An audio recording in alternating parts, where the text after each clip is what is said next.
ದೇವ್ರನ್ನ ಎರಡನೇ place, straight ಎರಡನೇ ಪ್ಲೇಸ್ ಇರ್ತೀನಿ. ನಾನು ದೇವ್ರನ್ನ ಫಸ್ಟ್ ಪ್ಲೇಸಲ್ಲಿ ಇಡೋದೆ. ಪಂಚಾಯಿತಿ ಪಾಡ್ಕಾಸ್ಟ್ ವಿಶೇಷ ಕಾರ್ಯಕ್ರಮಕ್ಕೆ ಸ್ವಾಗತ. ನಾನು ಹರಿಪ್ರಸಾದ್. ಕರ್ನಾಟಕದ ರಾಜಕಾರಣದಲ್ಲಿ ಬಹಳ ದೊಡ್ಡ ಛಾಪು ಮೂಡಿಸಿರುವಂತಹ ಒಂದು ವ್ಯಕ್ತಿತ್ವ ಕರ್ನಾಟಕದ ರಾಜಕಾರಣದ ಮಟ್ಟಿಗೆ ಅಂತ ಹೇಳಿದರೆ ಅದು ಸಾರೆಕೊಪ್ಪ ಬಂಗಾರಪ್ಪ. ರಾಜ್ಯದಲ್ಲಿ ಮಂತ್ರಿಯಾಗಿ, ಮುಖ್ಯಮಂತ್ರಿಯಾಗಿ, ಅದಕ್ಕಿಂತ ಮುಂಚಿತವಾಗಿ ಪ್ರತಿಪಕ್ಷ ನಾಯಕನಾಗಿ, ಮುಂದೆ ಶಾಸಕನಾಗಿ, ಸಂಸದನಾಗಿ ಸುದೀರ್ಘ ರಾಜಕಾರಣ ಮಾಡಿದಂಥವರು ಎಸ್ ಬಂಗಾರಪ್ಪ. ಅವರು ಅಧಿಕಾರದ ಅವಧಿಯಲ್ಲಿ ತಂದಂತಹ ಅನೇಕ ಕಾರ್ಯಕ್ರಮಗಳು ಕರ್ನಾಟಕದಲ್ಲಿ ಜನಜನಿತ ಮಾತ್ರ ಅಲ್ಲ, ಅದು ಅಲ್ಲಿಂದ ಆರಂಭ ಆಗಿ ಇವತ್ತೂ ಕೂಡ ಅಂತಹ ಕಾರ್ಯಕ್ರಮಗಳು ಮುಂದುವರಿತಾ ಇರುವಂಥದ್ದನ್ನು ನಾವು ನೋಡ್ತಾ ಇದ್ವಿ. ಹೀಗಾಗಿ ಸಾರೆಕೊಪ್ಪ ಬಂಗಾರಪ್ಪ ಅವರ ಮಕ್ಕಳ ಮೇಲೆ ಅವರು ರಾಜಕಾರಣಕ್ಕೆ ಬಂದಾಗ ಇದ್ದಂತಹ ನಿರೀಕ್ಷೆ ಬಹಳ ದೊಡ್ಡದು.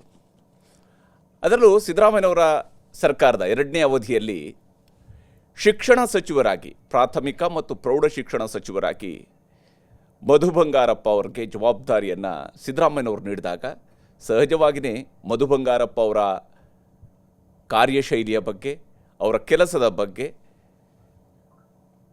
ಚರ್ಚೆಗಳಾದಾಗ ಸಹಜವಾಗಿಯೇ ಅವರ ಅಪ್ಪ ಮಾಡಿದ ರೀತಿಯಲ್ಲಿದೆ ಮಗನೂ ಕೆಲಸ ಮಾಡ್ತಾರಾ ಅನ್ನುವಂತಹ ದೊಡ್ಡ ಪ್ರಶ್ನೆ ಇತ್ತು. ಆ ಪ್ರಶ್ನೆಗೆ ಒಂದಿಷ್ಟು ಉತ್ತರವನ್ನು, ಪಾಸಿಟಿವ್ ಆಗಿರುವಂತಹ ಉತ್ತರವನ್ನು ಮಧು ಬಂಗಾರಪ್ಪ ಅವರು ಕಳೆದ 2.25 ವರ್ಷದ ಅವಧಿಯಲ್ಲಿ ನೀಡಿರುವಂಥದ್ದನ್ನು ಕೂಡ ನಾವು ಸೂಕ್ಷ್ಮವಾಗಿ ಗಮನಿಸ್ಬೋದು. ಈ ವಿಚಾರಗಳ ಬಗ್ಗೆ ಇವತ್ತಿನ ಪಂಚಾಯಿತಿ ಪಾಡ್ಕಾಸ್ಟ್ನಲ್ಲಿ ಮಾತನಾಡೋದಕ್ಕೆ ಸ್ವತಃ ಮಧು ಬಂಗಾರಪ್ಪ ಅವರು ನಮ್ಮೊಂದಿಗಿದ್ದಾರೆ. ಮಧು ಅವರೇ, ಕಾರ್ಯಕ್ರಮಕ್ಕೆ ಸ್ವಾಗತ. ಭಾಳ ಸಂತೋಷ ಹರಿಪ್ರಸಾದ್ ಅವರೇ, ತಾವು ಕರೆದು ಇವತ್ತಿನ ಮಾಧ್ಯಮ ಹೃದಯದಿಂದ ಬರ್ತಕ್ಕಂಥ ಮಾತುಗಳನ್ನು ಪಾಡ್ಕಾಸ್ಟ್ ಮೂಲಕ ನಮ್ಮ ಜನತೆಗೆ ಕಳಿಸ್ತಕ್ಕಂಥದ್ದು, ಇಂಥ ಒಂದು ವಿಶಿಷ್ಟವಾಗಿರ್ತಕ್ಕಂಥ ಪಂಚಾಯಿತಿ ಕಾರ್ಯಕ್ರಮ. ಭಾಳ ಸಂತೋಷ ಇದಕ್ಕೆ ನನ್ನನ್ನು ಕರೆದಿದ್ದಕ್ಕೆ. ಮತ್ತು ನಾನು ಕೂಡ ಆಭಾರಿಯಾಗಿರ್ತೀನಿ, ಯಾಕೆಂದರೆ ಹೇಳ್ಕೊಳ್ಳೋದಕ್ಕೆ ಒಂದು ವೇದಿಕೆ ಬೇಕು. ಪಬ್ಲಿಕ್ ಸ್ಪೀಚಲ್ಲಿ ಹೇಳೋದಕ್ಕೂ, ಬಟ್ ಇಂಥ ಸಂದರ್ಭದಲ್ಲಿ ಕೆಲವು ವಿಚಾರಗಳನ್ನ ಹೇಳ್ಕೊಳ್ತಕ್ಕಂಥದ್ದು ಒಂದು ಅವಕಾಶ ಅನಿಸುತ್ತೆ. ಸೊ ಅದಕ್ಕೆ ನನ್ನನ್ನು ನೀವೆಲ್ಲರೂ ಕೂಡ ಕರೆದಿದ್ದಕ್ಕೆ ಭಾಳ ಸಂತೋಷ ವ್ಯಕ್ತಪಡಿಸ್ತೀನಿ. ತುಂಬ ಧನ್ಯವಾದಗಳು. ತಾವು ಶಿಕ್ಷಣ ಖಾತೆ ನಿರೀಕ್ಷೆ ಮಾಡಿದ್ರಾ ನೀವು? ಹರಿಪ್ರಸಾದ್ ಅವರೇ, ಆ್ಯಕ್ಚುಲಿ ನಾನು ಎರಡನೇ ಇದರಲ್ಲಿ ನಮ್ಮದೆಲ್ಲ ಸ್ವೇರಿಂಗಿನ್ ಆಗಿದ್ದು. ಆ ಸ್ವೇರಿಂಗಿನ್ ಆದಮೇಲೆ ಒಂದು ದಿವಸ ಆದಮೇಲೆ ನಾನು ಯಾವ್ದು ಕೊಡ್ತಾರೆ ಅಂಥೇಳಿ ಏನು ಅಪೇಕ್ಷೆ ಮಾಡಿರಲಿಲ್ಲ. ಬಟ್ ಅಫ್ಕೋರ್ಸ್ ಮಾಧ್ಯಮದಲ್ಲಿ ತಾವೆಲ್ಲರೂ ಕೂಡ ಬೇರೆ ಬೇರೆ ಇಲಾಖೆಗಳನ್ನು ತೋರಿಸ್ತಾ ಇದ್ರಿ, ಕನೆಕ್ಟೆಡ್ ಟು ನಮ್ಮ ಕುಲ ಕಸುಬಿಂದ ಹಿಡಿದು ಬೇರೆ ಬೇರೆ ವಿಚಾರಗಳನ್ನು. ಆದರೆ ಒಂದು ಇದನ್ನು ಫೈನಲೈಸ್ ಮಾಡಿದಾಗ ನನಗೆ ಗೊತ್ತು ಏನು ಕೊಟ್ಟಿದ್ರು ಅಂಥೇಳಿ ಒರಿಜಿನಲಿ, ಬಟ್ ಅದು ನಾನು ಹೇಳ್ಕೊಳ್ಳೋದಕ್ಕೆ ನನಗೆ ಅಧಿಕಾರ ಇರೋದಿಲ್ಲ. ಆದರೆ ಮಾನ್ಯ ಮುಖ್ಯಮಂತ್ರಿಗಳ ಲಿಸ್ಟಲ್ಲಿತ್ತು. ಮಾನ್ಯ ಉಪಮುಖ್ಯಮಂತ್ರಿಗಳಾಗಿರ್ತಕ್ಕಂಥ ಡಿ.ಕೆ. ಶಿವಕುಮಾರ್ ಸಾಹೇಬರು, ಮತ್ತು ಸುರ್ಜಾವಲ ಸಾಹೇಬರು, ಮತ್ತು ಮುಖ್ಯಮಂತ್ರಿಗಳು ಸಿದ್ದರಾಮಯ್ಯ ಸಾಹೇಬರು 3 ಜನರನ್ನು ಕೂತ್ಕೊಂಡಾಗ ಫೈನಲ್ ಪಟ್ಟಿ ಮಾಡಬೇಕಾದ್ರೆ ನಂದನ್ನು ಏನು ಕೊಟ್ಟಿದ್ದರು, ಡಿ.ಕೆ. ಶಿವಕುಮಾರ್ ಸಾಹೇಬರು ಹೇಳ್ತಾರೆ, ಇಲ್ಲ ಮದುವೆ ಇದು ಬೇಡ, ಇದು ಭಾಳ ಸುಲಭ ಆಯಿತು, ಅವನಿಗೆ ಸ್ವಲ್ಪ ಕಷ್ಟದ ಕೊಡಿ, ಕಷ್ಟದ ಕೊಟ್ಟರೆ ಅವ್ನು ಚೆನ್ನಾಗಿ ನಿಭಾಯಿಸ್ತಾನೆ. ಸಿ ಎಮ್ ಅವರು ಇಲ್ಲ ಬೇಡ, ಇದು ಭಾಳ ಶಿಕ್ಷಣ ಇಲಾಖೆ ಕೊಡಿ ಅಂತ. ಬೇಡ, ಅವನಿಗೆ ಫಸ್ಟ್ ಟೈಮ್ ಮಿನಿಸ್ಟ್ರು ಬೇರೆ, ಭಾಳ ಕಷ್ಟ ಆಗುತ್ತೆ, ಅವರಿಗೆಲ್ಲ ಪಾಪ ಬೆಳೀತಕ್ಕಂಥ ಹುಡುಗರು ಅದದ್ದಲ್ಲ, ಇಲ್ಲ ಅವನಿಗೆ ನಾಯಕತ್ವವನ್ನು ಬೆಳೆಯುತ್ತೆ, ಅವನಿಗೆ ದಯವಿಟ್ಟು ನೀವು ಕೊಡಿ, ಇದನ್ನು ಅವನು ಚೆನ್ನಾಗಿ ನಿಭಾಯಿಸ್ತಾನೆ ಅಂದಾಗ ಸುರ್ಜೇವಾಲಾ ಅವ್ರು ಹೇಳ್ತಾರೆ, ನಾನು ಕನ್ಕರೆನ್ಸ್ ಕೊಡ್ತೀನಿ, ಯಾಕೆಂದರೆ ಅವನಿಗೆ ಸ್ವಲ್ಪ ಕಷ್ಟದ ಕೊಡಿ. ನಾನು OBC ಪ್ರೆಸಿಡೆಂಟ್ ಆಗಿದ್ದೆ, ಮತ್ತು 2023 ಮ್ಯಾನಿಫೆಸ್ಟೋ ನಾನು ನನ್ನ ಕ್ಷೇತ್ರನೂ ನೋಡಿಕೊಂಡು ಬೇರೆ ಕ್ಷೇತ್ರಗಳಿಗೂ ಕೂಡ ಓಡಾಡ್ತಕ್ಕಂಥ ಕೆಲಸವನ್ನು ಕೊಟ್ಟಿದ್ದರು. OBC ಅಧ್ಯಕ್ಷನಾಗಿನೂ ಕೂಡ, ಅದ್ರ ಜೊತೆಗೆ ನನ್ನ ಕ್ಷೇತ್ರನೂ ಕೂಡ, ಮತ್ತು ಮ್ಯಾನಿಫೆಸ್ಟೋನು ರೆಡಿ ಮಾಡಬೇಕಾಗಿತ್ತು. ಸೊ ಇದನ್ನೆಲ್ಲ ನೋಡಿದ್ರು, ಹಾರ್ಡ್ ವರ್ಕಿಂಗ್ ಮಾಡ್ತಾನೋ ಇಲ್ವೋ ಎಲ್ಲದನ್ನೂ ನೋಡಿ ಸುರ್ಜಾಲ್ ಇಲ್ಲ ಅವನಿಗೆ ಕಷ್ಟದ್ದೇ ಕೊಡಿ, ಭಾಳ ಕಷ್ಟದ್ದು ಕೊಡಿ ಅಂತ ಹೇಳಿ. ಆವಾಗ ಕೊಟ್ಟಾದಮೇಲೆ ನಾನು ಗೊತ್ತಾಗಿತ್ತು, ಇನ್ನೂ ಅನೌನ್ಸ್ ಆಗಿರಲಿಲ್ಲ. CM ಅವ್ರ ಹತ್ರ ಹೋಗಿ ನಾನು ಹೇಳಿದೆ, ಮಧು ಇಲ್ಲ, ಈ ಡಿ.ಕೆ. ಶಿವಕುಮಾರ್ ಅವ್ರು ಮಾಡಿದ ಕೆಲಸ, ಸುರ್ಜಾವಲ ಅವರು ಅದಕ್ಕೆ ಓಕೆ ಅಂದರು. ಆದರೆ ಒಂದು ತಿಳ್ಕೊಳ್ಳಿ, ಇದು ಭಾಳ ಪವಿತ್ರವಾಗಿರ್ತಕ್ಕಂಥ ಇಲಾಖೆ, ಭಾಳ ಸಮಸ್ಯೆ ಆಗಿಬಿಟ್ಟಿದೆ, ಅದು ನಿಂದಲ್ಲ ತಪ್ಪು, ಅದು ಪೂರಕವಾಗಿ ಬಂದುಬಿಟ್ಟಿದೆ. ಇದರಲ್ಲಿ ನೀನು ಚೆನ್ನಾಗಿ ಮಾಡಿದ್ರೆ ಮೋಸ್ಟ್ಲಿ ನಾಯಕತ್ವನೂ ಕೂಡ ಬೆಳೆಯುತ್ತೆ. ಯಾಕೆಂದರೆ ಊರು ತುಂಬ ಶಾಲೆಗಳಿದ್ದಾವೆ, ರಾಜ್ಯ ತುಂಬ ಎಲ್ಲ ಕಡೆ ಓಡಾಡ್ಬೋದು. ಸ್ವಲ್ಪ ಶ್ರದ್ಧೆಯಿಂದ ಮಾಡು, ನಿನಗೆ ಅದು ಕೆಪಾಸಿಟಿ ಇದೆ. ನಾನು ಪಕ್ಷ ಸೇರಬೇಕಾದ್ರೂ ಕೂಡ ಅವ್ರು ಹೇಳಿದರು, ನಿನಗೆ ಆ ಕೆಪಾಸಿಟಿ ಇದೆ, ನಿಮ್ಮ ತಂದೆಯವ್ರ ಹೆಸರಿದೆ. ಈಗ ನನಗೆ ಇಂಟ್ರೊಡ್ಯೂಸ್ ಮಾಡಬೇಕಾದ್ರೆ ಮಧು ಬಂಗಾರಪ್ಪ ಅಂತ ಹೇಳಲಿಲ್ಲ ನೀವು, ಹೌದು. ಮಧು ಅಂತ ಹೇಳಲೇ ಇಲ್ಲ ನೀವು. ನಾವು ಜೀವನ ಇಡೀ ನಾನು ಕೊನೆ ಉಸಿರಿರೋರ್ಗು ನಾನು ಎಷ್ಟೇ ದೊಡ್ಡ ಹುದ್ದೆ ತೊಗೊಂಡ್ರೇನೋ ನಾನು ಬಂಗಾರಪ್ಪನ ಮಗನಾಗೆ ಫಸ್ಟ್ ಆಗಿರ್ತೀನಿ ಹೊರತು ಇನ್ನೆಲ್ಲದು ನನಗೆ ಎರಡನೇ ಭಾಗ ಬರುತ್ತೆ. ಅದು ನಾನು ಏನು ಮಾಡೋಕ್ಕಾಗಲ್ಲ. And I am very proud of it. ನನಗೆ ಭಾಳ ಸಂತೋಷ. ಅಷ್ಟು ದೊಡ್ಡದಾದಂಥ ಒಂದು ಹೌದು ಇವತ್ತು ನಮ್ಮ ತಂದೆಯವರು ಇಲ್ಲ, ಆದರೆ ಅವರ ಕಾರ್ಯಕ್ರಮದ ಮೂಲಕ ನೀವು ಕೂಡ ನೆನಪು ಮಾಡ್ಕೋತೀರಿ, ಉದಾಹರಣೆಯಾಗಿ ನಿಮ್ಮ ಚರ್ಚೆಗಳನ್ನು ತೊಗೊಳ್ತೀರಿ. ಅದಕ್ಕೆ ನನಗನ್ಸುತ್ತೆ ಇದು ಭಾಳ ಒಂದು ಒಳ್ಳೆಯ ಅವಕಾಶ ಅಂಥೇಳಿ ಚಾಲೆಂಜಿಂಗ್ ಆಗಿ ತೊಗೊಂಡೆ. ಕಷ್ಟ ಆಯಿತು, ಟೀಕಾ ಟಿಪ್ಪಣಿಗಳಂತೂ ಸಿಕ್ಕಾಬಟ್ಟೆ ಆಯಿತು ಸ್ಟಾರ್ಟಿಂಗು. ಇಟ್ಸ್ ಓಕೆ, ಟೀಕಾ ಟಿಪ್ಪಣಿಗಳು ವ್ಯಕ್ತಿಗತವಾದಾಗ ಸ್ವಲ್ಪ ಮನಸ್ಸಿಗೆ ನೋವಾಗ್ಬೋದು. ಯಾಕೆಂದರೆ ನಾನಲ್ಲ ಇದು ತಪ್ಪು ಮಾಡಿರೋದು. ಕೆಲವು ಸತಿ ಏನಾಗ್ತದೆ, ನಾನು ಕನ್ನಡ ಓದಬೇಕಾದ್ರೆ, ಯಾಕೆಂದರೆ ನಂಗೆ ಓದಕ್ಕೆ ಮಾತಾಡೋದ್ರಲ್ಲಿ ನಾನು ನಿಮ್ಮನ್ನು ಬೇಕಾದ್ರೆ ಬೀಟ್ ಮಾಡ್ಬೋದು, ಆದರೆ ಈ ಓದೋದ್ರಲ್ಲಿ ಸ್ವಲ್ಪ ಕಾಗುಣಿತ ಇದೆಲ್ಲ ಹೆಚ್ಚು ಕಮ್ಮಿ. ಬಿಕಾಸ್ ನಾವೆಲ್ಲ ಇಂಗ್ಲೀಷ್ ಮೀಡಿಯಮಲ್ಲಿ ಶಿವಮೊಗ್ಗದಲ್ಲಿ ಬಂದು ಅಲ್ಲಿ ಇಂಗ್ಲೀಷ್ನ ಕನ್ನಡದಲ್ಲಿ ಹೇಳ್ಕೊಡೋರು, ಇಲ್ಲಿ ಬಂದಮೇಲೆ ಕನ್ನಡನ ಇಂಗ್ಲೀಷಿಗೆ ಹೇಳ್ಕೊಡೋರು. ಒಂಥರ ಭಾಳ ಕಷ್ಟ. ಆ್ಯಂಡ್ ಭಾಳ ಬುದ್ಧಿವಂತನ ಅಂತ ಹೇಳಿದರೆ ನಾನೇನಂಥ ಒಳ್ಳೆ ಸ್ಟಡೀಸಲ್ಲಿ ಭಾಳ ದೊಡ್ಡ ಇದೇನಲ್ಲ. ಬಟ್ ನನಗೇನು ಬೇಸಿಕ್ ಬೇಕಾಗಿತ್ತು ಕಾನ್ವೆಂಟಲ್ಲಿ ನಮ್ಮ ತಂದೆಯವರು ಓದಿಸಿದ್ರು. ಬಟ್ ನಮಗೆ ಸಿಗ್ತಕ್ಕಂಥ ಅದೃಷ್ಟಗಳು, ಯಾಕೆಂದರೆ ನಮ್ಮ ತಂದೆಯವ್ರ ಹೆಸರಿದೆ ಅಂತ ಹೇಳಿದರು, ಅದು ಸಾಮಾನ್ಯ ಜನರಿಗೆ ಇದೆಯಾ? ಅದು ಸಿಗೋದಿಲ್ಲ ಮಧು. ಅದಕ್ಕೆ ಸಾಮಾನ್ಯ ಜನರಿಗೆ ಕೊಡಬೇಕಾಯ್ತು. ತಂದೆ ತಾಯಿಯವರು ಮಕ್ಕಳು ಹುಟ್ಟಿದ ತಕ್ಷಣ ಅವ್ರ ಕನಸು ಫಸ್ಟ್ ಕಾಣೋದೇನು ಅಂದರೆ ನನ್ನ ಮಗನಿಗೆ ಒಳ್ಳೆ ಎಜುಕೇಷನ್ ಕೊಡಬೇಕು. ಈವನ್ ಲೇಬರ್ ಕ್ಲಾಸ್, ಯಾರೋ ಒಬ್ಬ ಕೂಲಿ ಮಾಡೋರು, ರೈತರು ಎಲ್ಲದೂ ಕೂಡ ಕನಸಿಡ್ಕೋತಾರೆ. ಅಂಥ ಒಂದು ಜವಾಬ್ದಾರಿನ ನೀನು ನನಸು ಮಾಡೋಂಥ ಹಾದಿಯನ್ನು ಪ್ರಯತ್ನ ಪಡು, ಹೇಳ್ತೀನಿ ಎಷ್ಟಾಗುತ್ತೋ ಅಷ್ಟು ಮಾಡಿ ಅಂತ. ನನಗನ್ಸುತ್ತೆ 3 ವರ್ಷ ಆಗ್ತಾ ಬಂತು.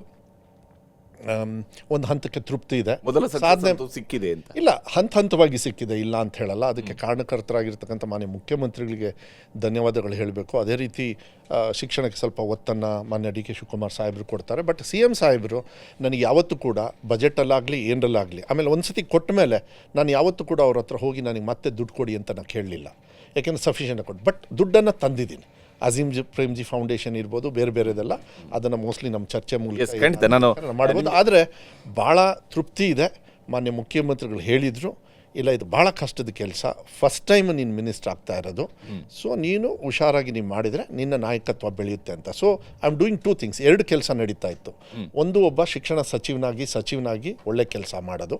ಅದ್ರ ಜೊತೆಗೆ ನಮ್ಮ ತಂದೆಯವ್ರ ಅಭಿಮಾನಿಗಳಿಗೆ ಟಚ್ ಮಾಡಿದಾಗ ನೀವು ಹೇಳಿದ್ರಲ್ಲ, ಅದು ಫಲ ಬರುತ್ತೆ. ಸ್ಟಾರ್ಟಿಂಗಲ್ಲಿ ಫಸ್ಟ್ ಇಯರಲ್ಲಿ ನಾನು ಯಾರು ನಿಮ್ಮ ಮೀಡಿಯಾದವ್ರ ಕೈಗೆ ಸಿಕ್ಕಿರಲಿಲ್ಲ. ಈಗ ನನಗೆ ಇಲಾಖೆನೇ ಗೊತ್ತಿಲ್ಲ.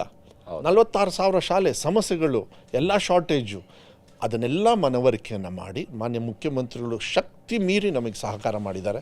Being A finance minister, I think really ನೀವು ಭಾಳ ಮುಕ್ತವಾಗಿ ಒಂದು ವಿಚಾರವನ್ನು ಹೇಳಿದರೆ, ಕನ್ನಡದ ಬಗ್ಗೆಯೂ ಕೂಡ ಹೇಳಿದರೆ, ಅಂದರೆ ಶಿಕ್ಷಣ ಸಚಿವನಾಗಿದ್ದುಕೊಂಡು, ಯಾಕಂದರೆ ಅನೇಕ ಸಂದರ್ಭದಲ್ಲಿ ರಾಜಕಾರಣಿಗಳು ಅವರಲ್ಲಿರುವಂತಹ ಕೊರತೆಯನ್ನು ಮೇಕಪ್ ಮಾಡೋದಕ್ಕೆ ಟ್ರೈ ಮಾಡ್ತಾರೆ. ಇಲ್ಲ ನನಗೆ ಬರುತ್ತೆ, ಸುಮ್ಮನೆ ಅದೇನೋ ಜಸ್ಟ್ ಮಿಸ್ ಆಗೋಯ್ತು ಅನ್ನೋದಂದ್ರೆ. ಬಟ್ ನೀವು ಒಪ್ಕೊಂಡಿಲ್ಲ, ನಾನು ಇಂಗ್ಲೀಷ್ ಮೀಡಿಯಮಲ್ಲಿ ಓದಿದ್ದೆ, ಕನ್ನಡ ಓದೋದಕ್ಕೆ ಸ್ವಲ್ಪ ಕಷ್ಟ ನನಗಿದೆ ಅನ್ನುವಂಥದ್ದನ್ನು. ಬಹುಶಃ ನೀವು ಶಿಕ್ಷಣ ಸಚಿವರಾಗಿದ್ದಾಗ ಬಂದಂತಹ ಮೊದಲ ಟೀಕೆಯಲ್ಲಿ ಬಂದಿರುವ ಸರಣಿಯಲ್ಲಿ ಬಂದಿದ್ದೆ. ಪರವಾಗಿಲ್ಲ, ಅವ್ರಿಗೆ ಕರೆಕ್ಟಾಗಿ ಓದ್ಕೊಂಡಿದ್ದಿರ್ತಿದ್ರೆ, ಕನ್ನಡ ಓದೋದಕ್ಕೆಲ್ಲ ಕಲ್ತ್ಕೊಂಡಿದ್ದಿರ್ತಿದ್ರೆ ಏನೋ ಮಾಡ್ತಿದ್ರು, ಅವ್ರಿಗೆ ಅದನ್ನೇ ಕಲ್ತಿಲ್ಲ ಅನ್ನೋದನ್ನ ನಿಮ್ಮ ಸಹೋದರನಿಂದ ಶುರುವಾಯ್ತದು. ಇನ್ಫ್ಯಾಕ್ಟ್ ಆ ನಂತರ ಬೇರೆ ಬೇರೆ ರೀತಿಯಲ್ಲಿ ಅಲ್ಲ, ಯಾರಿಂದನೇ ಶುರು ಆದ್ರೇನು. ನರೇಂದ್ರ ಮೋದಿಯವರು ನಮ್ಮ ದೇಶದ ಪ್ರಧಾನಮಂತ್ರಿಗಳು. ಸರ್ಟಿಫಿಕೇಟ್ ಕೇಳಿದ್ದೀರಾ ಅವ್ರದ್ದು? ನಾನು ಪ್ರಶ್ನೆ ನಿಮಗೆ ಹಾಕಬೇಕಾಗತ್ತೆ. ಕೆಲಸ ಮಾಡೋದಕ್ಕೆ ಇದು ಸರಿ ಇರಬೇಕು. ಇವೆರಡು ಕನೆಕ್ಷನ್ ಇದ್ದರೆ ಸರಿ. ಇದಕ್ಕೆ ಕನೆಕ್ಷನ್ ಇಲ್ಲ ಅಂದರೆ ಆಗೋದಿಲ್ಲ. ಹೌದು, ಅದನ್ನು ವಿರೋಧ ಪಕ್ಷದವ್ರಿಗೆ ನಾನು ಪಾಯಿಂಟ್ಔಟ್ ಮಾಡ್ಬೋದು, ಇವತ್ತು ಮಾಡೋದಿಲ್ಲ. ಆದರೆ ಟೀಕಾ ಟಿಪ್ಪಣಿಗಳನ್ನು ಸ್ವಾಗತ ಮಾಡಬೇಕು. ಪದೇ ಮಾಡೋದಕ್ಕೆ ನೋವಾಗ್ತದೆ, ಅನಿವಾರ್ಯತೆ. ಅದನ್ನು ಟೀಕಾ ಟಿಪ್ಪಣಿ ಮಾಡೋದಕ್ಕೆ ನೀವು ದುಡ್ಡು ಕೊಟ್ಟು ಇದಕ್ಕೆ ನೀವಿರೋದು, ಇಲ್ಲ ನಿಮ್ಮ ಭಾವನಾತ್ಮಕದಲ್ಲಿ ಇದೇ ನಿಮ್ಮದು ಕೆಲಸ, ಇಲ್ಲಾಂದರೆ ನೀವು ಹುಚ್ಚರು ಅಂತ ಹೇಳಿದರೆ ನಾನು ರಿಪೇರಿ ಮಾಡೋಕ್ಕಾಗಲ್ಲ. ಅದಕ್ಕೆ ಬೇರೆಯವರು ಇದ್ದಾರೆ ರಿಪೇರಿ ಮಾಡೋಕ್ಕೆ. ಆದರೆ ನನ್ನ ಕರ್ತವ್ಯನ ಮಾಡೋದಕ್ಕೆ ನಿಮ್ಮದೇ ನಿರ್ಬಂಧನೆ ಇಲ್ಲಲ್ಲ, ನನಗೆ ಯಾರ್ದು ಏನು ತೊಂದರೆ ಇಲ್ಲಲ್ಲ. CM ಅವ್ರು ಕೆಲಸ ಕೊಟ್ಟಿದ್ದಾರೆ, ಪಕ್ಷ ನನಗೆ ಜವಾಬ್ದಾರಿಯನ್ನು ಕೊಟ್ಟಿದೆ, ನಾನು ಮಾಡ್ಕೊಂಡು ಹೋಗ್ತೀನಿ. ಅದಕ್ಕೆ ಇವತ್ತಿಲ್ಲಿ ಬಂದು ಕೂತ್ಕೊಂಡಿರೋದು. ಇಲ್ಲ ಅಂದಿದ್ರೆ ನಾನು ಏನು ಕನ್ನಡ ಅಂತ ಹೇಳಿದರೆ ಕನ್ನಡ ತುಂಬ ಚೆನ್ನಾಗಿ ಮಾತಾಡ್ತೀನಿ. ಓದಬೇಕಾದ್ರೆ ನಾನು ಹೇಳ್ತೀನಿ, ಹರಿಪ್ರಸಾದ್ ಅವರೇ, ಈಗ ಟೀಚರ್ಸ್ ಹೇಳ್ಕೊಟ್ಟಿದ್ದಕ್ಕೆ ಈಗ ಚೆನ್ನಾಗಿ ಪಾಸ್ ಆದ್ರಿ ಅಂತ ಹೇಳಿದರೆ, ನನಗೆ ಕನ್ನಡ ಟೀಚರ್ ತಪ್ಪಾಗಿ ಹೇಳ್ಕೊಟ್ಟಿದ್ರೆ, ಇಲ್ಲಾಂದರೆ ಈ ಥರ ಹೇಳ್ಕೊಟ್ರೆ ಅವ್ರಿಗೆ ಬೈಬೇಕು ತಾನೆ, ನನಗೆ ಯಾಕೆ ಬೈತೀರ? ಅದಕ್ಕೆ ನಾನು ಹೇಳೋದು ಅದು ಬರಲ್ಲ. ಅಂದರೆ ಇದನ್ನು ತಮಾಷೆಗೆ ಹೇಳಿದೆ. ಪಾಪ ಗುರುಗಳೇ ಎಷ್ಟೇ ಆಗಲಿ ಕಷ್ಟ ಆಗ್ತದೆ, ಇಲ್ಲ ಅಂತ ಹೇಳೋದಿಲ್ಲ. ಏನಂದರೆ ನಾವೆಲ್ಲ ಇಂಗ್ಲೀಷ್ ಮೀಡಿಯಮಲ್ಲಿ ಓದಿಸ್ಬಿಟ್ರು ನಮಗೆ, ಅದಕ್ಕೋಸ್ಕರ ಪಶ್ಚಾತ್ತಾಪ ಪಡ್ತಾ ಇದ್ದೀನಿ. ಇಲ್ಲ, ಪಶ್ಚಾತ್ತಾಪ ಏನಿಲ್ಲ. ಎಜುಕೇಷನ್ ಕೊಡಬೇಕು ಅಂತ ನಮ್ಮ ತಂದೆಯವ್ರಿಗೆ ಆಸೆ ಇತ್ತು. ಆದರೆ ನಮ್ಮ ತಂದೆಯವರು ಒಂದು ಹೇಳಿದರು, ನಾನು ಟೀಕಾ ಟಿಪ್ಪಣಿಯನ್ನು ನಾವು ತಗೊಂಡಾಗ, ನಮ್ಮ ತಂದೆಯವರಿಗೆ ಅವರು ಮುಖ್ಯಮಂತ್ರಿಗಳಿದ್ದಾಗ ಮೋಸ್ಟ್ ಕರಪ್ಟೆಡ್ ಚೀಫ್ ಮಿನಿಸ್ಟರ್ ಅಂಥೇಳಿ ಮಾಧ್ಯಮಗಳಲ್ಲಿ ಬಂತು. ನಮ್ಮ ತಂದೆಯವ್ರ ತಲೆ ಕೆಡಿಸ್ಕೊಳ್ಳಿಲ್ಲ.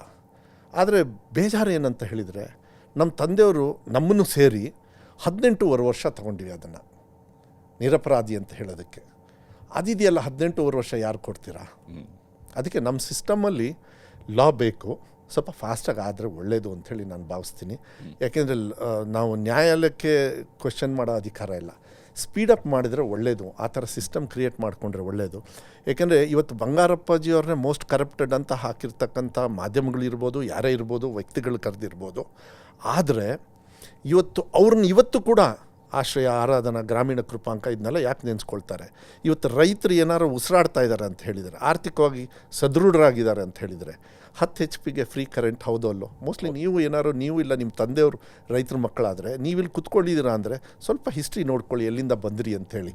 ಇಲ್ಲಾಂದರೆ ನೀವು ಅಲ್ಲೇ ಹೋಗಿ ಕೂಲಿ ಕೆಲಸ ಮಾಡ್ಬೋದು. 90ರ ದಶಕದಲ್ಲಿ ಕರೆಂಟ್ ಪಂಪ್ ಸೆಟ್ ಇದ್ದಂತ, ಅಂದ್ರೆ ಡೀಸೆಲ್ ಪಂಪ್ ಸೆಟ್ ಅವಾಗ ಜಾಸ್ತಿ ಇತ್ತು. ಕರೆಂಟ್ ಪಂಪ್ ಸೆಟ್ ಸ್ವಲ್ಪ ನಮ್ಮ ಹಳ್ಳಿಗಳಿಗೆ ಕಡಿಮೆ ಇತ್ತು. ಅರೆ ಕರೆಂಟ್ ಪಂಪ್ ಸೆಟ್ ಇದ್ದಂತ ಹಳ್ಳಿಗಳಲ್ಲಿ ಇದ್ದಂತ ಕರೆಂಟ್ ಪಂಪ್ ಸೆಟ್ ಅವರು ಎಷ್ಟೊತ್ತು ಬೇಕಿದ್ರು ನೀರು ಬಿಡ್ತಾ ಇರ್ಬೋದು. ಈಗಲೂ ನಡೀತಾ ಇದೆ. ಅದಕ್ಕೆ ಅವ್ರು 2ನೇ ಬೆಳೆ 3ನೇ ಬೆಳೆ ಮಾಡ್ತಾ ಇದ್ದಾರೆ. ಆದರೆ ನೀವು ಕನ್ನಡದ ಬಗ್ಗೆ ಏನು ಹೇಳಿದಿರಿ, ನಮ್ಮ ಮಾತೃಭಾಷೆ ಕನ್ನಡ, ನನ್ನ ಬ್ಲಡ್ ಕನ್ನಡ. ಮಾತಾಡೋದು ನಾನು ತಪ್ಪು ಮಾಡಿರ್ಬೋದು, ಆದರೆ ನನ್ನ ಬ್ಲಡ್ ಬದಲಾವಣೆ ಮಾಡೋಕ್ಕೆ ಯಾವನಿಂದನೂ ಸಾಧ್ಯ ಇಲ್ಲ. ನಿಜ. ಆದರೆ ಇಲ್ಲಿ ಕೊಟ್ಟಿರೋದ್ರಿಂದ ಟೀಕಾ ಟಿಪ್ಪಣಿಯನ್ನು ಎಕ್ಸೆಪ್ಟ್ ಮಾಡಬೇಕಾಗುತ್ತೆ, ಯಾಕೆಂದರೆ ತಪ್ಪುಗಳಾಗಿದೆ. ಬಟ್ ನಾನು ಮತ್ತೆ ಶಾಲೆಗೆ ಹೋಗಿ ನಾನು ಪಾಠ ಹೇಳ್ಕೊಡೋಂಥ ಸ್ಥಿತಿಯಲ್ಲಿ ಇಲ್ಲ. ನಾನು ಇಲ್ಲದೆ ಇರೋದ್ರಿಂದ ಆ ಥರ ತಪ್ಪು ಮಕ್ಕಳು ಮಾಡಬಾರ್ದು ಅನ್ನೋದು ಜವಾಬ್ದಾರಿನೇ, ಭಾಳ ಕಷ್ಟದ ಜವಾಬ್ದಾರಿನ ಮಾನ್ಯ ಮುಖ್ಯಮಂತ್ರಿಗಳು ಕೊಟ್ಟಿದ್ದಾರೆ. ಅದನ್ನು ಟೀಕಾ ಟಿಪ್ಪಣಿಯನ್ನು ಜವಾಬ್ದಾರಿತಿಗೆ ಕನ್ವರ್ಟ್ ಮಾಡಿಕೊಂಡು ನಾನು ಕೆಲಸ ನೀವು ಹುಟ್ಟೋ ವೇಳೆಗೇನೆ ನಿಮ್ಮ ತಂದೆಯವರು ರಾಜಕಾರಣದಲ್ಲಿ ಹೆಸರು ಮಾಡಿದರು, ಅವರದೇ ಆದಂತಹ ಒಂದು ಛಾಪ್ ಮೂಡಿಸಿದರು. ಆ ಸಮಾಜದಲ್ಲಿ ಅವರದ್ದೇ ಆದಂಥ ಒಂದು ಗೌರವ ಇತ್ತು. ಒಬ್ಬ ವಕೀಲನಾಗಿ, ಅದಾದ ನಂತರ ಒಬ್ಬ ರಾಜಕಾರಣಿಯಾಗಿ, ಒಬ್ಬ MLA ಆಗಿ ಅವರ ಆರಂಭಿಕ ದಿವಸಗಳ ಭಾಷಣವನ್ನೇ ನಾವು ನೋಡಿದರೂ ಕೂಡ, ಸದನದ ಒಳಗಡೆ ಕಲಾಪದಲ್ಲಿ ಅವರು ಮಾತಾಡಿರುವಂತಹ ಭಾಷಣಗಳನ್ನು ಗಮನಿಸಿದರೂ ಕೂಡ ಜನ ಕೇಂದ್ರಿತವಾಗಿ, ಬಹಳಷ್ಟು ಹಳ್ಳಿಗಳ ಕೇಂದ್ರಿತವಾಗಿ ಯೋಚನೆ ಮಾಡ್ತಾ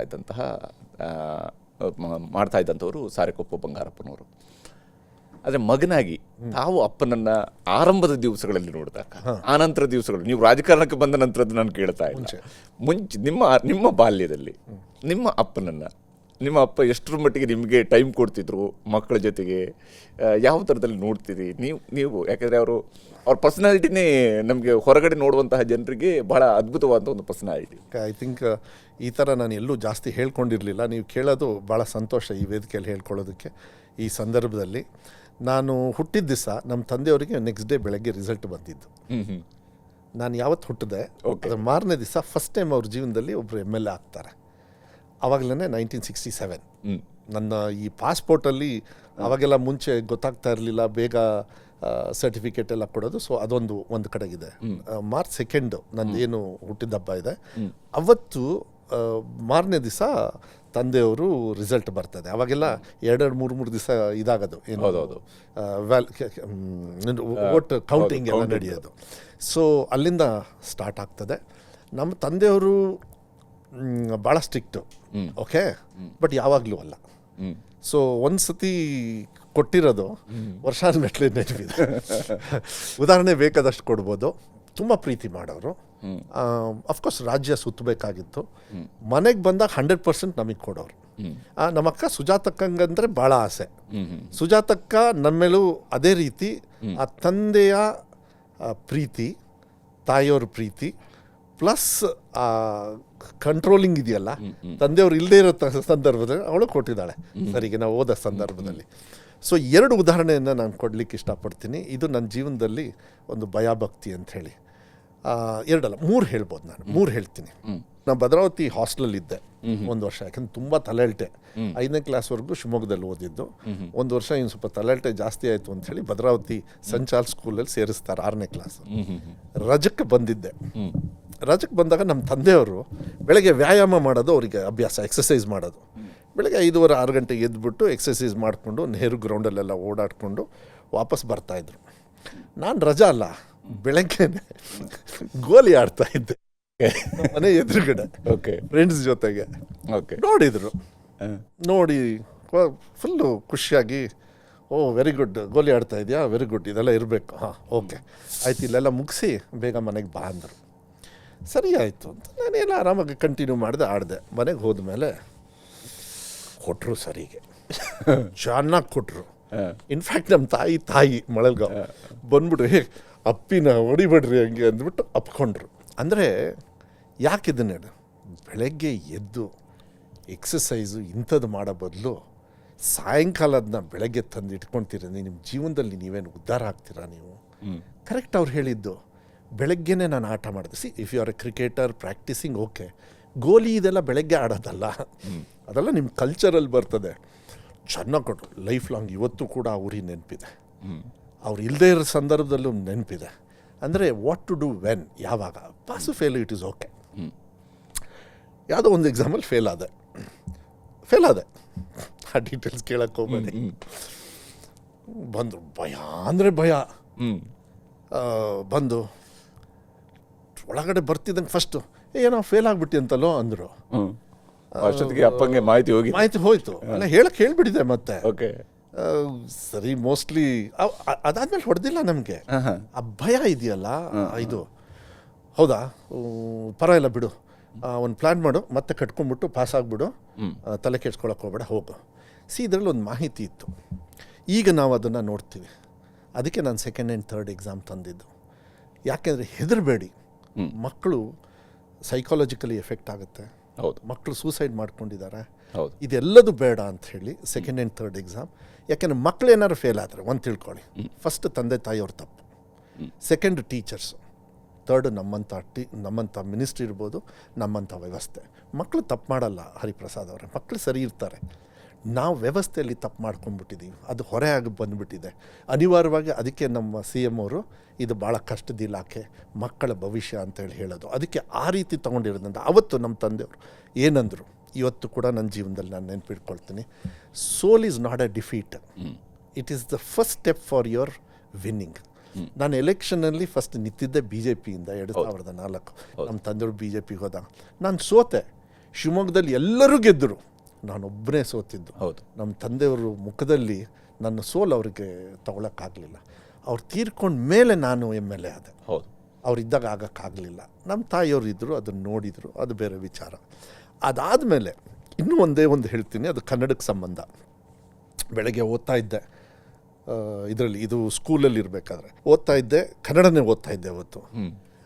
ಅವ್ರು ಹಂಗೆ ಪಾಸ್ ಆದರು, ನಾನು ಕನ್ನಡ ಓದ್ತಾ ಇದ್ದೆ. ಪಟ್ ಅಂತ ವಾಪಸ್ ಬಂದರು. ಮತ್ತದು ಓದು ಆ ಸೆಂಟೆನ್ಸು ಅಂದರು. ಓದಿದೆ. ಓ ನಿಂದು ಈ ಕೇಸಾ, ಓ ಈಗ ನಾನೇ ನಿಂಗೆ ಹೇಳ್ಕೊಡ್ಬೇಕು. ಒಂದು ನಾಳೆ ಬೆಳಗ್ಗೆ 4 ಗಂಟೆಗೆ ಹೇಳೋ, 1 ಅವರ್ ನಿಂಗೆ ಕನ್ನಡ ಹೇಳ್ಕೊಟ್ಟು ಆಮೇಲೆ ಹೇಳ್ಕೊಡ್ತೀನಿ. ಕನ್ನಡ ಇಂಗ್ಲೀಷ್ ಎಲ್ಲ ಹೇಳ್ಕೊಡೋರು. ಅವ್ರು ಶೇಕ್ಸ್ಪಿಯರ್ದೆಲ್ಲ ಪೋಯಮ್ ಸ್ಟಾರ್ಟ್ ಮಾಡಿದರೆ ಅವ್ರು ಬೇರೆ ಲೆವೆಲೇ. ಕನ್ನಡ, ಹಳೆಗನ್ನಡ, ಶೇಕ್ಸ್ಪಿಯರ್ದು ಏನು ಹಳೆ ಇಂಗ್ಲೀಷ್ ಅಂತ ಹೇಳ್ತಾರಲ್ಲ, ಓಲ್ಡ್ ಶೇಕ್ಸ್ಪಿಯರ್ ಇಂಗ್ಲೀಷ್ ಎಲ್ಲದು. He had a ಟ್ರೆಮೆಂಡ್. ಅವರಲ್ಲೇನು ಕಷ್ಟದಲ್ಲಿ ಓದ್ಕೊಂಡು ಬಂದರು, ನಾವೆಲ್ಲ ಸುಖದಲ್ಲಿ ಬಂದಿರೋದು. ನಮಗೆ ಕಷ್ಟನ ಅನುಭವ ಮಾಡಿಸಿದ್ದಾರೆ, ಅದ್ರ ಪರಿಚಯ ಮಾಡಿದ್ದಾರೆ. ಬಟ್ ನಮ್ಮನ್ನು ಆ ಕಷ್ಟದಲ್ಲಿ ಹೋಗಕ್ಕೆ ಬಿಡಲಿಲ್ಲ, ಯಾಕೆಂದರೆ ಅಷ್ಟರೊಳಗೇ ನಮಗೊಂದು ವ್ಯವಸ್ಥೆ ಸಿಕ್ಕಿತ್ತು. ಸೊ ಅವತ್ತು ನೆಕ್ಸ್ಟ್ ಡೇ ಎದ್ದು ನನಗೆ ಕನ್ನಡ ಹೇಳ್ಕೊಟ್ರು. ಐ ಥಿಂಕ್ ಸ್ವಲ್ಪ ಏನಾದ್ರು ನಾನು ಹಿಂಗೆ ಮಾತಾಡ್ತಾ ಇದ್ದೀನಿ ಅಂದರೆ ಅವ್ರಿಗೆ ಕಾಂಟ್ರಿಬ್ಯೂಷನ್ ಇದೆ, ಇಲ್ಲ ಅಂತ ಹೇಳೋದಿಲ್ಲ. ಬಟ್ ಅನಿವಾರ್ಯವಾಗಿ ಏನಾಯಿತು, ಯಾವಾಗಲೂ ಅವ್ರನ್ನ ಕೂತ್ಕೊಳ್ಳೋದಕ್ಕೆ ಆಗಲಿಲ್ಲ. ಯಾಕೆಂದರೆ ಅಷ್ಟರೊಳಗೆ ಅವರು ವಿರೋಧ ಪಕ್ಷದ ನಾಯಕರಾಗಿದ್ದರು. ಅದಾದಮೇಲೆ ಮಿನಿಸ್ಟ್ರ್ ಆದರು, ಅದಕ್ಕಿಂತ ಮುಂಚೆನೂ ಮಿನಿಸ್ಟ್ರ್ ಆಗಿದ್ದರು, ಅದಾದಮೇಲೆ CM ಆದರು. ಆಬ್ವಿಯಸ್ಲಿ ಅವ್ರದ್ದೆಲ್ಲ ಇದೆ ಅಂತ. ಬಟ್ ಯಾವಾಗಲೂ ಹೇಳೋರು, ಸ್ವಲ್ಪ ನೀವು ಹೇಳಿದ್ರಲ್ಲಿ ನೀವು ಹೇಳ್ಕೊಂಬಿಡ್ತೀರಾ ಅಂತ, ಸುಳ್ಳು ಹೇಳಬೇಡಿ ಅಂದಿದ್ದಾರೆ. ನನಗೆ ಅದೊಂದು ಅಭ್ಯಾಸ ಇದೆ. ಯಾರನ್ನ ಮನೆಗೆ ಬಂದಾಗ ನಾನು ಸ್ವಲ್ಪ ತೀಕ್ಷ್ಣವಾಗಿ ಹೇಳ್ತೀನಿ. ಮಾಧ್ಯಮದವರು ಮಾತಾಡ್ಬೇಕಾದ್ರೆ, ಏನು ಸರ್ ನೀವು ಸಿಟ್ಟಾಗಿ ಯಾವಾಗಲೂ ಮಾತಾಡ್ತೀರಿ ಅಂದ್ಬಿಡ್ತಾರೆ. ನಾನು ಅವ್ರಿಗೆ ಹೇಳ್ತೀನಪ್ಪ, ನಕ್ಕೊಂಡಿರೋದನ್ನ ಸಿಟ್ಟಲ್ಲಿ ಹೇಳೋಕ್ಕಾಗಲ್ಲ, ಸಿಟ್ಟನ್ನ ನಕ್ಕೊಂಡು ಹೇಳೋಕ್ಕಾಗಲ್ಲ. ನಾನು ಹೇಳಬೇಕಾದ್ರೆ ನನ್ನ ಅರ್ಥ ಮಾಡ್ಕೊಳ್ಳೋ ಕೆಪಾಸಿಟಿ ನಿಮಗಿತ್ತನೋ ಅರ್ಥ ಮಾಡ್ಕೊಳ್ಳಿ, ಇಲ್ಲಾಂದರೆ ನಿಮ್ಮ ಇದು ವಿಚಾರನ ನೀವು ತೋರಿಸ್ಕೊಳ್ಳಿ, ಏನು ನನಗೇನು ಅಭ್ಯಂತರ ಏನಿಲ್ಲ ಅಂಥೇಳಿ. ಸೊ ಬರ್ತಾರೆ ಕಷ್ಟದಲ್ಲಿ ಜನರು, ಅದನ್ನು ಸುಳ್ಳು ಹೇಳಬಾರ್ದು ಅಂತೇಳಿ ಹೇಳಿದ್ದಾರೆ. ಈ ಎಥಿಕ್ಸು ನನಗೆ ಗೀತಕ್ಕಂಗೆ. ಶಿವರಾಜ್ ಕುಮಾರ್ ಅವ್ರ ಮನೆಯವರು ಏನಿದ್ದಾರೆ, ಅವರು ಸ್ವಿಮ್ಮಿಂಗ್ ಹೋಗ್ಬೇಕಾದ್ರೆ ನಾನು ರೆಗ್ಯುಲರಾಗಿ ಕರ್ಕೊಂಡು ಹೋಗ್ಬೇಕಾದ್ರೆ ಈ ಥರ ಪೊಲಿಟಿಷಿಯನ್ ಮಕ್ಕಳಿಗೆಲ್ಲ ಪೊಲಿಟಿಷಿಯನ್ ಆಗೋದಕ್ಕೆ, ರಾಜಕಾರಣಿ ಆಗೋದಕ್ಕೆ ಯಾವುದೂ ಕಾಲೇಜ್ ಇಲ್ಲ, ಅನುಭವದ ಮೇಲೆ ಬರುತ್ತೆ. ನನಗನ್ಸುತ್ತೆ ಸೋಲೆ ನಾನು ಜಾಸ್ತಿ ಕಂಡಿದ್ದು. ಔಟ್ ಆಫ್ 8 ಎಲೆಕ್ಷನ್ಸ್ ಇನ್ಕ್ಲೂಡಿಂಗ್ ಗೀತಕ್ಕಂದು ನೋಡಿದಾಗ ಗೀತಕ್ಕಂದು ನನ್ನ ಮೇಲೆ ತಗೋಬೇಕು, ಯಾಕಂದ್ರೆ ನನ್ನದೇ ಜವಾಬ್ದಾರಿ ಅದು. 2 ಎಲೆಕ್ಷನ್ ಗೆದ್ದಿದ್ದು ನಾನು, ಇನ್ನೆಲ್ಲದೂ ಸೋತಿದ್ದೀನಿ. ಬಟ್ ನನ್ನ ಕೆಲಸ ಕಾರ್ಯದಲ್ಲಿ ತಂದೆ ಸೋಲಿಲ್ಲದ ಸರದಾರ. 2009ರಲ್ಲಿ ಸೋತಿರೋದು ಬಿಟ್ರೆ ಹೌದು, ಅದಕ್ಕೆ ಕಾರಣ ಅದು ಡಿಸ್ಕಸ್ ಮಾಡಲ್ಲ, ಅದು ಬೇರೆ ಅದು ಸರಿಯಾಗೋದಿಲ್ಲ. ಯಾಕಂದರೆ ಜಾತಿ, ಧರ್ಮ, ಇವತ್ತು ರಾಜಕಾರಣದೊಳಗೆ ದುಡ್ಡು ಎಲ್ಲ ಬಂದ್ಬಿಟ್ಟಿದೆ. ಅದು ತಪ್ಪು. ಅದನ್ನೇನಾದ್ರು ಹೊಡಿಬೇಕಂದ್ರೆ ಪೆನ್ನಿಂದ ಮಾತ್ರ ಸಾಧ್ಯ. ಆ ಪೆನ್ ಇದೆಯಲ್ಲ, it can make A difference. That is only from my department. ನನ್ನ ಡಿಪಾರ್ಟ್ಮೆಂಟಲ್ಲಿ ಆ ಬದಲಾವಣೆ ತೋರಿಸೋದಕ್ಕೆ ಆಗುತ್ತೆ ಅಂಥೇಳಿ ವಿಶ್ವಾಸ ಇದೆ. ಸೊ ತಂದೆಯವರ ನೆನಪು ಭಾಳ ಇಂಪಾರ್ಟೆಂಟು. ಈವನ್ ನನ್ನ ಮಗನೂ ಕೂಡ ಅವನ ಪಾಡಿಗೆ ಅವನು ಓದ್ಕೊಳ್ತಾ ಇದ್ದಾನೆ. Is A distinction person. I am very happy. ನೀವು ನಂಬಲ್ಲ, ನೀವು ಸೋಷಿಯಲ್ ಮೀಡಿಯಾದ ಎಲ್ಲಿವರೆಗೂ ಅಂತ ಹೇಳಿದರೆ, ನನ್ನ ಮಗಂದು ಪಾಸ್ ಆಗಿದ್ದು ನನ್ನ ಸೋಷಿಯಲ್ ಮೀಡಿಯಲ್ಲಿ ಹಂಚ್ಕೊಳ್ಳಿಲ್ಲ ನಾನು. ಅವನು ಸ್ಟೇಟ್ ಬೋರ್ಡ್ ಇಲ್ಲ, ಅವನು ನ್ಯಾಷನಲ್ ಇಂಟರ್ನ್ಯಾಷನಲ್ ಬೋರ್ಡ್ ಅದನ್ನು ತೊಗೊಂಡಿದ್ದ IC. 98.6 ತೊಗೊಂಡ 10ನೇ ಕ್ಲಾಸಲ್ಲಿ. 12ನೇ ಕ್ಲಾಸಲ್ಲಿ 98.25 ತೊಗೊಂಡ. ಈಗ ಇಂಜಿನಿಯರ್ ಫಸ್ಟ್ ಇಯರ್ ಓದ್ತಾ ಇದ್ದಾನೆ. ಬೇರೆ ಬೇರೆ ವರ್ಲ್ಡಲ್ಲೆಲ್ಲ ಸಿಕ್ತು, ಬಟ್ ಇಲ್ಲ RV ಕಾಲೇಜಲ್ಲೇ ಓದ್ತೀನಿ ಅಂದ.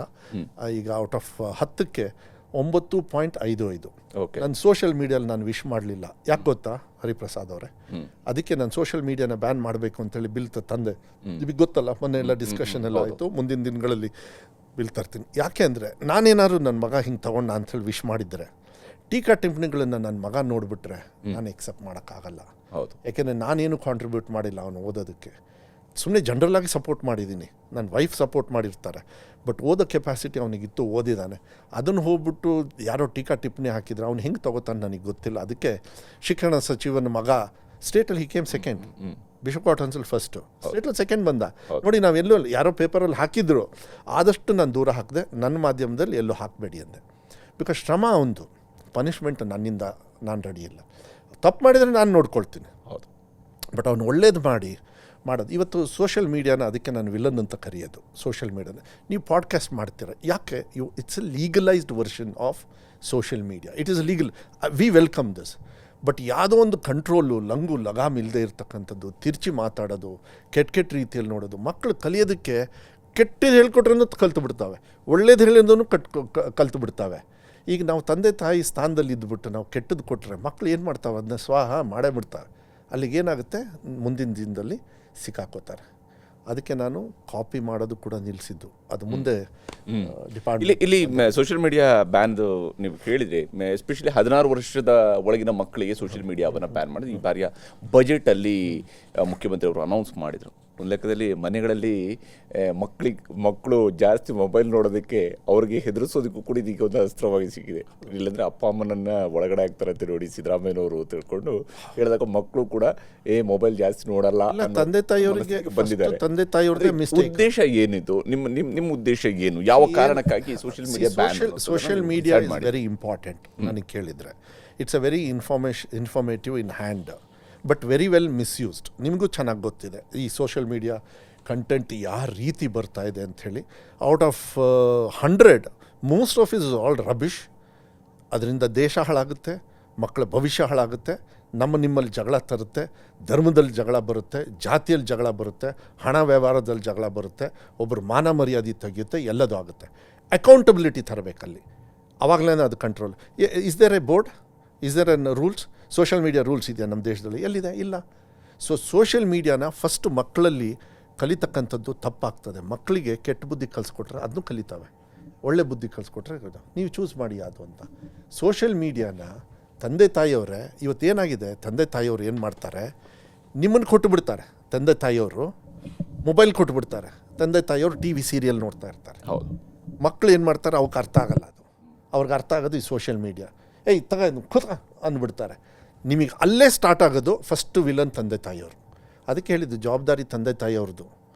ಮಕ್ಕಳು ಕನಸು ಕಟ್ಬಿಡ್ತಾರೆ. ನಾನು ಹೇಳಿದಲ್ಲ, ಸ್ಕೂಲಿಗೆ ಹೋದರೆ ಡಾಕ್ಟರ್ ಆಗಿಬಿಡ್ತಾರೆ. No, social media is a main villain. ವಿಧಾನಸೌಧದ ಒಳಗೆ ಹೇಳಿದೆ ನಾನು, ನನ್ನನ್ನು ಕೆಟ್ಟದ್ದು ಮಾಡ್ಕೊಂಡು ಏನು ಕಿಸ್ಕೊಳ್ಳಿ, ಅದು ಯಾರನ್ನೋ ಇನ್ನೊಬ್ಬನನ್ನು ಕೆಟ್ಟದಾಗಿ ಮಾಡ್ತಾ ಇದೆ. ಬಿಕಾಸ್ ಅವನು ಬದುಕ್ತಾ ಇರೋದೇ ಅದರಿಂದ.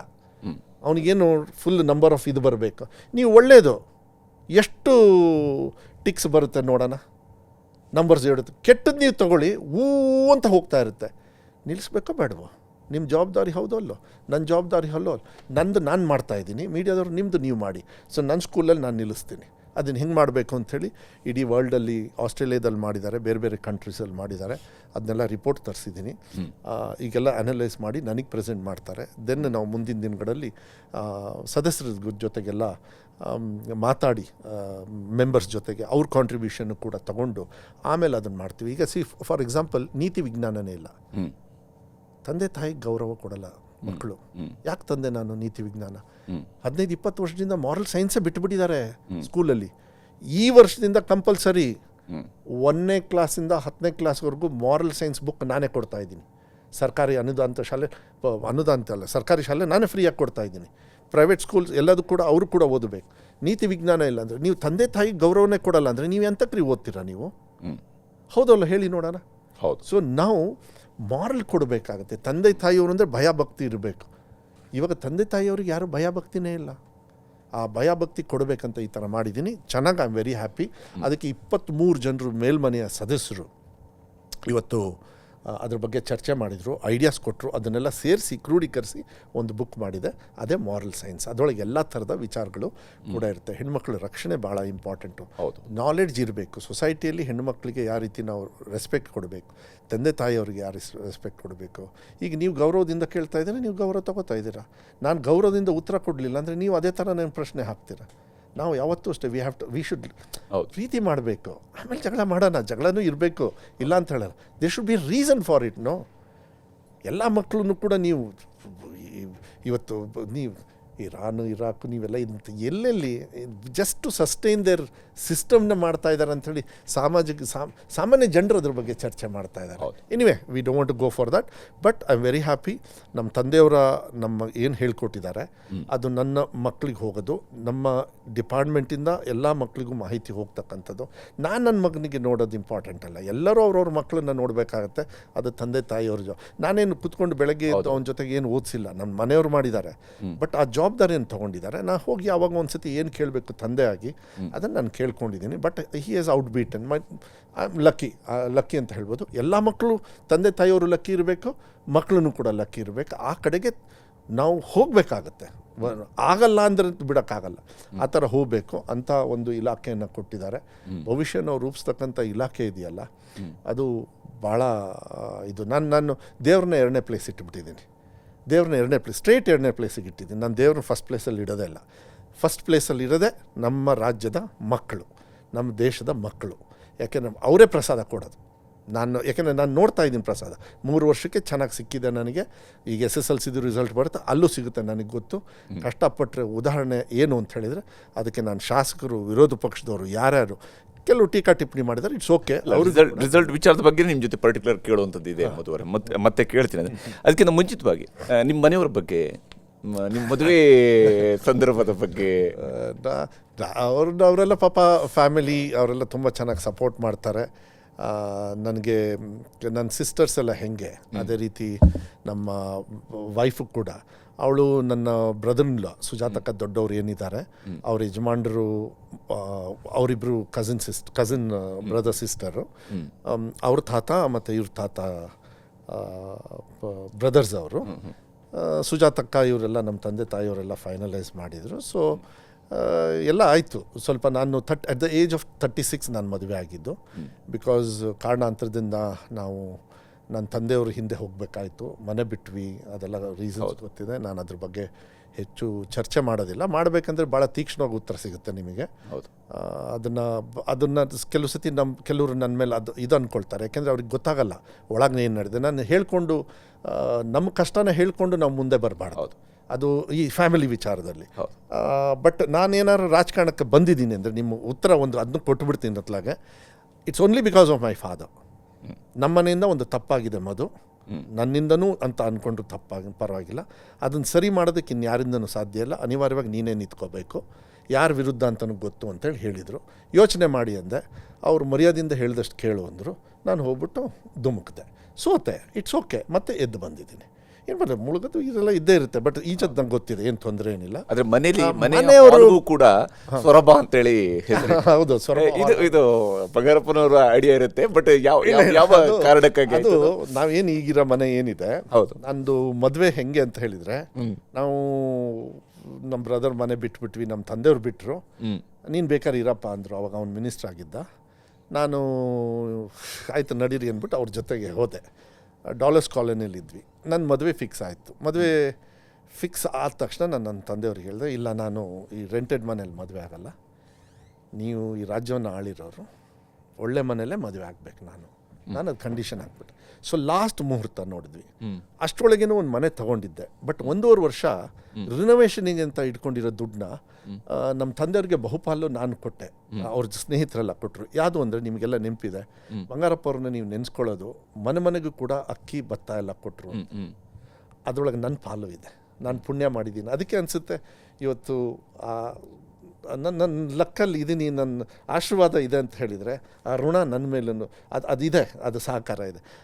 ಬರಗಾಲ ಬಂದಾಗ ಇಡೀ ಶಿವಮೊಗ್ಗ ಜಿಲ್ಲೆಯಲ್ಲಿ ಶಿಕಾರಿಪುರ, ಶಿರಾಳಕೊಪ್ಪ, ಸೊರಬ, ಆನವಟ್ಟಿ, ಆಯನೂರು ಇಲ್ಲೆಲ್ಲ ಫ್ರೀ ಅಕ್ಕಿಯನ್ನು ಮನೆಗೆ, ಭತ್ತವನ್ನು ರೈತರಿಗೆ ಮನೆಗೆ ಕೊಟ್ಟರು ಲಾರೀಸು. ಅದಕ್ಕೆ ನನ್ನ ಪಾಲಿತ್ತು. ಈ ಮನೆ ರಿನೋವೇಷನ್ ಆಗಲಿಲ್ಲ.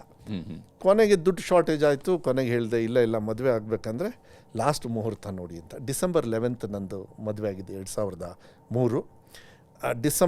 ನವಂಬರ್ 27 ಮನೆ ಗೃಹ ಪ್ರವೇಶ, ಬೆಳಗ್ಗೆ, ಸಾಯಂಕಾಲ ಎಂಗೇಜ್ಮೆಂಟ್. ನಾನು ಹೇಳಿದೆ ಮದುವೆನೇ ಆಗಲ್ಲ ನಾನು, ಫಸ್ಟ್ ನೀವು ಈ ದೊಡ್ಡ ಮನೇಲಿ ಇರಬೇಕು. ಯಾಕಂದರೆ ತುಂಬ ಚಿಕ್ಕ ಮನೇಲಿದ್ದು ದಿನ ಬೆಳಗ್ಗೆ ಎದ್ದಾಗ ಮನಸ್ಸಿಗೆ ನೋವಾಗುತ್ತೆ ನನಗೆ ನಮ್ಮ ತಂದೆ ತಾಯಿಯವ್ರನ್ನ ಅವ್ರು ಯಾವತ್ತೂ ಬೇಜಾರು ಮಾಡ್ಕೊಳ್ಲಿಲ್ಲ ಮಗನಾಗಿ ಅಂಥೇಳಿ.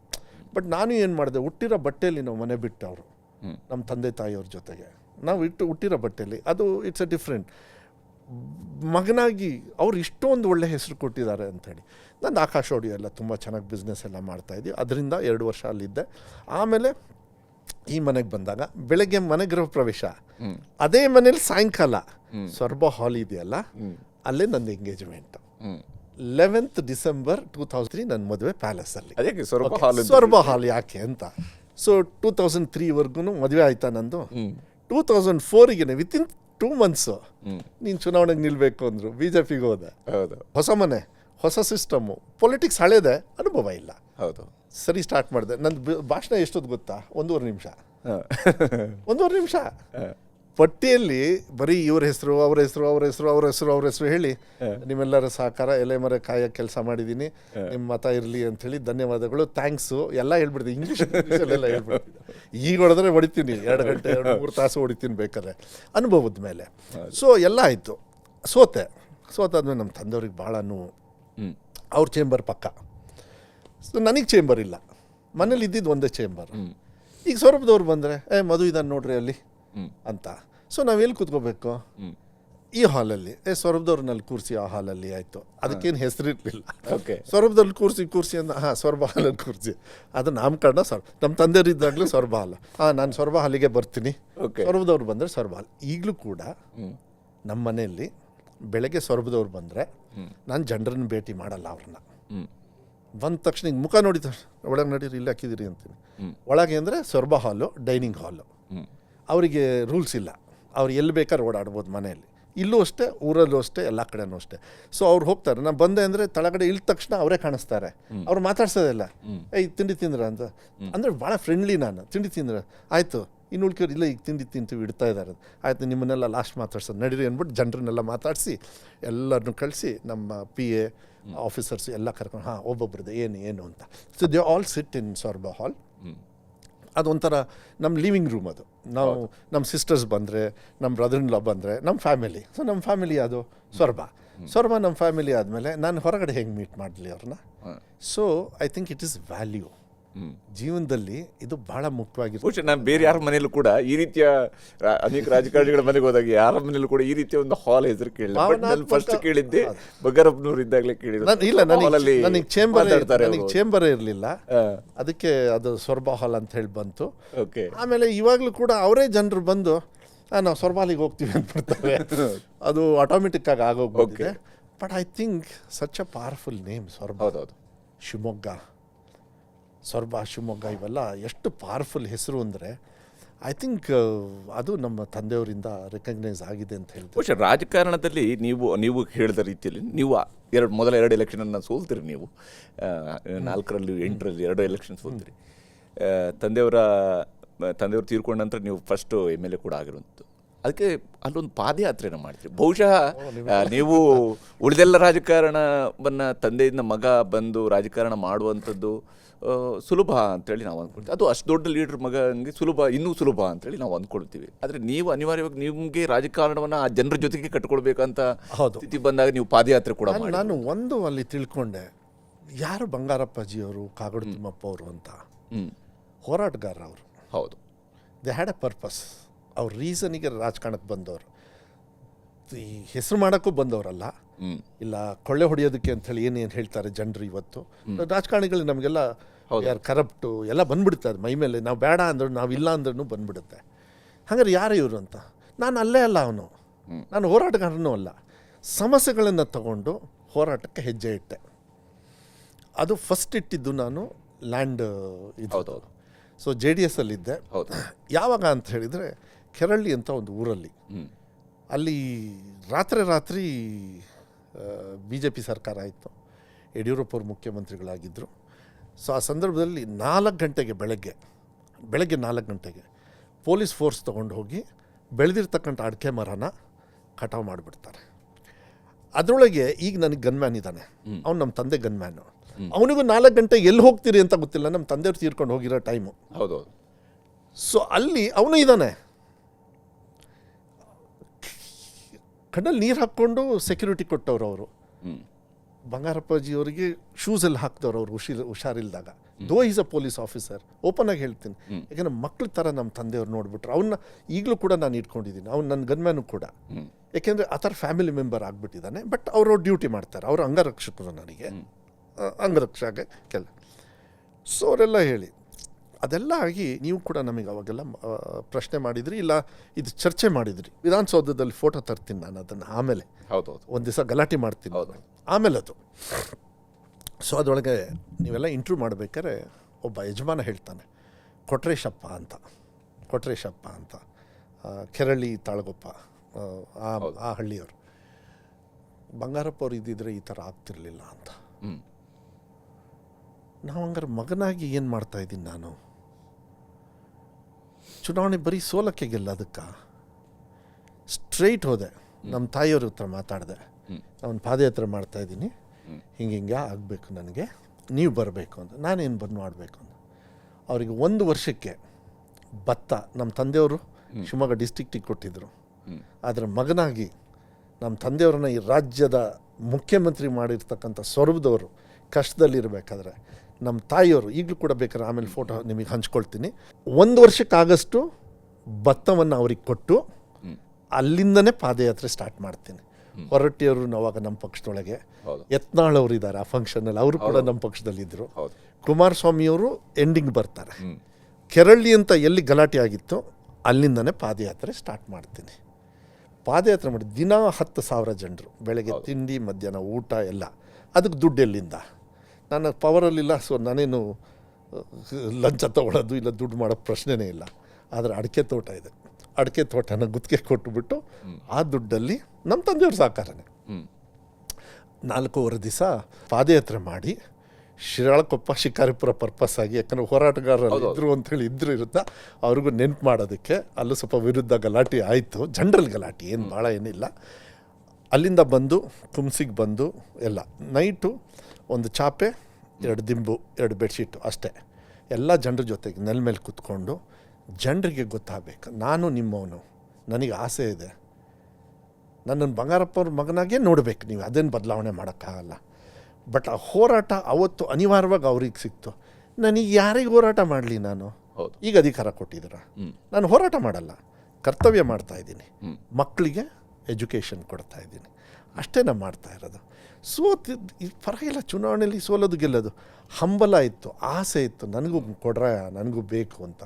ಸೊ ಆವಾಗ ನಮ್ಮ ತಂದೆಯವ್ರು ತೀರ್ಕೊಂಡು ಹೋದಾಗ, ಸೊ ನಮ್ಮ ತಾಯಿಯವರಿಗೆ ಕಾಲಿಗೆ ನಮಸ್ಕಾರ ಮಾಡಿ 1 ವರ್ಷ ಅವರಿಗೆ ಅಕ್ಕಿ ಭತ್ತ ಕೊಟ್ಟು, ಎಲ್ಲಿ ಆ 2 ಊರವ್ರು, ನಾನೇನು ಇಡೀ ಸ್ವರ್ಭಕ್ಕೆ ಕೊಟ್ಟಿಲ್ಲ, ಆ 2 ಯಾರ್ಯಾರು ಜಮೀನು ಕಳ್ಕೊಂಡಿದ್ರು 1 ವರ್ಷಕ್ಕೆ ಅಡ್ವಾನ್ಸು ಲಾರಿಯಲ್ಲಿ ನಿಲ್ಲಿಸಿ ಅವರಿಗೆಲ್ಲ ಕೊಟ್ಟು ಅಲ್ಲಿಂದ ಪಾದಯಾತ್ರೆ ಸ್ಟಾರ್ಟ್ ಮಾಡಿ ನಾನು ಇಲ್ಲಿಗೆ ಮಾಡಿದೆ. ಐ ಥಿಂಕ್ ಆವಾಗ ಸ್ಟಾರ್ಟ್ ಮಾಡಿದರು. ಅದಾದಮೇಲೆ ಮತ್ತೆ ಇನ್ನೊಂದು ಮಾಡಿದೆ. ಆವಾಗ ಅನಿವಾರ್ಯವಾಗಿ ಸೋತೆ. ಅದ್ಯಾವುದು ಅಂದರೆ ನೀರಾವರಿಗೆ. ಸೊ ನಾನು JDS ಅಲ್ಲಿದ್ದೆ. ಕುಮಾರಸ್ವಾಮಿಯವರು ಮುಖ್ಯಮಂತ್ರಿಗಳಾದರು, ಕೋಲಿಷನ್ ಗೌರ್ಮೆಂಟ್. ಸೊ ನನಗೆ MLC ಆಫರ್ ಮಾಡಿದರು. ಆವಾಗ ನಾನು ಬೇಡ, ಬ್ಯಾಕ್ ಡೋರಿಂದ ಬೇರೆಯವರಿಗೆ ಕೊಡಿ, ಪಾಪ YS ವಿದತ್ತ, ರಮೇಶ್ ಬಾಬು ಇಂಥವರಿಗೆಲ್ಲ. Of course I don't to discuss about that ನಾವು, ಬಿಕಾಸ್ ಅದು ಬೇರೆ ಟಾಪಿಕ್ ಕೊಟ್ಟೋಗುತ್ತೆ. ನನಗೇನಿಲ್ಲ, ನಾನು ಒಂದು ಪಾದಯಾತ್ರೆಯಲ್ಲಿ ನೀವೇ ಬಂದುಬಿಟ್ಟು ಮಾತು ಕೊಟ್ಟಿದ್ರಿ, ನಾವು ಮುಖ್ಯಮಂತ್ರಿಗಳಾದರೆ ನಾನು ಇದು ಮಾಡ್ತೀನಿ ಅಂತ 1800 ಕೋಟಿಯನ್ನು ದಯವಿಟ್ಟು ಕೈ ಮುಗಿತೀನಿ. ಆ ಫಂಕ್ಷನಿಗೆ ನಾ ಹೋಗಲಿಲ್ಲ, ನೀವು ಅನೌನ್ಸ್ ಮಾಡೋದು ನಂಗೆ ಕರೆದಿದ್ರು. ನಾಳೆ ಪ್ರೋಟೋಕಾಲಲ್ಲಿ ನೀವು ನನ್ನನ್ನು ಪಕ್ಕ ಕೂರಿಸ್ಕೊಳ್ತೀರಿ, ಅಲ್ಲಿರೋ ಗೆದ್ದವರೆಲ್ಲ ಪಕ್ಕ ಬಂದಾಗ ಸ್ವಲ್ಪ ಮನಸ್ಸಿಗೆ ನಮಗೂ ನೋವಾಗುತ್ತೆ. ಇಟ್ಸ್ ಓಕೆ, ಇನ್ನೊಂದು ದಿವಸ ನಾನು ಗೆದ್ದೇ ಗೆಲ್ತೀನಿ, ನನಗೆ ಇದೊಂದು ಮಾಡಿಕೊಟ್ಬಿಡಿ ಅಂಥೇಳಿ. ಅದೇ ನೀರಾವರಿಯನ್ನು ಕುಮಾರಸ್ವಾಮಿಯವರು ಅನೌನ್ಸ್ ಮಾಡ್ತಾರೆ ಕೋಲಿಷನಲ್ಲಿ. ಆಮೇಲೆ ಯಡಿಯೂರಪ್ಪ ಅವ್ರು ಗುದ್ಲಿ ಪೂಜೆ ಮಾಡಿ ಮುಕ್ತಾಯ ಬೊಮ್ಮಾಯಿಯವ್ರು ಮಾಡ್ತಾರೆ. ಹೋರಾಟ ಮಾಡಿದ್ದು ನಾವು. ಬಟ್ ನನಗೆ ಹೆಸರು ಬೇಕು ಅಂತ ಹೇಳಲ್ಲ, ಆದರೆ ಜನರಿಗೆ ನೀರು ಸಿಕ್ತು, ರೈತರಿಗೆ ನೀರು ಸಿಕ್ತು, ಸಾಕು. ಭೂಮಿಯನ್ನು ಕೊಡ್ತಾ ಇದ್ದೀವಿ, ಇನ್ನೂ ಕೊಡೋದಿದೆ.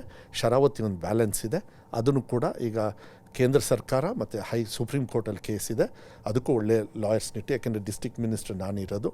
ನಮ್ಮ ತಂದೆ ಕಾಗೋಡು ತಿಮ್ಮಪ್ಪ ಅವರು ಇಂಥವ್ರನ್ನೆಲ್ಲ ನಂಬ್ಕೊಂಡು, ಶಾಂತವೀರಿ ಗೋಪಾಲ್ ಗೌಡ್ರನ್ನ ಅಂಥವ್ರನ್ನೆಲ್ಲ ನೋಡಿಕೊಂಡು, ಯಾಕಂದರೆ ನನ್ನ ತಂದೆಯವರು ಶಾಂತವೀರಿ ಗೋಪಾಲ್ ಗೌಡ್ರ ಗರಡಿಯಲ್ಲಿ ಬೆಳೆದವರು.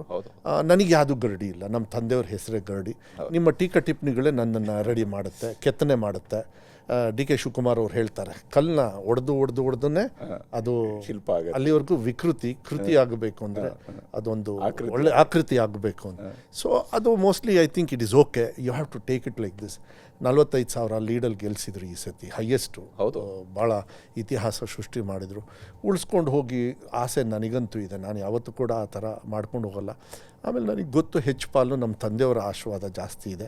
ಅವ್ರು ಇಲ್ಲದೇ ಇರ್ತಕ್ಕಂಥ ಒಬ್ಬ ವ್ಯಕ್ತಿ ಇನ್ನೂ ಕೂಡ ಚಾಲ್ತಿಯಲ್ಲಿದೆ ಅಂತ ಹೇಳಿದರೆ ಎಷ್ಟು ಆಳವಾಗಿರಬೇಕು ನೋಡಿ. ಅದನ್ನು ನಾನು ಅರ್ಥ ಮಾಡ್ಕೋಬೇಕು, ಪ್ರಯತ್ನ ಪಡಬೇಕು. ನಾನು ಪಡ್ತಾಯಿದ್ದೀನಿ. ಜಾತಿ ಧರ್ಮ ಮಾಡೋದಕ್ಕೆ ಹೋಗೋದಿಲ್ಲ, ನನಗಿಷ್ಟ ಇಲ್ಲ, ನಮ್ಮ ಅಪ್ಪ ಅವ್ರು ಹೇಳ್ಕೊಟ್ಟಿಲ್ಲ ನನಗೆ. ಮನುಷ್ಯತ್ವ ಹಿಡ್ಕೋ, ಗೌರವ ಕೊಡು ಅಂತ ಹೇಳಿದ್ದಾರೆ, ಸುಳ್ಳು ಹೇಳಬೇಡ. ಸೊ ಅದಕ್ಕೆ ಕೆಲವು ಸತಿ ನಾವು ಸ್ವಲ್ಪ ಕಾಣಿಸೋದು, ಬಂಗಾರಪ್ಪವ್ರು ತುಂಬ ಸಿಡುಕರು ಅಂದ್ಬಿಡೋರು. ಈಗ ಮೋಸ್ಟ್ಲಿ ನನಗೂ ಅಂತಾರೆ, ನಾನು ಅಷ್ಟೊಂದಿಲ್ಲ, ಯಾಕೆಂದ್ರೆ ಅವ್ರ ಥರ ಸಿಡುಕು ಮಾಡೋಕ್ಕಾಗಲ್ಲ. ಬಟ್ ಪರ್ಪಸ್ ಇದೆ ಅದರಲ್ಲಿ, ಅರ್ಥ ಮಾಡ್ಕೊ. ಆಗದೇ ಇರೋ ಕೆಲಸನ ಇವತ್ತು ಕೂಡ ಮನೆಯಲ್ಲಿ, ಸರ್ ಟೀಚರು ಕೌನ್ಸಿಲಿಂಗ್ ಬಿಟ್ಟರೆ ಇನ್ನು ಟ್ರಾನ್ಸ್ಫರೇ ಮಾಡೋಕ್ಕಾಗಲ್ಲ, ಅದನ್ನ ಅದು ರೂಲ್ಸ್ ಹೆಂಗೆ ಸರ್, ನೀವೇ ಹಿಂಗೆ ಹೇಳ್ಬಿಟ್ರೆ ಹೆಂಗೆ ಅಂದರು. ನಾನಪ್ಪ ಕಾರಲ್ಲಿ ಕೂತ್ಕೊಂಡು ಬರ್ತೀನಪ್ಪ, ನಂದು ಇಷ್ಟ ಇರೋದು ರೂಲ್ಸ್, ನಾನೇನು ಮಾಡಿ CM ಅವರು ಮಾಡೋಕ್ಕಾಗಲ್ಲ, ಏಕೆಂದರೆ ಅದು ರೂಲ್ಸ್ ಇರೋದೇ ಹಾಗೆ ಅಂಥೇಳಿ. ಪಾಪ ಗಂಡ ಹೆಂಡ್ತಿ ಬಂದಿದ್ರು ಕಷ್ಟಪಟ್ಟು. ಗಂಡ ಒಂದು ಕಡೆ ಇರ್ತಾರೆ, ಹೆಂಡ್ತಿ ಒಂದು ಕಡೆ ಇರ್ತಾರೆ, ಅದಕ್ಕೆಲ್ಲ ಪ್ರಿಫರೆನ್ಸು ಇದೆ. ಏನೋ ಅಲ್ಲ, ಪತಿ ಪತ್ನಿ ಇದ್ರದ್ದೆಲ್ಲ. ಬಟ್ ಕೆಲವು ಸತಿ ಮನಸ್ಸಿಗೆ ನೋವು ಮಾಡ್ಕೊಳ್ತಾರೆ. Sometimes we are helpless. ಅದನ್ನು ಹೆಲ್ಪ್ ಮಾಡೋಕ್ಕೆ ಆಸೆ. ಕಾನೂನು ಬದಲಾವಣೆ ಮಾಡೋ ಶಕ್ತಿ ನಮಗಿನ್ನೂ ಕೊಟ್ಟಿಲ್ಲ. ಆದರೆ ಕಾನೂನು ಬದಲಾವಣೆ ಮಾಡ್ತಕ್ಕಂಥ ಐಡಿಯಾಸ್ನ, ರೂಲ್ಸ್ನ ಮಾಡ್ತಕ್ಕಂಥ ಒಂದು ಇದರಲ್ಲಿದ್ದೀವಿ. ಇದೆಲ್ಲದೂ ಕೂಡ ಐ ಥಿಂಕ್ ನೀವು ಶಿಕ್ಷಣ ಸಚಿವರಾಗೋದಕ್ಕಿಂತ ಕರೆಕ್ಟಾಗಿ 1 ವರ್ಷದ ಹಿಂದಿನಿಂದ ಕರ್ನಾಟಕದಲ್ಲಿ ಬಹಳ ದೊಡ್ಡ ಚರ್ಚೆ ಆಗಿದ್ದು, ಮತ್ತು ನೀವು ಶಿಕ್ಷಣ ಸಚಿವರಾಗಿದ್ದ ವರ್ಷದಲ್ಲೇ ಅದು ಶೈಕ್ಷಣಿಕವಾಗಿ ಅದು ಬರುವಂಥದ್ದಿದ್ದು ಪಠ್ಯಪುಸ್ತಕದ ಪರಿಷ್ಕರಣೆ. ನಿಮಗೆ ಈ ಪಠ್ಯಪುಸ್ತಕ ಪರಿಷ್ಕರಣೆ ಅನ್ನುವಂಥದ್ದು ಬಹುಶಃ ಪತ್ರಕರ್ತರು ಕೇಳಿದ ಮೊದಲ ಪ್ರಶ್ನೆಯೂ ಕೂಡ ಅದೇ ಆಗಿರುತ್ತೆ.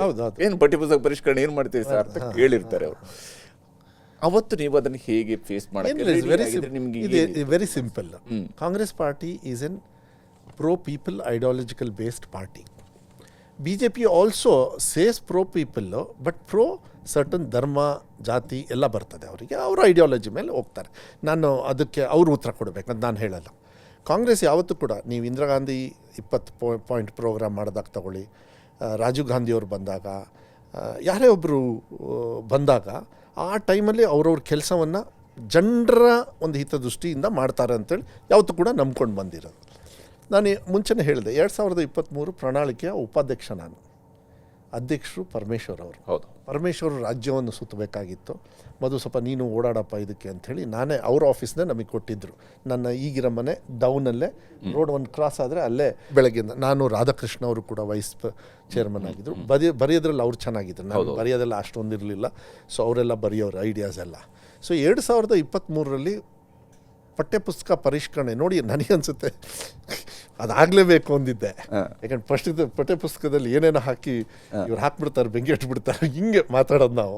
ಎಲ್ಲ ಕನ್ಫ್ಯೂಷನ್ ಮಾಡ್ತಾರೆ. ಮಕ್ಕಳಿಗೆ ಧಾರ್ಮಿಕ ಮತ್ತು ಭಾವನಾತ್ಮಕ ವಿಚಾರಗಳನ್ನು ದೂರ ಇಡಬೇಕು, ಅದು ಒಳ್ಳೆಯದಲ್ಲ. ಒಳ್ಳೆ ಭಾವನಾತ್ಮಕ ಆದರೆ ಓಕೆ ಅಂಥೇಳಿ ಹೇಳಿದಾಗ ಅದನ್ನ ನಾವೇ ಹಾಕ್ತಿದ್ದು. ಈ ಗ್ಯಾರಂಟಿಗಳ ಜೊತೆಗೆ ಅದನ್ನು ಹಾಕಿದವ್ರೆ ನಾವು. ನಾನು ಹಾಕಿದ ಮೇಲೆ, ನಾನು ಮಿನಿಸ್ಟರ್ ಆದಮೇಲೆ ನಾನು ಮಾಡಲೇಬೇಕಲ್ಲ. ಹೌದು. ಅದ್ರಲ್ಲಿ ಒಂದು ಏನಾಗ್ಬಿಡ್ತು, ನಾನು ಮಿನಿಸ್ಟರ್ ಆಗಸ್ಟಿಗೆ ಟೆಕ್ಸ್ಟ್ ಬುಕ್ ಪ್ರಿಂಟ್ ಆಗಿಬಿಟ್ಟಿತ್ತು. ಹೌದು. ಮಿಸ್ಟೇಕ್ಗಳು 45 ಇತ್ತು. ಸೆಂಟೆನ್ಸು, ವರ್ಡು ಮತ್ತು ಈವನ್ ಪ್ಯಾರಾ ಸಬ್ಜೆಕ್ಟ್ ಅವು ಮಿಸ್ಟೇಕ್ ಇದೆ.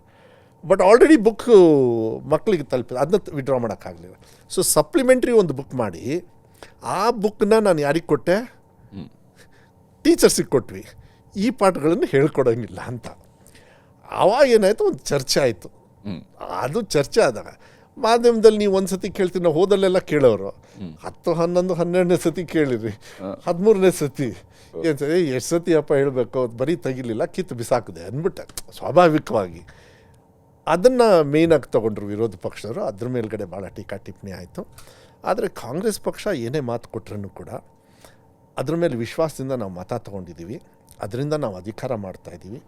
ಅದರಿಂದ ನಾನು ಚೀಫ್ ಮಿನಿಸ್ಟರ್ ಆಗಿದ್ದೀನಿ ಅಂಥೇಳಿ ಸಿದ್ದರಾಮಯ್ಯ ಅವರು ಹೇಳ್ಕೊಂಡು ಬಂದಿರೋದ್ರಿಂದ, ಕಾಂಗ್ರೆಸ್ ವರಿಷ್ಠರು ಕೂಡ ಅದನ್ನು ಹೇಳ್ಕೊಂಡು ಬಂದಿರೋದ್ರಿಂದ, ಫಸ್ಟ್ ನಿಮ್ಮ ಡ್ಯೂಟಿ ಏನು ಅಂದರೆ, ನೀವೇನು ಮಾತು ಕೊಟ್ಟಿದ್ರಿ ಅದನ್ನ ಎಕ್ಸಿಕ್ಯೂಟ್ ಮಾಡಿ.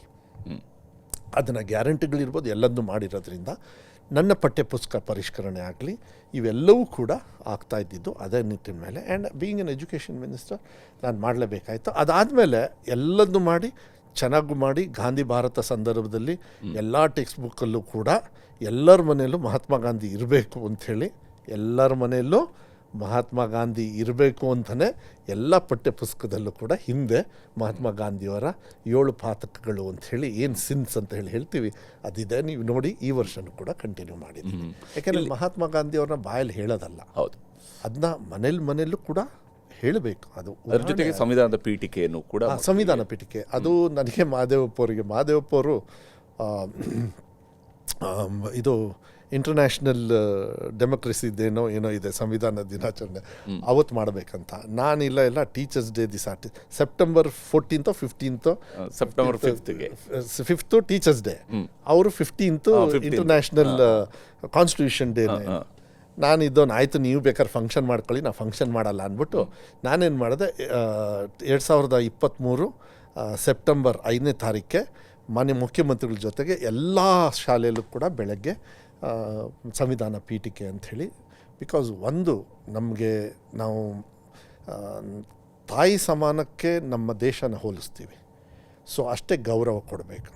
ಆ ಗೌರವನ ಹೆಂಗೆ ಕೊಡಬೇಕು ಅಂತ ಹೇಳಿ ಎಲ್ಲ ನಮ್ಮ ಸಂವಿಧಾನದಲ್ಲಿ ಬರೆದಿದ್ದಾರೆ. ಇವತ್ತು ನಿಮ್ಮ ಜೊತೆಗೆ ಮಾತಾಡ್ತಾ ಇದ್ದೀನಿ, ಬಾಬಾ ಸಾಹೇಬ್ ಅಂಬೇಡ್ಕರ್ ಅವರ ನೆನ್ಪು ಮಾಡ್ಕೊಳ್ತಕ್ಕಂಥ ಪುಣ್ಯದ ದಿನ. ಇವತ್ತು ನಾವು ನೆನ್ಪು ಮಾಡ್ಕೊಳ್ತೀವಿ ಅಂತ ಹೇಳಿದರೆ ಅವ್ರನ್ನ ಬರೀ ನೆನ್ಪು ಮಾಡ್ಕೊಳ್ಳೋದಲ್ಲ, ಅದನ್ನು ಅನುಷ್ಠಾನ ಮಾಡಬೇಕಾಗತ್ತೆ. ನೀವು ಬೇರೆ ಜಾತಿ, ನಾನು ಬೇರೆ ಜಾತಿ, ಅವ್ರು ಬೇರೆ ಧರ್ಮ, ಇನ್ನೊಬ್ರು ಬೇರೆ ಧರ್ಮ, ನಾವೆಲ್ಲರೂ ಕೂಡ ಒಂದೇ ರೂಮಲ್ಲಿ, ಒಂದೇ ವೇದಿಕೆಯಲ್ಲಿ, ಈ ಥರ ಚೇರಲ್ಲಿ ನೀವು ಪ್ರಶ್ನೆ ಕೇಳ್ಬೋದು, ನಾನು ಉತ್ತರ ಕೊಡ್ಬೋದು, ಇನ್ನೊಬ್ಬ ಸ್ಟ್ರೈಕ್ ಮಾಡ್ಬೋದು, ಒಬ್ಬ ಮಿನಿಸ್ಟರ್ ಆಗ್ಬೋದು. ಚಾಯ್ವಾಲ ನಾನು ಮಿನಿಸ್ಟರ್ ಆಗಿದ್ದೀನಿ ಅಂತ ಹೇಳ್ಕೊಳ್ತಾರೆ ಅಂದರೆ it is only because of Baba Saheb Ambedkar ಅವರು. ಅದಕ್ಕೆ ನಮ್ಮ SSLCಯಲ್ಲಿ ಈ ಸತಿ SC ST ಅವರೆಲ್ಲ ಎಷ್ಟು ಚೆನ್ನಾಗಿ 17%, 18% ರಿಸಲ್ಟ್ನ ಚೆನ್ನಾಗಿ ತಗೊಂಡು ಹೋಗಿದ್ದಾರೆ. ಸೊ ನನಗನ್ಸುತ್ತೆ ಇದು ಬಹಳ ಮುಖ್ಯ ಆಗ್ತದೆ. ಮಾತು ಕೊಟ್ಟ ಮೇಲೆ ಉಳಿಸ್ಕೊಳ್ಳೋದು ಪ್ರಣಾಳಿಕೆಯಲ್ಲಿ ಇರೋದ್ರಿಂದ. ಸೊ 2 ಕೆಲಸ ಮಾಡಿದ್ದೀನಿ.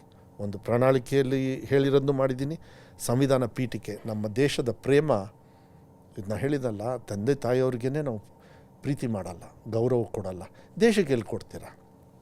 ತಂದೆ ತಾಯಿ ಕೊಡಬೇಕು. ಅದಕ್ಕೆ ಮೆಗಾ PTM ಅಂತ ಮಾಡಿದೆ. ನವಂಬರ್ 14ನೇ ತಾರೀಕು ನೆಹರು ಅವರ ಹುಟ್ಟಿದ ಹಬ್ಬದ ದಿವಸ, ಅವತ್ತು ಮೆಗಾ PTM ಎಲ್ಲ 46,000 ಶಾಲೆಗಳಲ್ಲಿ ಮನೆ ಮುಖ್ಯಮಂತ್ರಿಗಳಿಂದ. ಅದು ಒಂದು ಕಡೆಗೆ. ದೇಶ ಪ್ರೇಮ ಎಲ್ಲಿ ಬರುತ್ತೆ ಅಂದರೆ ಅದು ಸಂವಿಧಾನ ಪೀಠಿಕೆಯಲ್ಲಿ ಮಾತ್ರ ಬರ್ತದೆ. ಅಷ್ಟು ಗೊತ್ತಾದರೆ ಸಾಕು. ನೀವೇನು ಸಂವಿಧಾನ ಓದೋದು ಒಳ್ಳೆಯದು, ಓದೋಕ್ಕಾಗಲಿಲ್ಲ ಅಂದರೆ ಆ ಪೀಠಿಕೆಯನ್ನು ಕೊಡಬೇಕು. ನಮಗೆಲ್ಲ ಮಕ್ಕಳಿಗೆ ನನಗೆ ಹೇಳ್ಕೊಟ್ಟಿಲ್ಲ. ಇವತ್ತು 1ನೇ ಕ್ಲಾಸ್ ಮಗು ಮಾನ್ಯ ಮುಖ್ಯಮಂತ್ರಿಗಳಿಗೆ ನಮ್ಮನ್ನೆಲ್ಲ ನಿಲ್ಲಿಸಿ ಬೋಧನೆ ಮಾಡುತ್ತೆ ಅಂತ ಹೇಳಿದರೆ ಇದು ಒಳ್ಳೆ ಕೆಲಸ. ಆದರೆ ಇದರ ಜೊತೆಗೆ ಇನ್ನೂ ಒಂದು ವಿಚಾರ ಬಂತು. ನೀವು ಶಿಕ್ಷಣ ಸಚಿವರಾಗೋದಕ್ಕಿಂತ ಮುಂಚಿತವಾಗಿ ಕರ್ನಾಟಕ ಸರ್ಕಾರ NEPಯನ್ನು ಮೊದಲು ಅಡಾಪ್ಟ್ ಮಾಡ್ಕೊಂಡಿರ್ತಕ್ಕಂತಹ ರಾಜ್ಯ ಅಂತೇಳಿ ಡಾಕ್ಟರ್ ಅಶ್ವಥ್ ನಾರಾಯಣ ಅವರು ಉನ್ನತ ಶಿಕ್ಷಣ ಸಚಿವರಾಗಿ ಅವತ್ತು ಕರ್ನಾಟಕ ಸರ್ಕಾರ NEPಯನ್ನು ನಾವು ಫಸ್ಟ್ ಅಡಾಪ್ಟ್ ಮಾಡ್ಕೊಳ್ತೀವಿ ಇಡೀ ದೇಶದಲ್ಲಿ ಮೊದಲು ಅಂತೇಳಿ ಆಯಿತು. ಕಾಂಗ್ರೆಸ್ ಸರ್ಕಾರ ಅಧಿಕಾರಕ್ಕೆ ಬಂತು, ಕರ್ನಾಟಕದ ಜನ ಕಾಂಗ್ರೆಸ್ಗೆ ಬಹುಮತವನ್ನು ಕೊಟ್ಟರು. ನೀವು ಇಲ್ಲ NEP ಬೇಡ, ನಾವು SEP ಮಾಡ್ತೀವಿ ಅಂತೇಳಿ ಹೇಳಿದ್ರಿ. ಒಂದು, ಶಿಕ್ಷಣದ ನೀತಿಯಲ್ಲಿ ಎಷ್ಟು ಬದಲಾವಣೆಗಳಾಗಬೇಕು, ಏನು ಕತೆ ಅನ್ನೋಂಥದ್ದು ಒಂದು ಪ್ರಶ್ನೆ ಇದರಲ್ಲಿ ಇರುವಂಥದ್ದು. ಎರಡನೇದು, SEPಯನ್ನು ನೀವು ಹೇಳಿದ್ರಿ ನಿಜ. SEPಗೆ ಸಂಬಂಧಪಟ್ಟಂಗೆ 2025 ಆಗಸ್ಟ್ ತಿಂಗಳಲ್ಲಿ ನಿಮಗೆ ರಿಪೋರ್ಟ್ ಕೂಡ ಸಬ್ಮಿಷನ್ ಆಗಿದೆ. ಎಷ್ಟು ಮಟ್ಟಿಗೆ SEPಯನ್ನು, ಯಾಕಂದರೆ ಆಲ್ರೆಡಿ ಸರ್ಕಾರಕ್ಕೆ 3 ವರ್ಷ ಆಯಿತು, ಇನ್ನು ಎದುರುಗಡೆ ಇರೋದು 2 ವರ್ಷ. ಅದರಲ್ಲಿ ಶೈಕ್ಷಣಿಕ ವರ್ಷ, ಮುಂದಿನ ಶೈಕ್ಷಣಿಕ ವರ್ಷ, ಈ 3 ವರ್ಷ ಮುಗಿತಿದ್ದಂಗೆ ಮುಂದಿನ ಶೈಕ್ಷಣಿಕ ವರ್ಷವೂ ಕೂಡ ಸ್ಟಾರ್ಟ್ ಆಗುತ್ತೆ. ನಿಮಗೆ SEP ಯಾವಾಗದಿಂದ ಸ್ಟಾರ್ಟ್ ಆಗುತ್ತೆ? ಮೊದಲನೇದಾಗಿ SEP NEP ನಮ್ಮ ಪ್ರಣಾಳಿಕೆಯನ್ನು ತಗೊಳ್ಳಿ. ಪೇಜ್ ನಂಬರ್ ನನಗೆ ಗೊತ್ತಿಲ್ಲ, ಮರ್ತೋಗಿದೆ. NEPಯನ್ನು ವಿರೋಧ ಮಾಡ್ತೀವಿ, ನಾವೇ ನಮ್ಮ ಸ್ವಂತ SEP ಸ್ಟೇಟ್ ಎಜುಕೇಷನ್ ಪಾಲಿಸಿನ ತರ್ತೀವಿ ಅಂತೇಳಿ ನಾವು ಪ್ರಣಾಳಿಕೆಯಲ್ಲಿ ಹೇಳಿದೆ. ಸೊ ನಾನು ಇಲ್ಲಿ ಮಿನಿಸ್ಟ್ರಾಗಿ ಕುತ್ಕೊಂಡು ಕಾರಣ ಏನು ಅಂದರೆ SEP ತರೋದ್ರಿಂದನೇ. ಓಕೆ, NEP SEPಯಲ್ಲಿ ಮೇಯ್ನ್ ಐಡಿಯಾಲಜಿಕಲ್ ಹೇಳಿಬಿಡ್ತೀನಿ. ಒಂದು ದಿವಸ ನ್ಯಾಷನಲ್ ಅವ್ರು ಹೋಗ್ತಕ್ಕಂಥ ರೀತಿ ನೀತಿ ಹಿಂದಿನ ಸರ್ಕಾರದವ್ರು ಮಾಡಿದರು, ಓಕೆ ಒಪ್ತೀನಿ. ಅದನ್ನು ಸಂಪೂರ್ಣವಾಗೂ ಮಾಡಲಿಲ್ಲ. ಎಷ್ಟೋ BJP ಆಡಳಿತದಲ್ಲಿರ್ತಕ್ಕಂಥ ರಾಜ್ಯ ಸರ್ಕಾರದವರೇ NEPನ ಒಪ್ಕೊಂಡಿಲ್ಲ. ನಾವು ಉದಾಹರಣೆ ಬೇಕಾದಷ್ಟು ಇವತ್ತು ಕೂಡ ಕೊಡ್ಬೋದು, ಇವತ್ತು ಕೂಡ ನಾನು ಕೊಡ್ಬೋದು ನಿಮಗೆ. ಬಟ್ ದ ಥಿಂಗ್ ಈಸ್, ನಾಳೆ ದಿವಸ ಬೇರೆ ರಾಜ್ಯವನ್ನು ಹೇಟ್ ಮಾಡೋದಿಲ್ಲ, ನಾನು ಪ್ರೀತಿ ಮಾಡ್ತೀನಿ. ಮೊದಲನೇದಾಗಿ ನನ್ನ ತಾಯಿ ನಾಡಾಗಿರ್ತಕ್ಕಂಥ ರಾಜ್ಯವನ್ನು ನಾಳೆ ದಿವಸ ಇವ್ರ ಕೈಲಿ ಸಿಕ್ಕಾಕೊಂಡ್ರೆ ಕುವೆಂಪುರು ಯಾರು ಅಂತ ಗೊತ್ತಿರಲ್ಲ, ನಿಮಗೆ ತಿಳ್ಕೊಳ್ಳಿ. ಸ್ಟೇಟ್ ಎಜುಕೇಷನ್ ಪಾಲಿಸಿಯಲ್ಲಿ NEPಯಲ್ಲಿ ತಂದು UPದೋ ಇಲ್ಲ ಇನ್ಯಾರ್ದೋ ಕೊಟ್ಬಿಟ್ರೆ ನಾಳೆ ದಿವಸ ಕುವೆಂಪುರು ಯಾರು ಅಂತ ಗೊತ್ತಿರೋದಿಲ್ಲ ನಿಮಗೆ. ಪಂಪ ಇವರೆಲ್ಲ ಯಾರು ಅಂತ ಹೇಳಿ ಗೊತ್ತಿರೋದಿಲ್ಲ. ನಿಮ್ಮ ಸಾಧಕರು ಯಾರು ಅಂತ ಜ್ಞಾನಪೀಠ ಪ್ರಶಸ್ತಿಯನ್ನು ಎಷ್ಟು ಹೈಯೆಸ್ಟ್ ತೊಗೊಂಡಿದ್ದೀವಿ ದೇಶದಲ್ಲಿ, ಯಾರು ಅಂತ ನಿಮಗೆ ತೊಗೊಳ್ಳೋದಿಲ್ಲ. ಯಾಕೆಂದರೆ ಐಡಿಯಾಲಜಿಕಲ್ ಬೇಸ್ಡ್ ಹೋಗ್ತಾರೆ. ಪಠ್ಯಪುಸ್ತಕದಲ್ಲಿ ಇಷ್ಟು ಕೀಳ್ಮಟ್ಟಕ್ಕೆ ಮಕ್ಕಳಿಗೂ ಕೂಡ ಐಡಿಯಾಲಜಿಕಲ್ ಬೇಸ್ಡ್ ತರಬೇಕು ನಾವು, ಚಿಕ್ಕ ಮಕ್ಕಳಿಗೂ ಕೂಡ ಅಂಥೇಳಿ ತಂದಾಗ ಅದು ಸರಿನಾ ತಪ್ಪ ನಿಮ್ಮ ಪ್ರಶ್ನೆಗೆ ಹಾಕ್ತೀನಿ, ಉತ್ತರ ಏನು ಬೇಡ ನನಗೆ. ಬಟ್ ನಾನು ಸರಿ ಮಾಡಬೇಕೋ ಬೇಡವೋ ಹೇಳಿ ನೋಡೋಣ. ಸೊ ಬೇಸಿಕಲಿ ಲಂಗು ಲಗಾಮು ನಮ್ಮ ಕಂಟ್ರೋಲಲ್ಲಿ ಇರಬೇಕಾಗತ್ತೆ. ನಾವು ಮಾಡಬೇಕಾದ್ರೆ ಲಂಗು ಲಗಾಮನ್ನು ತೊಗೊಂಡು ಮಕ್ಕಳನ್ನು ಉಪಯೋಗ ಮಾಡ್ಕೊಳ್ತಾ ಇಲ್ಲ, ಅವರಿಗೆ ಸ್ಟ್ರೈಟ್ ಡೈರೆಕ್ಷನಲ್ಲಿ. ಈಗ ಮಾರಲ್ ಸೈನ್ಸು ಒಳ್ಳೇದು ಹೌದೋ ಅಲ್ಲೋ, ಆಮೇಲೆ ನೀತಿ ವಿಜ್ಞಾನ ಆಯಿತು, ಸೋಷಲ್ ಮೀಡಿಯಾ ಒಳ್ಳೇದು ಹೌದೋ ಅಲ್ಲೋ. ಇಂಥ ವ್ಯವಸ್ಥೆಗಳನ್ನು ನಾವು ತರಬೇಕಾದ್ರೆ, ರೈಟ್ ಡೈರೆಕ್ಷನಿಗೆ ಹೋಗಬೇಕಾದ್ರೆ, ನಾನು ಇಲ್ಲಿ ಕುತ್ಕೊಳ್ಳೋದಕ್ಕೆ ಪ್ರಣಾಳಿಕೆ ಕಾರಣ ಆದಾಗ SEP ಬರಬೇಕು. ನೆಕ್ಸ್ಟ್ ಕ್ವೆಶ್ಚನ್, ನೀವು 25 ಆಗಸ್ಟಿಗೆ ಕೊಟ್ಟಿದ್ದಾರೆ ಮಧುರೆ, ಇನ್ನೂ ಏನು ನೀವು ಮಾಡಿಲ್ಲ ಅಂಥೇಳಿ. SEP NEPಯಲ್ಲಿ ಡಿಫ್ರೆನ್ಸಸ್ಸು ಹೆಚ್ಚು ಬಹುಪಾಲು ಹೈಯರ್ ಎಜುಕೇಷನ್ಗೇ ಬರೋದು. They have got different exit plan, ಇದೆಲ್ಲ ಹೌದು. ಸೊ ಸ್ಕೂಲ್ ಎಜುಕೇಷನಲ್ಲಿ ಭಾಳ ಕಮ್ಮಿ. ಸ್ಕೂಲ್ ಎಜುಕೇಷನ್ ಈಗ CBSE they had 1 exam policy. Why now they have 2 exam policy? ನಮ್ಮದೇ second most important in the history, ನಮ್ಮ ದೇಶದಲ್ಲಿ ಹಿಸ್ಟ್ರಿಯಲ್ಲಿ ಕರ್ನಾಟಕ ರಾಜ್ಯ ಫಸ್ಟ್ ಸ್ಟೆಪ್ ತೊಗೊಂಡಿದ್ದೇನು ಅಂದರೆ ಕಾಪಿ ಹೊಡೆದು ಪಾಸ್ ಮಾಡೋರು. ವೆಬ್ಕಾಸ್ಟಿಂಗ್ ಅಂಥೇಳಿ 2023 ವೆಬ್ಕಾಸ್ಟಿಂಗ್ ತಂದು ಒಂದೇ ಸತಿ 20% ಬಿತ್ತು. ಮೊದಲೇ ಟೀಕಾ ಟಿಪ್ಪಣಿಗಳಿದ್ವು ನನ್ನ ಬಗ್ಗೆ, ಶಿಕ್ಷಣ ಸಚಿವರಿಂದ 20% ಹೋಗೇ ಬಿಡ್ತು ಅಂದರು. ಸಾರಿ, ಮಕ್ಕಳಿಗೆ ಕಾಪಿ ಹೊಡೆದು ಇವತ್ತು ನೀವು ಪಾಸ್ ಆದರೆ ಅವ್ರ ಭವಿಷ್ಯದಲ್ಲಿ ಪರ್ಮನೆಂಟಾಗಿ ಫೇಲ್ ಆಗ್ತಾರೆ. ಅದು ಆಗಬಾರ್ದು ಅಂತಲೇ ನಾವು ಈ ಕೆಲಸವನ್ನು ಮಾಡಿರೋದು. ನಾವು ಮಾಡಿದ್ದು ಸರಿನಾ ತಪ್ಪ? ನೀವು ಒಪ್ತೀರಾ? ಕಾಪಿ ಆಗ್ತಾಯಿತ್ತು ಹೌದು ಅಲ್ಲೋ. ನಾನು ಯಾವ ಪ್ರಾಂತ್ಯ ಅಂತ ಹೇಳಲ್ಲ ನಮ್ಮ ರಾಜ್ಯದಲ್ಲಿ, ಯಾಕೆಂದರೆ ಅಲ್ಲಿ ಅವಮಾನ ಮಾಡೋದಕ್ಕೆ ಇಷ್ಟ ಇಲ್ಲ. ಯಾಕೆಂದರೆ ಇವತ್ತು ಉತ್ತರ ಕೊಟ್ಟಿದ್ದಾರೆ 12 ಕ್ಲಾಸಲ್ಲಿ. SSLCಯಲ್ಲೂ ಕೊಡ್ತಾರೆ. SSLCಯಲ್ಲೂ super they are, Kalyana Karnataka ಭಾಗನೇ.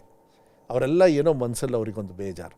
ಅದಕ್ಕೆ SEP NEP ಅನ್ನೋದು ಹೈಯರ್ ಎಜುಕೇಷನ್ ಅವ್ರು ಆಗಲೇ ಮೊನ್ನೆ ಮಂಡನೆ ಕ್ಯಾಬಿನೆಟಲ್ಲಿ ಕೊಟ್ಟರು. ನಮ್ಮದೆಲ್ಲ ಈ ರಿಸಲ್ಟ್ಸ್ ಆದ ತಕ್ಷಣ ನಾನು ಕ್ಯಾಬಿನೆಟಲ್ಲಿ ನಾನು ಮಂಡನೆ ಮಾಡ್ತೀನಿ. ನಂದು ಭಾಳ ಕಮ್ಮಿ ಇರುತ್ತೆ, ನಂದು ಹೆವಿ ಇರೋದಿಲ್ಲ, ತುಂಬ ಇರೋದಿಲ್ಲ.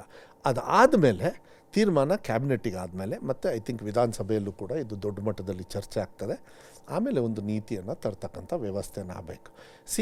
NEP ಆಗಲಿ SEP ಆಗಲಿ, it should be in the interest of childrens. ಅವ್ರ ಬೆಳವಣಿಗೆಗೆ ಚೆನ್ನಾಗಿ ಐಡಿಯಾಲಜಿಕಲ್ ಕಂಟ್ರೋಲ್ ಯಾವತ್ತೂ ಕೂಡ ಇರಬಾರ್ದು. ಮುಂದೆ ಭವಿಷ್ಯಕ್ಕೆ ಒಳ್ಳೆಯದಾಗಬೇಕು. ಭಾರತ ದೇಶ ಇಡೀ ದೇಶದಲ್ಲಿ ಭಾಳ ಮುಂಚೂಣಿಯಲ್ಲಿದೆ. ಬ್ಯಾಂಗ್ಳೂರು ರಾಜ್ಯದಲ್ಲೇ ದೇಶದಲ್ಲೇ ಮುಂಚೂಣಿಯಲ್ಲಿದೆ. ಸೊ ಭಾರತ ದೇಶ ಬೇರೆ ಬೇರೆ ದೇಶದಲ್ಲಿ ಕೂಡ ಭಾಳ ಕಾಂಪಿಟೇಷನಾಗಿ ಹೋಗೋದ್ರಿಂದ ಅದು ಹೆಚ್ ಆರ್ ಡಿಪಾರ್ಟ್ಮೆಂಟ್ ಎಲ್ಲಿಂದ ಬರ್ತದೆ? ನಮ್ಮ ದೇಶದ ವ್ಯಕ್ತಿಗಳಿಂದ. ಮತ್ತು ಭಾರತ ದೇಶದಲ್ಲೂ ಕೂಡ ಬೆಂಗಳೂರು, ನಮ್ಮ ಕರ್ನಾಟಕ ತುಂಬ ಮುಂಚೂಣಿಯಲ್ಲಿದೆ. ಅಂದರೆ ನಮ್ಮ ಸಿಸ್ಟಮ್ ಇದೆ, ಅದು ಕರಪ್ಟ್ ಆಗಬಾರ್ದು.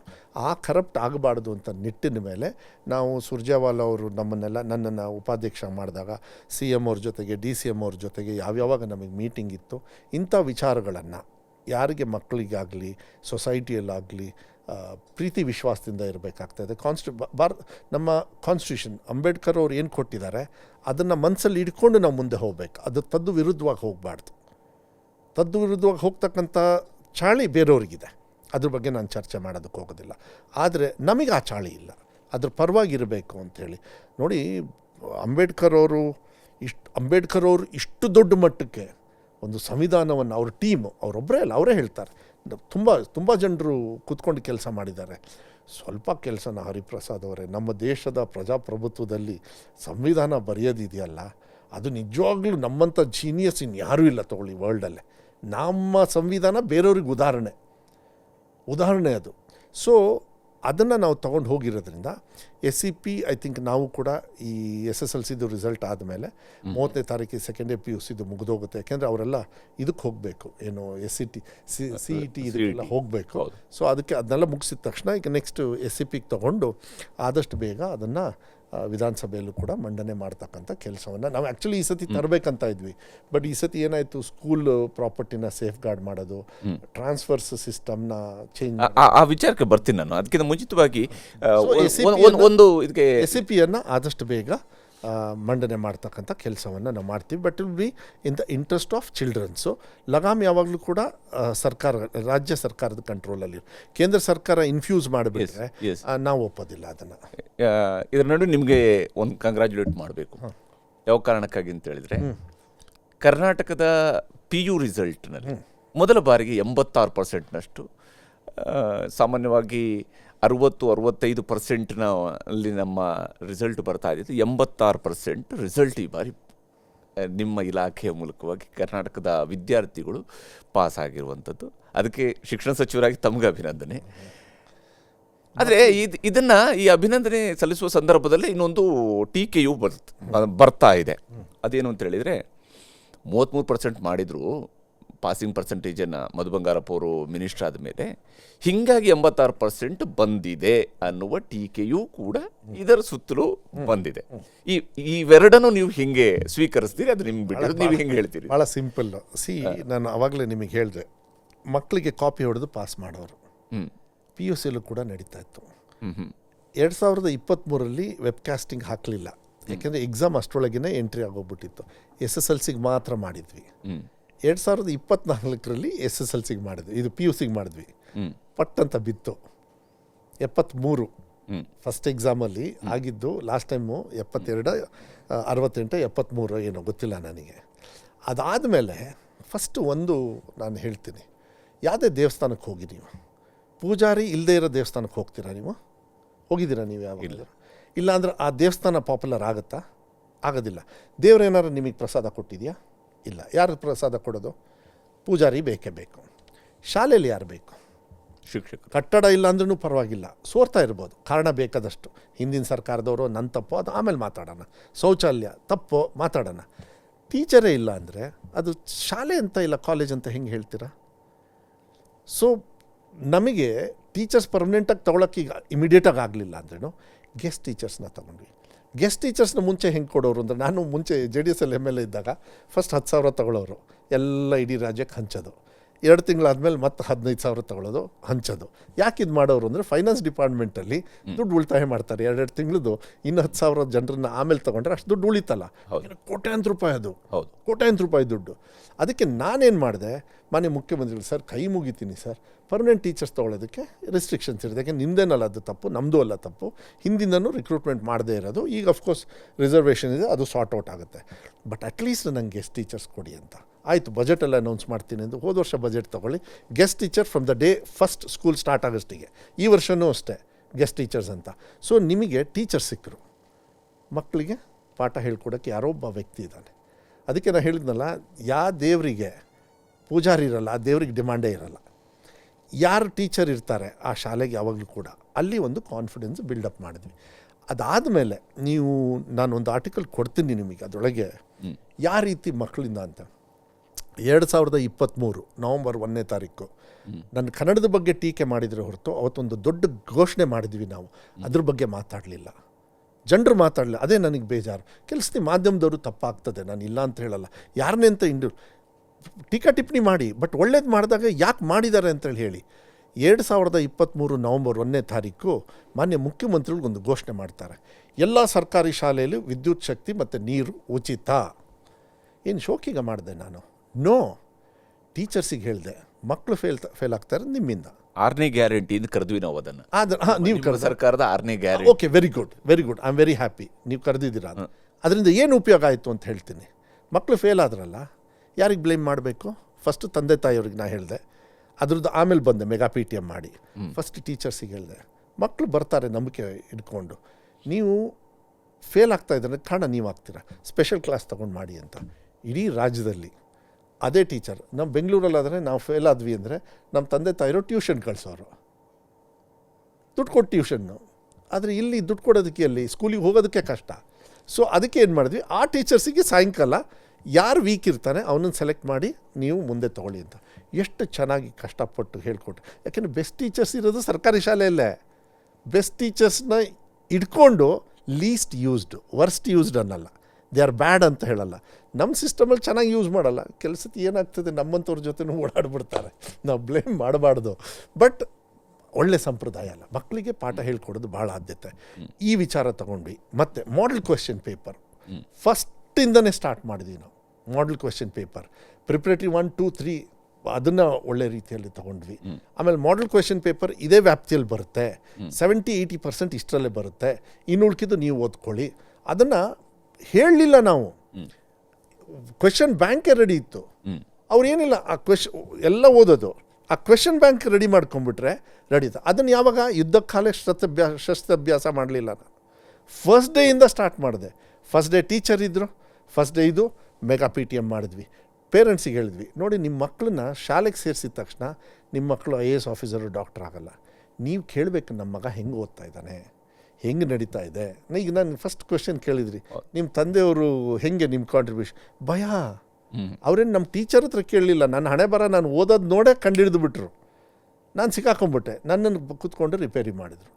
ಅದೇ ರೀತಿ ತಂದೆ ತಾಯಿಯವರು ಸೌಜನ್ಯಕ್ಕೆ, ಹೆಂಗೆ ಓದ್ತಾ ಇದ್ದಾನೆ ನನ್ನ ಮಗ, ಓಕೆ ಸ್ವಲ್ಪ ಅವನಿಗೆ ಸಹಾಯ ಮಾಡಿ, ಮನೇಲಿ ಯಾವಾಗಲೂ ಹಿಂಗಿರ್ತಾ, ಇದೆಲ್ಲ ಚರ್ಚೆ ಮಾಡಬೇಕು. ಹೌದು, ಮಕ್ಕಳು ಹುಟ್ಟಿದ ತಕ್ಷಣ ತಂದೆ ತಾಯಿಯವರು ಫಸ್ಟ್ ಗುರು. ಶಾಲೆ ಕಳಿಸಿದಾಗ ಸೆಕೆಂಡ್ ಗುರು ಅಂತ ಹೇಳಿದ್ರೇನು, ಆ ಅವಧಿಯಲ್ಲಿ ಕಲಿತಕ್ಕಂಥದ್ದು ಆ ಮಗು ಜ್ಞಾನ ನಿಮಗಿರಲ್ಲ ಟೀಚರ್ ಆಗಿ. ಅದನ್ನ ಕಲಿಯೋಷ್ಟಿಗೆ 3-4 ತಿಂಗಳು ಮುಗಿದೋಗ್ಬಿಡುತ್ತೆ. ಅದಕ್ಕೆ ತಂದೆ ತಾಯಿಯವ್ರ ಟಚ್ಚಲ್ಲಿದ್ದರೆ ಇದು ಉಪಯೋಗ ಆಗುತ್ತೆ. ಅದಕ್ಕೆ ಇದನ್ನು ನಾವು ಫಸ್ಟ್ ಡೇಯಿಂದನೇ, ಎಕ್ಸಾಮ್ ಟೈಮಲ್ಲಿ ನೀವೇನು ಮಾಡೋಕ್ಕಾಗಲ್ಲ, ಮಕ್ಕಳು ಫೇಲ್ ಆಗೇ ಆಗ್ತಾರೆ ಪಾಠ ಹೇಳ್ಕೊಡ್ಲಿಲ್ಲ ಅಂದರೆ. ಫಸ್ಟಿಂದನೇ ಸ್ಟಾರ್ಟ್ ಮಾಡಿ ಸ್ಪೆಷಲ್ ಕ್ಲಾಸಸ್ ತೊಗೊಳ್ಳಿ. ಆಮೇಲೆ ಸಂಪನ್ಮೂಲ ವ್ಯಕ್ತಿಗಳು ಅಂತ ಐಡೆಂಟಿಫೈ ಮಾಡಿದ್ವಿ, ದ ಬೆಸ್ಟ್ ಟೀಚರ್ಸ್ ಅರೌಂಡ್. ಅವ್ರಿಗೆ ಹೋಗ್ಬಿಟ್ಟು ಟೀಮ್ ಲೀಡರ್ಸ್ ಮಾಡಿಬಿಟ್ಟು ಯಾವ ರೀತಿ ನೀವು ತೊಗೊಳ್ಬೇಕು ಅದರೊಳಗೆಲ್ಲ ಕೊಟ್ಟಿದ್ದೀವಿ. ಆಮೇಲೆ ಈಗಲೇ ಮುಂದಿನ ವರ್ಷ ಹೆಂಗೆ ಏನು ಮಾಡಬೇಕಂತನೂ ಟೈಪ್ ಮಾಡಿಸ್ಬಿಟ್ಟಿದ್ದೀನಿ. ನೀವು ನಾಳೆದು ಇವತ್ತು ಹೇಳಿಬಿಡಿ, ಟೀಚರ್ಸ್ ಮಾಡ್ಕೊಳ್ತಾರೆ, ನಾನು ಆರಾಮಾಗಿರ್ತೀನಿ, ನಾನು ಶಿಕ್ಷಣ ಸಚಿವ. ನೀವು ಮತ್ತೆ ಹೋಗಿ ಇವತ್ತು ಏನು ಮಾಡಬೇಕು, ನಾಳೆ ಏನು ಮಾಡಬೇಕು ಅಂತೇಳಿ ಬೇಡ ಅಂತೇಳಿ ಹೇಳಿದೆ, ಅದನ್ನು ಕೂಡ ಕೊಟ್ಟಿದ್ದೀವಿ. ಈಗ ಭಾಳ ಒಳ್ಳೆ ಕ್ವೆಶ್ಚನ್ ಕೇಳಿದ್ರಿ. ಪಾಸ್ ಆಗಿಬಿಟ್ಟಿದ್ದಾರೆ 35ರಿಂದ 33. ಎಷ್ಟು ಜನರು ಪಾಸ್ ಆಗಿದ್ದಾರೆ ನೋಡಿ, ಅದರೊಳಗಿದೆ ಲಿಸ್ಟಲ್ಲಿ 5500 ಚಿಲ್ಡ್ರೆ. ಅಷ್ಟೇ ಜನರು ಪಾಸಾಗಿರೋದು 35ರಿಂದ 33. ನಾನು ಕನ್ನಡ ರಾಜ್ಯದ ಜನತೆಗೆ ಒಂದು ಹೇಳಲಿಕ್ಕೆ ಇಷ್ಟಪಡ್ತೀನಿ. ಮೊನ್ನೆ ಕನ್ನಡದ ಬಗ್ಗೆ ಒಂದು ವಿಚಾರ ಬಂತು, ಆಮೇಲೆ ನೀವು ಪ್ರಶ್ನೆ ಕೇಳ್ಬೋದು, ಅದು ಒಂದು ಕಡೆ ಇರಲಿ. ಕನ್ನಡ ಎಲ್ಲ ಸಂಘಟನೆಗಳು ಬಂದು ನನಗೆ ಧನ್ಯವಾದಗಳನ್ನು ಹೇಳಿದರು. ಆ ಟೈಮಲ್ಲಿ ಕೇಳಿದೆ ನಾನು, ನೀವು ಧನ್ಯವಾದಗಳನ್ನು ಹೇಳ್ತಾ ಇದ್ದೀರಿ, ಕನ್ನಡ ಈ ತ್ರಿಭಾಷಾ 3ನೇ ಭಾಷೆನ ಅವರೆಲ್ಲ ಹಿಂದಿ ಅಂದ್ಕೊಂಡಿದ್ದಾರೆ. ನೋ, ಕನ್ನಡನೂ ಇದೆ 3ನೇ ಭಾಷೆ, ಅದನ್ನು ಮಾತ್ರ ಗ್ರೇಡಿಂಗ್ ಮಾಡಿ ಅಂತೇಳಿ ಹೇಳಿರತಕ್ಕಂಥದ್ದು ಅಂತೇಳಿ ಹೇಳಿ, ಅದನ್ನು ಕೋರ್ಟು ಕೂಡ ವಿಚಾರ ಮಾಡ್ತು. ಅದರದ್ದೆಲ್ಲ ಈಗ ನಾನು ಅದು ಚರ್ಚೆ ಮಾಡೋದಕ್ಕೆ ಹೋಗೋದಿಲ್ಲ.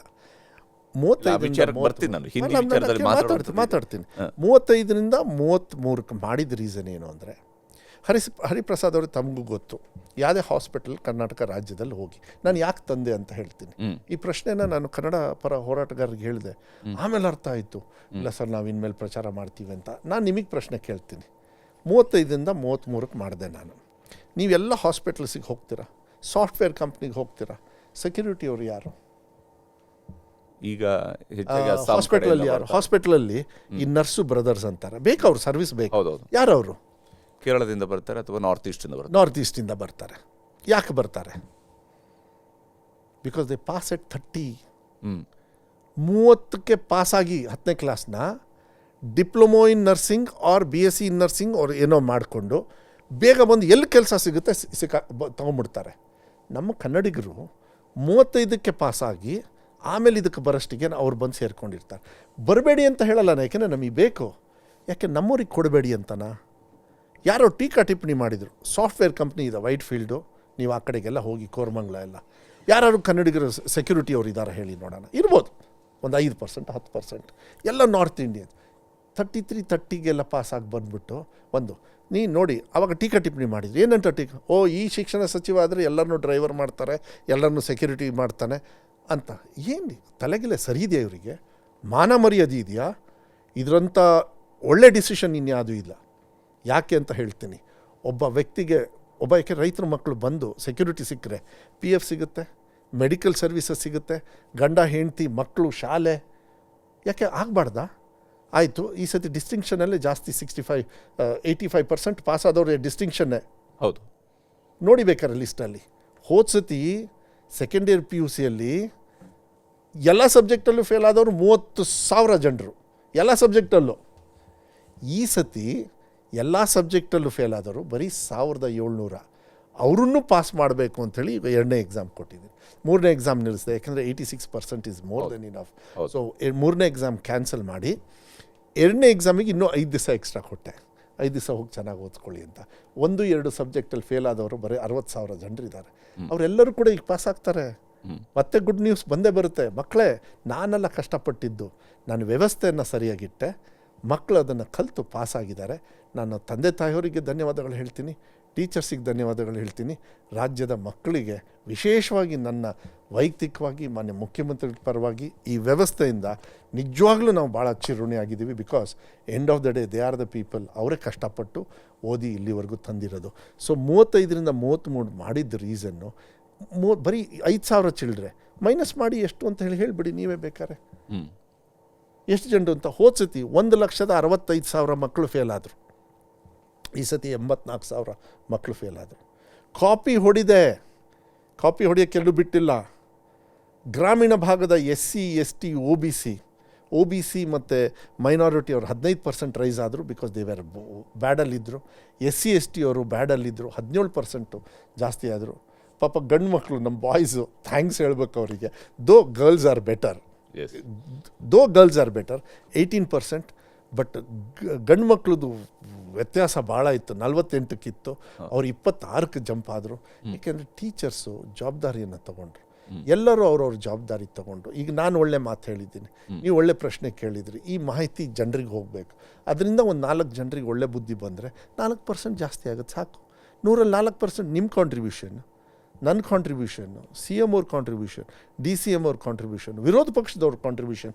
ಬಿಕಾಸ್ ವಿರೋಧ ಪಕ್ಷದವ್ರು for the first time education ಮಿನಿಸ್ಟ್ರಿಗೆ ಜೈ ಅಂದಿದ್ದು. ಯಾರೂ ನನ್ನನ್ನು ಹೇಟ್ ಮಾಡಲಿಲ್ಲ, ಯಾಕೆಂದರೆ ಎಲ್ಲ ಬಿಲ್ ಪಾಸ್ ಮಾಡಿದ್ವಲ್ಲ. ಅದು ಸ್ಕೂಲ್ ಬಿಲ್ಲು ಮತ್ತು ಟ್ರಾನ್ಸ್ಫರ್ಸ್ ಬಿಲ್ಲು ಎಲ್ಲದೂ ಕೂಡ ವಿರೋಧ ಪಕ್ಷದವ್ರು ಹೇಳಿದ್ರು. SSLCನೂ ಕೂಡ ಈ ಸತಿ ಜಾಸ್ತಿ ಬರುತ್ತೆ ರಿಸಲ್ಟು, ನಮಗೆ ಗೊತ್ತು ಅಂತೇಳಿ ವಿರೋಧ ಪಕ್ಷದವ್ರು ಹೇಳಿಬಿಟ್ಟು. ಆದರೆ SSLC ಎಕ್ಸಾಮು ಮಕ್ಕಳು ಇನ್ನೇನು ಕಡೆ ಎಕ್ಸಾಮ್ ಬರೀಬೇಕಾಗಿತ್ತು. ಹಿಂದಿ ಎಕ್ಸಾಮ್ ಒಂದು ಮಾತ್ರ ಬಾಕಿ ಇತ್ತು. ಹಿಂದಿ ಎಕ್ಸಾಮ್ ಬರೆಯೋಕ್ಕೆ ಮುಂಚಿತವಾಗಿ ನೀವು ಸಡನ್ನಾಗಿ ನೀವು ಹೇಳ್ತೀರಿ ಈ ವರ್ಷದಿಂದ ಹಿಂದಿಗೆ ಮಾರ್ಕ್ ನೀವು ಪಾಸ್ ಆಗಬೇಕು, ಗ್ರೇಡಿಂಗ್ ಕೊಡ್ತೀವಿ 525 ನಿಮಗೆ ಗೊತ್ತಿದೆಯಾ? ಕಾವೇರಿ ನಮ್ಮ ತಂದೆಯವರು ಮುಖ್ಯಮಂತ್ರಿಗಳಾಗ್ತಾರೆ. ನೀರು ಕಮ್ಮಿ ಇರುತ್ತೆ, ನೀರೇ ಬಿಡೋಕ್ಕೇ ಸ್ವಲ್ಪ ಭಾಳ ಕಮ್ಮಿ ಇರುತ್ತೆ. ಆ ಟೈಮಲ್ಲಿ ಒಂದು ಜಡ್ಜ್ಮೆಂಟ್ ಬರುತ್ತೆ, ಏನಂತ, ನೀವು ನೀರು ಬಿಡಬೇಕು ಅಂಥೇಳಿ. ಅದಕ್ಕೆ ರಾಜಕೀಯ ಕಾರಣನೂ ಕೂಡ ಇರ್ಬೋದೇನೋ, ನೀವು ಅದನ್ನ ವಿಶ್ಲೇಷಣೆ ನೀವು ಮಾಡ್ಕೊಳ್ಳಿ, ನಾನು ಹೇಳೋದಕ್ಕೆ ಹೋಗೋದಿಲ್ಲ. ನಮ್ಮ ತಂದೆಯವರು ಯಾರಿಗೆ ಮುಖ್ಯಮಂತ್ರಿಗಳಾಗಿದ್ದರು? ದೇಶಕ್ಕೆ ರಾಜ್ಯಕ್ಕಾಗಿದ್ದರು. ಹಿತರಕ್ಷಣೆ ಯಾರ್ದು ಕಾಯಬೇಕು? ರಾಜ್ಯದ ಜನರು. ಅವ್ರು ಸುಪ್ರೀಂ ಕೋರ್ಟಲ್ಲಿ ಚೀಮಾರಿ 15 ದಿವಸ ಆಯಿತು ಚೀಮಾರಿ. ಅಷ್ಟರೊಳಗಿನ ಆ್ಯಸ್ ಎ ಮುಖ್ಯಮಂತ್ರಿಗಳು ಅವ್ರು ಏನೇನು ಕೆಲಸ ಮಾಡಬೇಕು, ಎಲ್ಲೆಲ್ಲಿ ನೀರು ಬಿಡಬೇಕೋ ಬಿಟ್ಟಾಯಿತು. ಹೋಗಿ ಚೀಫ್ ಸೆಕ್ರೆಟರಿ ಅವ್ರು ಅಲ್ಲಿ ಹೋಗಿ ನಿಂತ್ಕೊಂಡ್ರು. 1,68,000 ಮಕ್ಕಳು ಫೇಲ್ ಆಗ್ತಾ ಇದ್ದಾರೆ, ಇನ್ಕ್ಲೂಡಿಂಗ್ ಹಿಂದಿ. 1,48,000 ತಪ್ಪು, 1,40,000 ಮಕ್ಕಳು ಹಿಂದಿನೂ ಸೇರಿ ಫೇಲ್ ಆಗ್ತಾ ಇದ್ದಾರೆ. ಸೊ 1 ವರ್ಷ ಕಾಯಿಸ್ಬೇಕು ಅವ್ರನ್ನ ಮತ್ತೆ ಹಿಂದಿ ಫೇಲ್ ಮಾಡೋದಕ್ಕೆ. ನಾನು ಹಿಂದಿ ತೆಗೆದಿದ್ದೀನಿ ಅಂದಿತ್ತು. ಸೊ ಹಿಂದಿ ಅಲ್ಲ ತಪ್ಪು, ಮತ್ತು ನಾಡು ಅಭ್ಯಾಸ ಬಲ, ಥರ್ಡ್ ಲ್ಯಾಂಗ್ವೇಜ್. ಅದ್ರಲ್ಲಿ ಕನ್ನಡನೂ ಕೂಡ ಇದೆ ಕೆಲವು ಕಡೆಗೆ. ಹೌದು, ಅದ್ರ ಬಗ್ಗೆನೂ ನಾನು ಡಿಸಿಷನ್, ಒಳ್ಳೆ ಡಿಸಿಷನ್, ಕನ್ನಡ ಉಳಿಸ್ಕೊಳ್ಳೋದು ನಾವು ಮಾಡ್ತೀವಿ. ನಾನು ತೆಗೆದಿಲ್ಲ, ಮಕ್ಕಳಿಗೆ ಪ್ರೆಷರ್ ಆಗಬಾರ್ದು ಅನ್ನೋದು ಒಂದೇ ರೀತಿಯಲ್ಲಿ. ಈಗ ನೀವು ಯಾವ ಅವತ್ತೇ ಮಾಡಿದ್ರಿ, ಯಾಕೆ ಮಾಡಬಾರ್ದು ಅಂತ ರೂಲ್ಸ್ ಇದೆಯಾ ಕಾನೂನಲ್ಲಿ? ರೂಲ್ಸ್ ಇದೆಯಾ? ಮಕ್ಳು ಹಂಗಾದ್ರೆ ಫೇಲ್ ಆಗಿದ್ದರೆ 1,40,000 ಮಕ್ಕಳನ್ನ ಫೇಲ್ ಮಾಡಬೇಕಾ? ಈ ಸತಿ ಆಗಲ್ಲ, ತುಂಬ ಕಮ್ಮಿ, ಯಾಕೆಂದರೆ ತುಂಬ ಚೆನ್ನಾಗಿ ಮಾಡಿದ್ದಾರೆ. ಇನ್ನೂ ಚೆನ್ನಾಗಿ ಮಾಡಬೇಕು ಅವರಿಗೆ ಆಗಬಾರ್ದು. ನನಗೆ ತುಂಬ ಒತ್ತಡ ಇತ್ತು ಸರ್. CM ಅವರು 2 ಭಾಷೆ ಇದನ್ನು ಹೇಳಿದಾರಲ್ಲ ಸರ್, ಯಾವಾಗ ತರ್ತೀರಿ ಅಂತ. ನಾನು ಇದನ್ನು ಕಾಯ್ತಾನೆ ಇದ್ದೆ ಒಂದು 7-8 ತಿಂಗಳಿಂದ. CM ಅವರು ಒಂದು 2-3 ಕಡೆಗೆ ಮಾತು ಹೇಳಿದ್ದಾರೆ. ನವೆಂಬರ್ 1ಕ್ಕೆ ಅವರು ವೈಯಕ್ತಿಕವಾಗಿ ಅದರ ಪರವಾಗಿ ಅಂತೇಳಿ ಅವರು ವೈಯಕ್ತಿಕವಾಗಿ ಅದು ಚರ್ಚೆಗೆ ಬಂತು.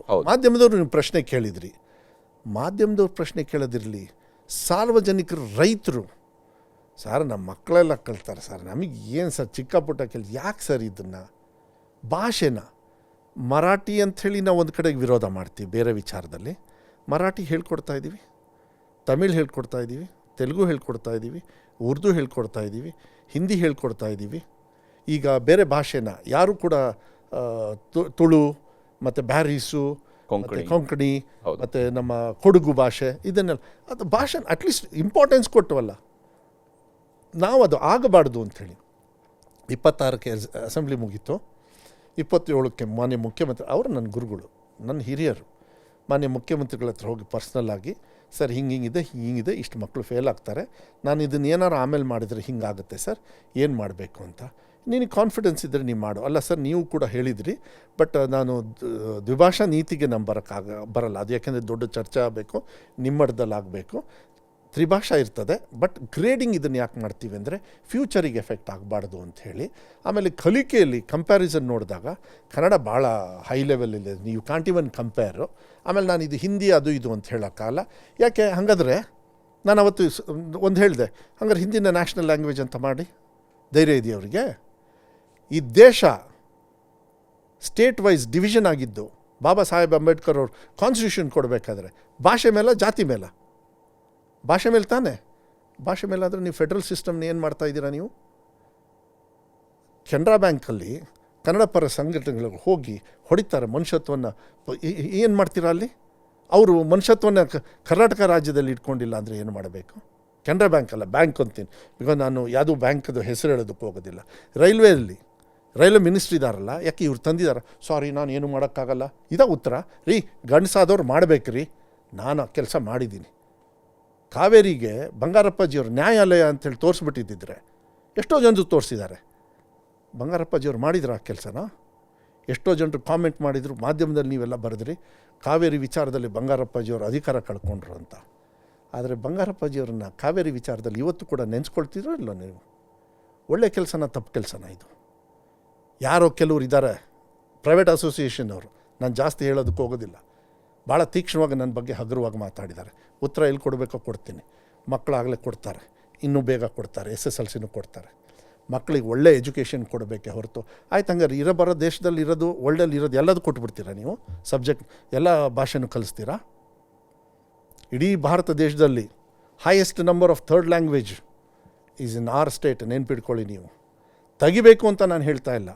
ಗ್ರೇಡಿಂಗ್ ಮಾಡೋದ್ರಲ್ಲಿ ಅದು ಸಿ ಇತ್ತು ಅಂದರೆ ಬೀಗ್ ತನ್ನಿ ನೆಕ್ಸ್ಟ್ ಟೈಮು, ಬಟ್ ಅದನ್ನು ನಿಮ್ಮ ಭವಿಷ್ಯಕ್ಕೆ ಹಾಕಬೇಡಿ ನೀವು. ಕೊಕ್ಕೆ ಹಾಕಿ ಈಗ ಅದು SSLCಗೆ ಮಾತ್ರ ಅಥವಾ ಉಳಿದ ಎಕ್ಸಾಮ್ಗಳಲ್ಲೂ ಕೂಡ ಅದು ಗ್ರೇಡಿಂಗ್ ಮಾತ್ರ? ಈಗ 8th 9th ಗ್ರೇಡಿಂಗ್ ಇರುತ್ತೆ ಅಥವಾ ಎಕ್ಸಾಮೇ ಇಲ್ಲ ಮಾತ್ರ? ಅಲ್ಲೂ ಗ್ರೇಡಿಂಗ್ ಎಕ್ಸಾಮೇ ಇಲ್ಲ. ನಮ್ಮ ದೇಶದೊಳಗೆ ಅದು ಹೆಂಗೆ ಬಂತು ಅಂತೇಳಿ ಗೊತ್ತಿಲ್ಲ, ಅದ್ರ ಚರಿತ್ರೆಗೆ ಹೋಗಲ್ಲ. ಎಕ್ಸಾಮ್ಸೇ ಇಲ್ಲ 9thವರೆಗೂ. 10th ಬಂದು ಫೈನಲ್ ಎಕ್ಸಾಮ್ ಬರೀಬೇಕು. ಅಲ್ಲಿ ಸಿಕ್ಕಾಕೊಂಡ್ಬಿಡ್ತಾರೆ. ಅಲ್ಲಿ ಹಿಂದಿನೂ ಸೇರಿ 1,40,000 ಮಕ್ಕಳು ಫೇಲ್ ಆಗ್ತಾರೆ ಅಂದರೆ ನನಗೆ ಬೈತಿರೋ ಇಲ್ವ ನೀವು? ನಮ್ಮ ಕನ್ನಡಿಗರು ಯಾಕೆ ಫೇಲ್ ಆಗಬೇಕು ಒಂದು ಭಾಷೆ ಮೇಲೆ? ಭಾಷೆನೇ ವಿರೋಧ ಮಾಡ್ತಾ ಇಲ್ಲ, ಆದರೂ ಕೂಡ ನಾನು ಮಾನ್ಯ ಮುಖ್ಯಮಂತ್ರಿಗಳು ಕೂಡ ಹೇಳಿದರು ಮಧು ಗ್ರೇಡಿಂಗ್ ಮಾಡು ಭಾಳ ಒಳ್ಳೆಯದು ಅಂತ ಹೇಳಿ. ನನ್ನ ವಿವೇಚನಕ್ಕಿತ್ತು, ನನ್ನ ಒಂದು ಇದಿತ್ತು, ನನಗಿದು ಸರಿ ಅನ್ನಿಸ್ತು. ಮಾನ್ಯ ಮುಖ್ಯಮಂತ್ರಿಗಳು ಹಿರಿಯರು ಹೋಗಿ 27ನೇ ತಾರೀಕು 26ಕ್ಕೆ ಅಸೆಂಬ್ಲಿ ಮುಗೀತು, 27ಕ್ಕೆ ಹೋಗಿ ಮಾತಾಡಿದೆ. 1 ಅವರಿಗೆ ಪ್ರೆಸ್ ಮೀಟಲ್ಲಿ ಹೋಗ್ಬಿಟ್ಟು ನಾನು ಹೇಳಿದೆ, ಇವತ್ತು ಕರ್ನಾಟಕ ರಾಜ್ಯದಲ್ಲಿ ಕನ್ನಡಿಗರು, ಕನ್ನಡದಲ್ಲಿದ್ದವರು ಹಿಂದಿಯನ್ನು ಮುಂದಿಡ್ಕೊಂಡು ಕೇಸ್ಗಳು ಹಾಕ್ತಾರೆ ಅಂತ ಹೇಳಿದರೆ, ನಾನೊಬ್ಬ ಕನ್ನಡಿಗನಾಗಿ ನಾನು ಸರಿ ಮಾಡಿದ್ನ ತಪ್ಪು ಮಾಡಿದ್ನ, ಹರಿಪ್ರಸಾದ್ ಅವರೇ ನೀವೇ ಹೇಳಿ, ಕನ್ನಡ ಚಾನಲ್ ನಿಮ್ಮದು, ನ್ಯೂಸ್ 18 ಕನ್ನಡ ನಿಮ್ಮದು, ನಾನು ಏನು ಮಾಡಬೇಕು ಹೇಳು? ನಾನು ತಪ್ಪೆಲ್ಲಿ ಮಾಡಿದ್ದೀನಿ? ನಾಳೆ ಯಾಕೆ ಇವತ್ತೇ ಮಾಡಿದರೆ ಏನು ತಪ್ಪು? ನನ್ನ ಭಾಷೆಗೆ ನಾನು ಮೋಸ ಮಾಡಿಲ್ಲ. ಇಲ್ಲಿ ಒಂದು know before you ask question, state syllabus ಜೊತೆಗೆ ಸ್ಟೇಟ್ ಸಿಲೆಬಸ್ ನ ಎಕ್ಸಾಮಿನೇಷನ್ ಪ್ಯಾಟರ್ನ್ ನಮ್ಮ ಟೋಟಲ್ ಮಾರ್ಕ್ಸ್ ಬಂದಾಗ 625ಗೆ ನಮ್ಮಲ್ಲಿ ಈಗ 600, ಈಗ ಇಲ್ಲಿ 525 ಅಂದರೆ 625ಗೆ ಇತ್ತು.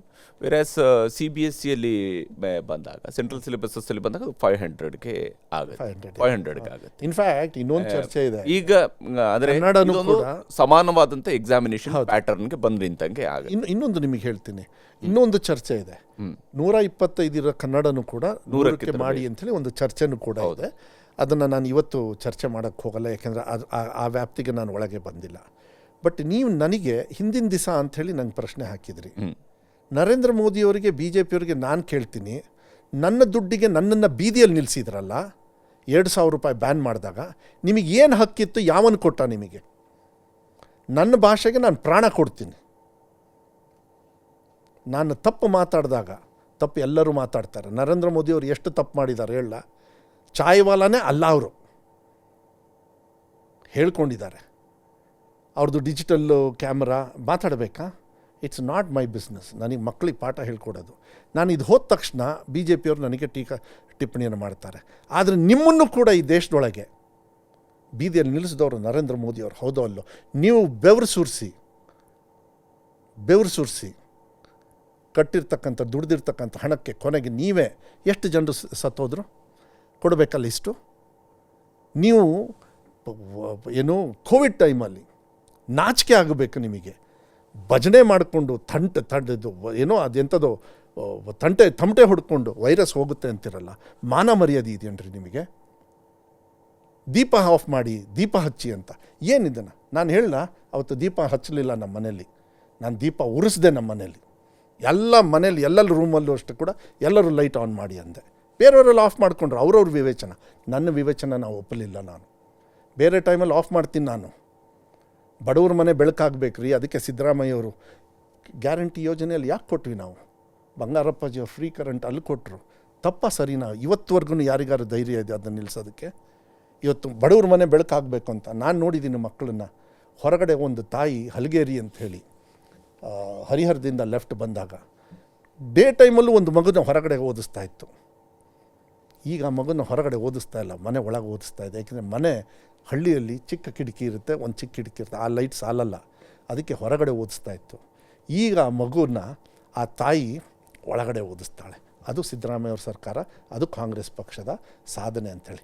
ಟೀಕಾ ಟಿಪ್ಪಣಿಗಳನ್ನ ನಾನು ಅದೇ ಟೀಕಾ ಟಿಪ್ಪಣಿಗೆ ಬಂದ ತಕ್ಷಣ ನಮಗೂ ಮೈಯೆಲ್ಲ ಉರಿಯುತ್ತೆ. ಆದರೆ ನಾವು ಸರಿ ಮಾಡಬೇಕಾದ್ರೆ ಹಾಗಾದ್ರೆ ನರೇಂದ್ರ ಮೋದಿಯವರಿಗೆ ಉತ್ತರ ಇವ್ರು ಕೊಡ್ತಾರಂತ? ಕೋವಿಡ್ ಟೈಮಲ್ಲಿ ಎಷ್ಟು ಜನರು ಸತ್ರು ಅಂಥೇಳಿ ಏನಾದ್ರು ಲೆಕ್ಕ ಕೊಟ್ಟಿದ್ದಾರಂತ? ಇದನ್ನೆಲ್ಲ ಚರ್ಚೆ ಮಾಡೋಕ್ಕೆ ಹೋದರೆ ಯಾವಾಗ ಅಂತ ನನಗೆ ಪ್ರಶ್ನೆ ಮಾಡಬೇಡಿ.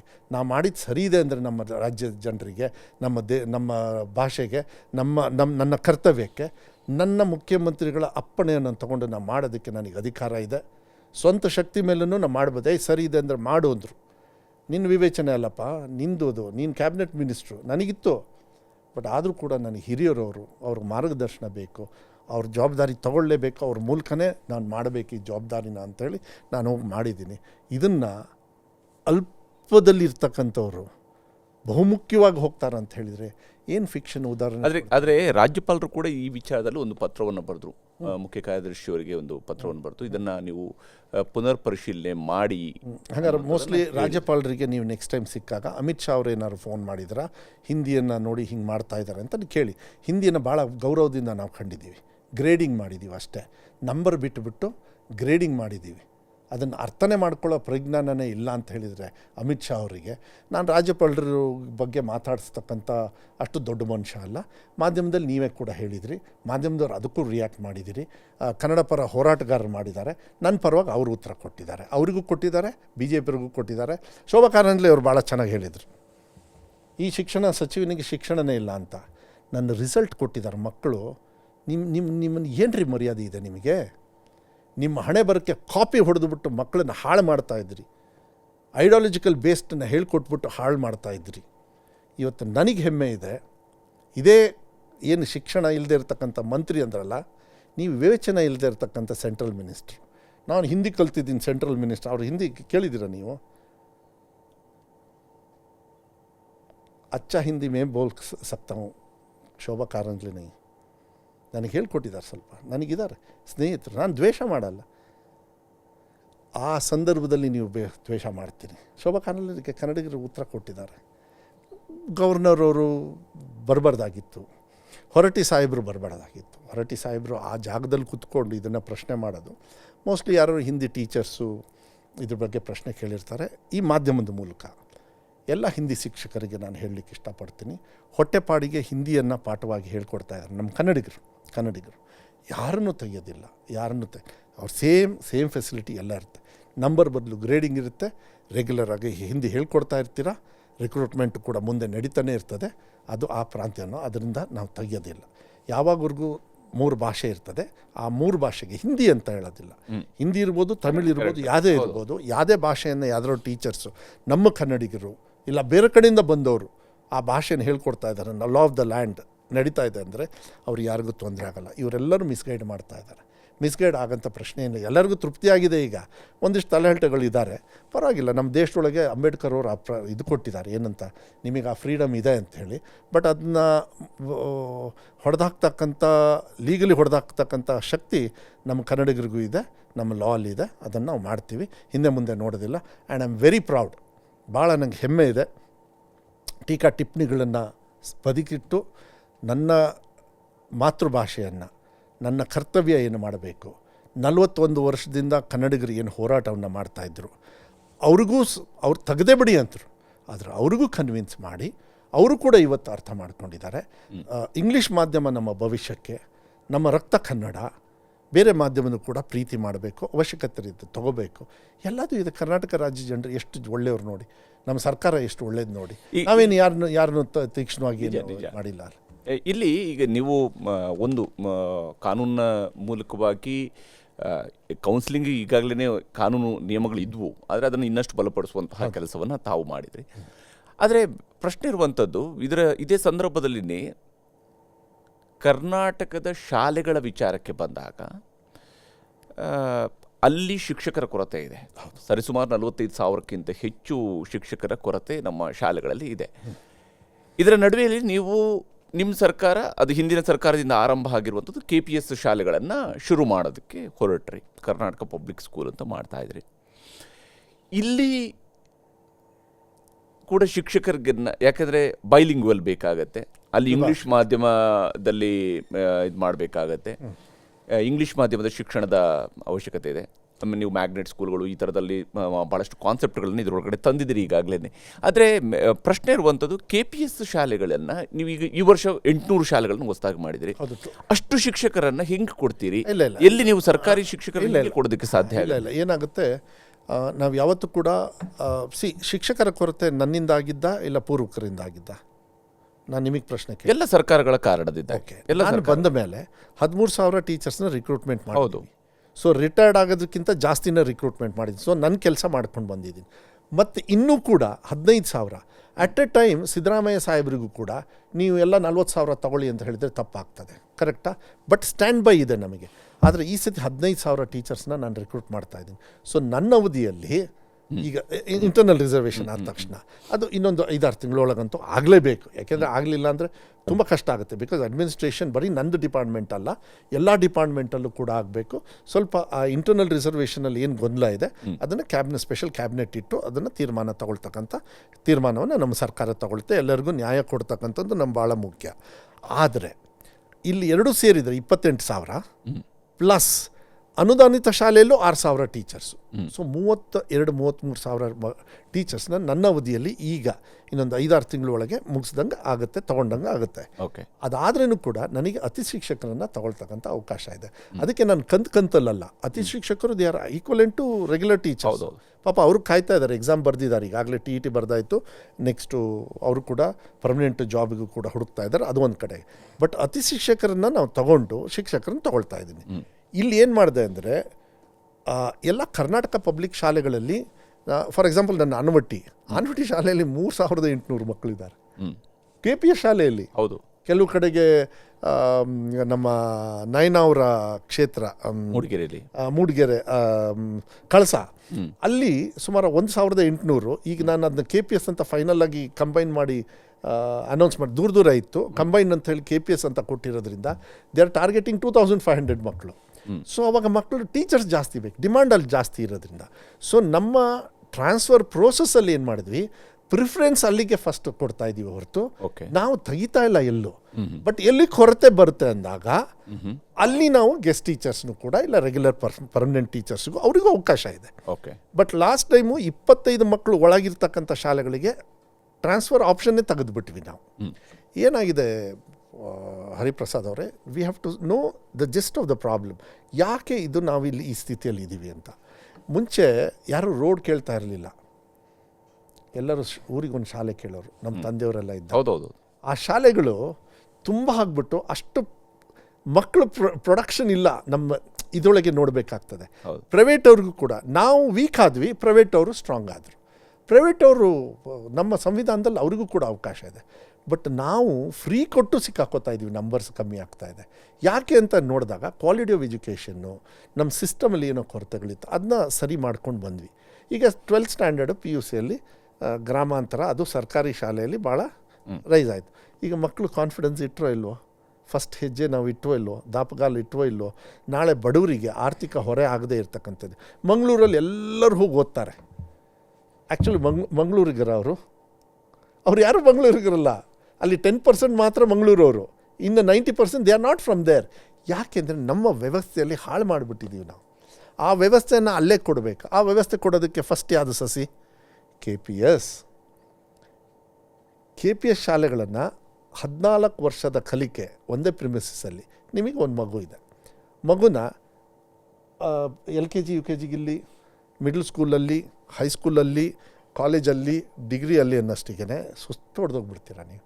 ನಿಮ್ಮ ಜೀವನ ಇಡೀ ನೀವು ಬದುಕದೇ ನಿಮ್ಮ ಮಕ್ಕಳಿಗೋಸ್ಕರ. ಅದೇ ಉಚಿತವಾಗಿ ಒಂದೇ ಅಡ್ರೆಸ್ಸಲ್ಲಿ ಆ ಮಗು ಕೊಟ್ಟರೆ 14 ವರ್ಷ ಆದಮೇಲೆ ಮಗು ಶಿಕ್ಷಣ ತೊಗೊಂಡು ಇದು ಬೇಕಾ ಇಲ್ಲ ನಿಮಗೆ ಸುತ್ತದು ಬೇಕಾ ನಿಮಗೆ? ಸೊ ಎಲ್ಲದೂ ಅಷ್ಟೇ. ಅದಕ್ಕೆ ಮಕ್ಕಳಿಗೆ ತೊಂದರೆ ಆಗಬಾರ್ದು ಅಂಥೇಳಿ ಯಾವ ಮಕ್ಕಳು ಇಲ್ಲಿ ತೊಗೊಳ್ತಾರೆ, ಪ್ರೈವೇಟ್ ಶಾಲೆಯಿಂದನೂ ಬರ್ತಾರೆ, ಇನ್ನೊಂದು ಗೌರ್ಮೆಂಟ್ ಶಾಲೆಯಿಂದನೂ ಬರ್ಬೋದು. ಬಟ್ ಆ ಗೌರ್ಮೆಂಟ್ ಶಾಲೆಯನ್ನು ನಾನು ಕ್ಲೋಸ್ ಮಾಡೋದಿಲ್ಲ. ಅದೊಂದು ಇದು ನಡೆಯುತ್ತೆ ಸೋಷಿಯಲ್ ಮೀಡಿಯಾದಲ್ಲಿ, ಏನಂತ ಇವ್ರು ಕ್ಲೋಸ್ ಮಾಡಿಬಿಡ್ತಾರೆ. ನಾನು ಯಾವುದೇ ಕಾರಣಕ್ಕಲ್ಲ, ಒಂದು ಮಗು ಇದ್ರೂ ಕೂಡ ಒಂದು ಟೀಚರು ಮತ್ತು ಮಿಡ್ ಡೇ ಮೀಲ್ಸ್, ಮಧ್ಯಾಹ್ನ ಬಿಸಿ ಊಟ ಅದು ಇರ್ತದೆ.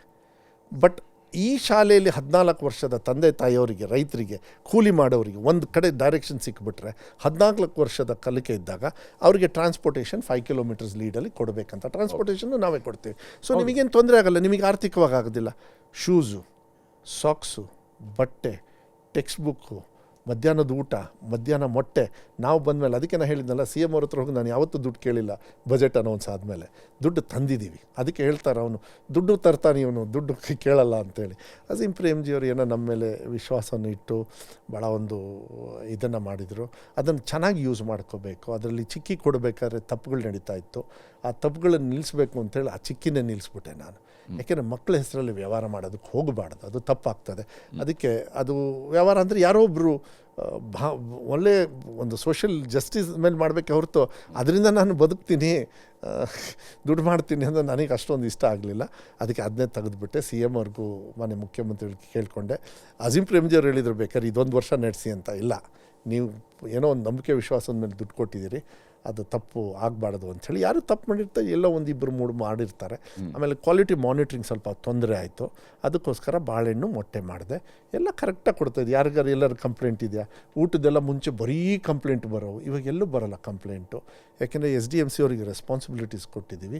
ಒಳ್ಳೆ ರೀತಿಯಲ್ಲಿ ಆ ಕೆಲಸವನ್ನು ಮಾಡ್ತಕ್ಕಂಥ ಕೆಲಸವನ್ನು ಕೂಡ ನಾವು ಮಾಡ್ತಾಯಿದ್ದೀನಿ. ಅದಕ್ಕೆ ಶಾಲೆಗಳ ಆಸ್ತಿ ರಕ್ಷಣೆಗೆ ಒಂದು ಕಾನೂನು ತಂದ್ರೆ ಇದು ಇದು ಇದು ಯಾವ ಉದ್ದೇಶಕ್ಕೆ ಮಾಡಬೇಕಾಯ್ತು? ಏನಾಗಿದೆ, ಎಷ್ಟೋ ಒಂದು ಕಡೆಗೆ ಯಾರೋ ಒಬ್ಬ ದಾನ ಮಾಡಿರ್ತಾರೆ ಮೊಮ್ಮಕ್ಕಳಿಗೆ, ನಾನೇ ಮೊಮ್ಮಕ್ಕಳು ಅಂದ್ಕೊಳ್ಳೋಣ, ಅದು ಆವಾಗ 500 ರೂಪಾಯಿ 1000 ರೂಪಾಯಿ ಇರುತ್ತೆ. ಈಗ 50 ಲಕ್ಷನೋ 5 ಕೋಟಿ ಆಗೋಗ್ಬಿಟ್ಟಿದೆ. ಸೊ ನನಗೂ ಆಸೆ, ಕಷ್ಟ.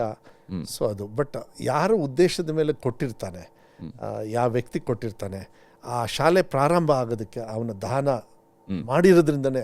ಇಲ್ಲಾಂದ್ರೆ ಸರ್ಕಾರ ಮಾಡೋಕ್ಕಾಗಿರಲಿಲ್ಲ. ಹೌದೌದು, ಸರ್ಕಾರ ಜಮೀನು ತಗೊಂಡು ಮಾಡೋಕ್ಕೆ ಆ ಶಕ್ತಿ ಇರಲಿಲ್ವೋ ಏನೋ ಗೊತ್ತಿಲ್ಲ.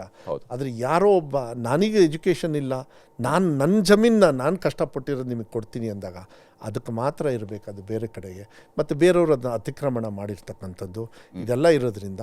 ಸೊ ಇಷ್ಟು ವರ್ಷ ಏನಾದ್ರು ಶಾಲೆ ಇತ್ತು ಅಂತ ಹೇಳಿದರೆ, including ground bound to be ಅದು ಅಂಥೇಳಿ. This is one of the biggest ಇದು. ಯಾಕೆಂದರೆ ಲ್ಯಾಂಡ್ ಹೋಲ್ಡಿಂಗಲ್ಲಿ ಹೈಯೆಸ್ಟ್ ಇರೋದು ರೆವಿನ್ಯೂ ಡಿಪಾರ್ಟ್ಮೆಂಟ್ ಬಿಟ್ಟರೆ ನನ್ನ ಡಿಪಾರ್ಟ್ಮೆಂಟೇ. ಕಾಪಾಡಬೇಕು ಭೂಮಿ, ಯಾವಾಗಲೂ ಅಷ್ಟೇ ಗೋಲ್ಡ್ ಇದ್ದಂಗೆ. ಅದು ಎಜುಕೇಷನ್ ಆಗಿ ಕನ್ವರ್ಟ್ ಆಗಬೇಕು ಅನ್ನೋದು ನನ್ನ ಆಸೆ. ಅದನ್ನು ನಾವು ಮಾಡಿದ್ದೀವಿ. ಅದನ್ನು ಈಗ ಬಿಲ್ಲು ಪಾಸ್ ಆಯಿತು, ಜಿಯೋನ್ ಆಯಿತು, gazetted notification. Now we will start doing it. ಏನಾದರೂ ಕೇಸ್ಗಳಿದ್ದರೆ ಅದು ಬೌಂಡ್ ಆಗಲ್ಲ. ಇಲ್ಲಿ ಸರ್ಕಾರಿ ಶಾಲೆಗಳ ವಿಚಾರಕ್ಕೆ ಸಂಬಂಧಪಟ್ಟಂತೆ ನಾವು ನ್ಯೂಸ್ 18 ಕನ್ನಡದಿಂದ ಒಂದು ಕ್ಯಾಂಪೇನನ್ನು ಬರ್ತಾನೆ ಇದ್ದೀವಿ, ಮಕ್ಕಳ ಜೀವಕ್ಕಿಲ್ವಾ ಗ್ಯಾರಂಟಿ ಅಂತೇಳಿ. ಯಾಕೆ ಇದನ್ನು ಮಾಡಿದ್ವಿ ಅಂತ ಹೇಳಿದರೆ, ನಮ್ಮ ಅನೇಕ ತಾಲೂಕುಗಳಲ್ಲಿ ಇವತ್ತು ಕೂಡ ಶಾಲೆಗಳ ಸ್ಥಿತಿ ಬಹಳ ಕೆಟ್ಟದಾಗಿದೆ. ಕರೆಕ್ಟಾಗಿರುವಂತಹ ಬಿಲ್ಡಿಂಗ್ಗಳಿಲ್ಲ. ಈ ರೀತಿಯಾದಂಥ ಒಂದು ದುಸ್ಥಿತಿಯಲ್ಲಿ ಮಕ್ಕಳು ಓದ್ತಾ ಇರೋದು ವಾಸ್ತವ ಇದೆ. ಅಫ್ಕೋರ್ಸ್ ಈ ಬಾರಿಯ ಬಜೆಟ್ನಲ್ಲಿ 350 ಕೋಟಿ ರೂಪಾಯಿ ಸ್ಕೂಲ್ ಬಿಲ್ಡಿಂಗ್ ರಿನೋವೇಷನ್ಸ್ ಕೂಡ ಹೊಸದಾಗಿ ಕೂಡ ಅನೌನ್ಸ್ ಕೂಡ ಮಾಡಿಸಿದೆ. ಬಟ್ ನಮ್ಮ ಪ್ರಶ್ನೆ ಅದ್ವಿ, ಮಕ್ಕಳ ಜೀವಕ್ಕಿಲ್ವ ಗ್ಯಾರಂಟಿ ಅಂತೇಳಿ. ಇಲ್ಲ ಎಲ್ಲ ಕಡೆನೂ ಇಲ್ಲ. ಏನಾಗಿದೆ, ಕೆಲವು ಕಡೆಗೆ ಇದೆ. ನೀವು ಹೇಳಿದ್ರಿ, ಈಗ ನಾನು 300 ಕೋಟಿ ಬಂದಮೇಲೆ ಏನು ಮಾಡಲಿ, ಅದನ್ನ ನಾನು ತಿನ್ನೋಕ್ಕಾಗಲ್ಲ, ವೇಸ್ಟ್ ಮಾಡೋದೇನು, ಸುಮ್ಮನೆ ಹಂಗೆ ಇಟ್ಕೊಂಡು ಕೂತ್ಕೊಳ್ಳ, ಅದು ಖರ್ಚು ಮಾಡ್ತಾ ಇದ್ದೀನಿ. ಸೊ ಏನಾಗಿದೆ, ನನಗೆ 30,000 ಕೋಟಿ ಬೇಕಾಗಿರಲ್ಲಿ ನೀವು 300 ಕೋಟಿ ಆದರೆ ನಾನು 30,000 ಕೋಟಿ ಇನ್ನೂ ಕೇಳೋಕ್ಕಾಗಲ್ಲ. ಹಂತವಾಗಿ ಮಾಡೋಣ. ಮುಂಚೆಗೆ ಇವತ್ತಿಗೆ ನಾನು ಡಿಫ್ರೆನ್ಸ್ ನೋಡಿದ್ರೆ ನಾವು ಭಾಳ ಪ್ರೋಗ್ರೆಸಿವ್ ಆಗಿದ್ದೀವಿ. ನನ್ನ ಬಂದಾಗ 33,500 ಕೋಟಿ ಇತ್ತು ನನ್ನ ಇಲಾಖೆದು. ಅದಾದಮೇಲೆ 37,000 ಆಯಿತು ಇಂಟ್ರಿಮ್ ಬಜೆಟಲ್ಲಿ. CM ಅವರು 2024ರಲ್ಲಿ ಬಜೆಟ್ ಕೊಟ್ಟಾಗ, ಮೇಯ್ನ್ ಬಜೆಟ್ ಕೊಟ್ಟಾಗ 44,000 ಆಯಿತು.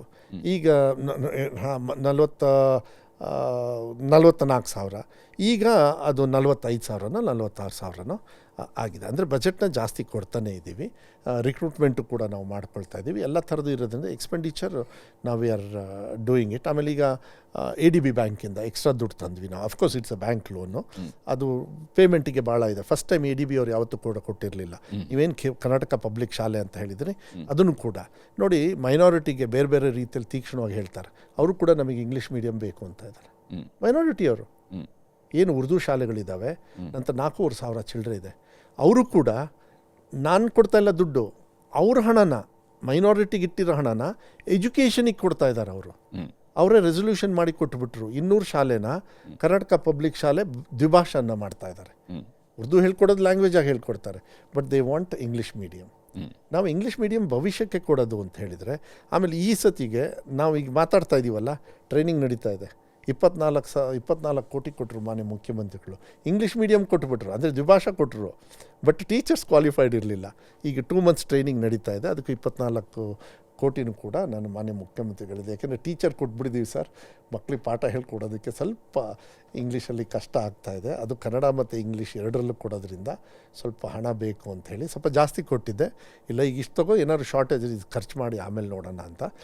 ಅದರೊಳಗೇ ಮ್ಯಾನೇಜ್ ಮಾಡ್ಬೋದು, ಏನು ಪರವಾಗಿಲ್ಲ. ಆ್ಯಂಡ್ ಎಲ್ಲ ಒಂದು 17 ಸ್ಟುಡಿಯೋ ಮಾಡ್ತಾಯಿದ್ದೀವಿ. ಈಗ ಹೆಂಗಿದೆ ಹಿಂಗೆ ಸ್ಟುಡಿಯೋ, ಬಟ್ ಅಲ್ಲಿ ಮನುಷ್ಯರು ಇರೋದಿಲ್ಲ, AI ಬೇಸ್ಡ್ ಮಾಡ್ತೀವಿ. ಯಾಕೆಂದರೆ ನಿಮ್ಮಷ್ಟು ಹಣ ನಮ್ಮ ಹತ್ರ ಇಲ್ಲ, ಯಾಕೆಂದರೆ ಇದು ವೇಸ್ಟ್ ಮಾಡೋಕ್ಕಾಗಲ್ಲ. ಸೊ ಒಂದು 3-4 ಕ್ಯಾಮ್ರಾ ಇರುತ್ತೆ, 2-3 ಜನರು, mock studio, best teacher, best student, best maths teacher, best formula ಹೇಳ್ಕೊಡೋರು, ಅವ್ರನ್ನೆಲ್ಲ ಡಿಸ್ಟಿಕ್ ಇಲ್ಲಿಗೆ ಕರೆಸಿ ಅವ್ರನ್ನ ಟ್ರೈನಿಂಗ್ ಕೊಡೋ ಬದಲು ಅಲ್ಲೇ ಕೂತ್ಕೊಂಡು ಅಲ್ಲೇ ಟ್ರೈನಿಂಗ್ ಕೊಟ್ಬಿಡ್ಬೋದು, ಶಾಲೆ ಮಟ್ಟದಲ್ಲೇ ಕೊಡ್ಬೋದು. ಇದನ್ನೆಲ್ಲ ಮಾಡ್ತಾ ಇದ್ದೀವಿ. ಇಂಟರಾಕ್ಟಿವ್ ಪ್ಯಾನಲ್ಸ್ ತೊಗೋತಾ ಇದ್ದೀವಿ ಶಾಲೆಗಳಿಗೆ. ಸೊ ಮನೆ ಮುಖ್ಯಮಂತ್ರಿಗಳು 2ನೇ ಕ್ಲಾಸು ಇಲ್ಲಾಂದರೆ 10ನೇ ಕ್ಲಾಸು ಅವ್ರ ಮನೆಯಿಂದನೇ ತಗೋಬೋದು. ಹಿಂಗೆ ಎದುರುಗಡೆ ಕೂತ್ಕೊಂಡು ಕ್ಯಾಮ್ರಾ ಈ ಥರ ಮಾತಾಡ್ಕೊಂಡು ಎಲ್ಲ ಇಡೀ ರಾಜ್ಯದಲ್ಲಿರ್ತಕ್ಕಂಥ ಮಕ್ಕಳಿಗೆ ಒಳ್ಳೆ ಬುದ್ಧಿವಾದ ಹೇಳ್ಬೋದು, ಮಾರಲ್ ಸೈನ್ಸ್ ತೊಗೋಬೋದು.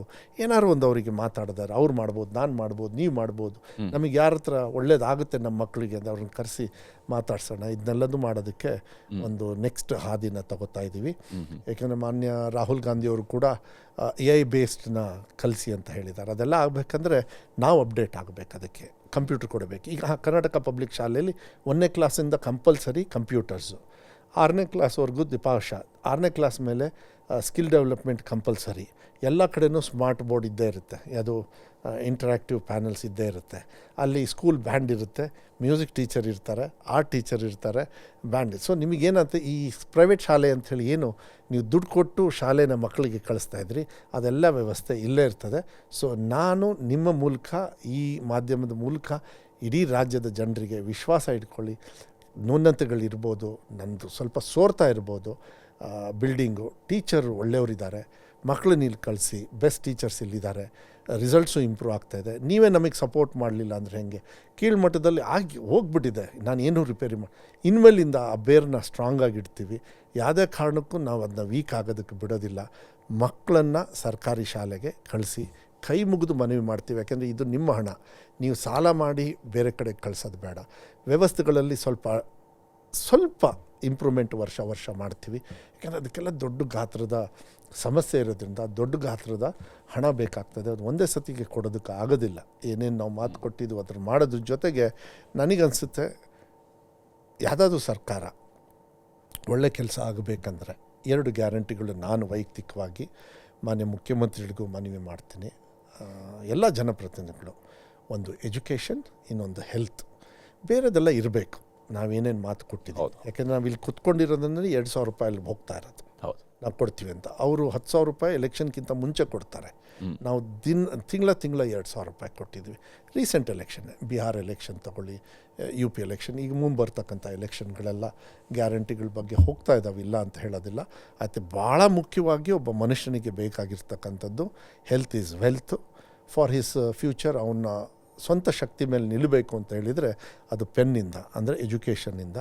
ಅಂಥ ಪುಣ್ಯದ ಕೆಲಸವನ್ನು ನನಗೆ ಕೊಟ್ಟಿದ್ದಾರೆ. ನಾನು ಅದನ್ನ ನಿಜವಾಗ್ಲೂ ಒಳ್ಳೆ ರೀತಿಯಲ್ಲಿ ಮಾಡ್ಕೊಂಡು ಹೋಗ್ತಕ್ಕಂಥ ಕೆಲಸವನ್ನು ನಾನು ಮಾಡ್ತೀನಿ. ಇಲ್ಲಿ ನಿಮ್ಮ ರೋಡ್ ಮ್ಯಾಪನ್ನು ನೋಡಿದರೆ ಬಹುಶಃ ಇನ್ನೂ ಭಾಳ ದೂರದವರೆಗೂ ಕೂಡ ಪ್ಲಾನಿಂಗ್ ಅಂತೂ ಇದೆ. ಯಾಕಂದರೆ ಒಬ್ಬ ಎಜುಕೇಷನ್ ಮಿನಿಸ್ಟರ್ ಆಗಿ ನಿಮ್ಮ ಕನಸುಗಳನ್ನು ನೀವು ಶೇರ್ ಮಾಡ್ತೀವಿ. ಭಾಳಷ್ಟು ಕನಸುಗಳಿದ್ದಾವೆ. ಇನ್ನು ಈ ಶೈಕ್ಷಣಿಕ ವರ್ಷಕ್ಕೆ, ಮುಂದಿನ ಶೈಕ್ಷಣಿಕ ಬಿಟ್ಟರೆ ಮುಂದಿನ ಸರ್ಕಾರದ ಶೈಕ್ಷಣಿಕ ವರ್ಷಕ್ಕಿರುವಷ್ಟು ನೀವು ರೋಡ್ ಮ್ಯಾಪ್ ಕಾಣ್ತಾ ಇದೆ, ನಿಮ್ಮ ಮಾತುಗಳಲ್ಲಿ ಕಾಣ್ತಾ ಇದೆ.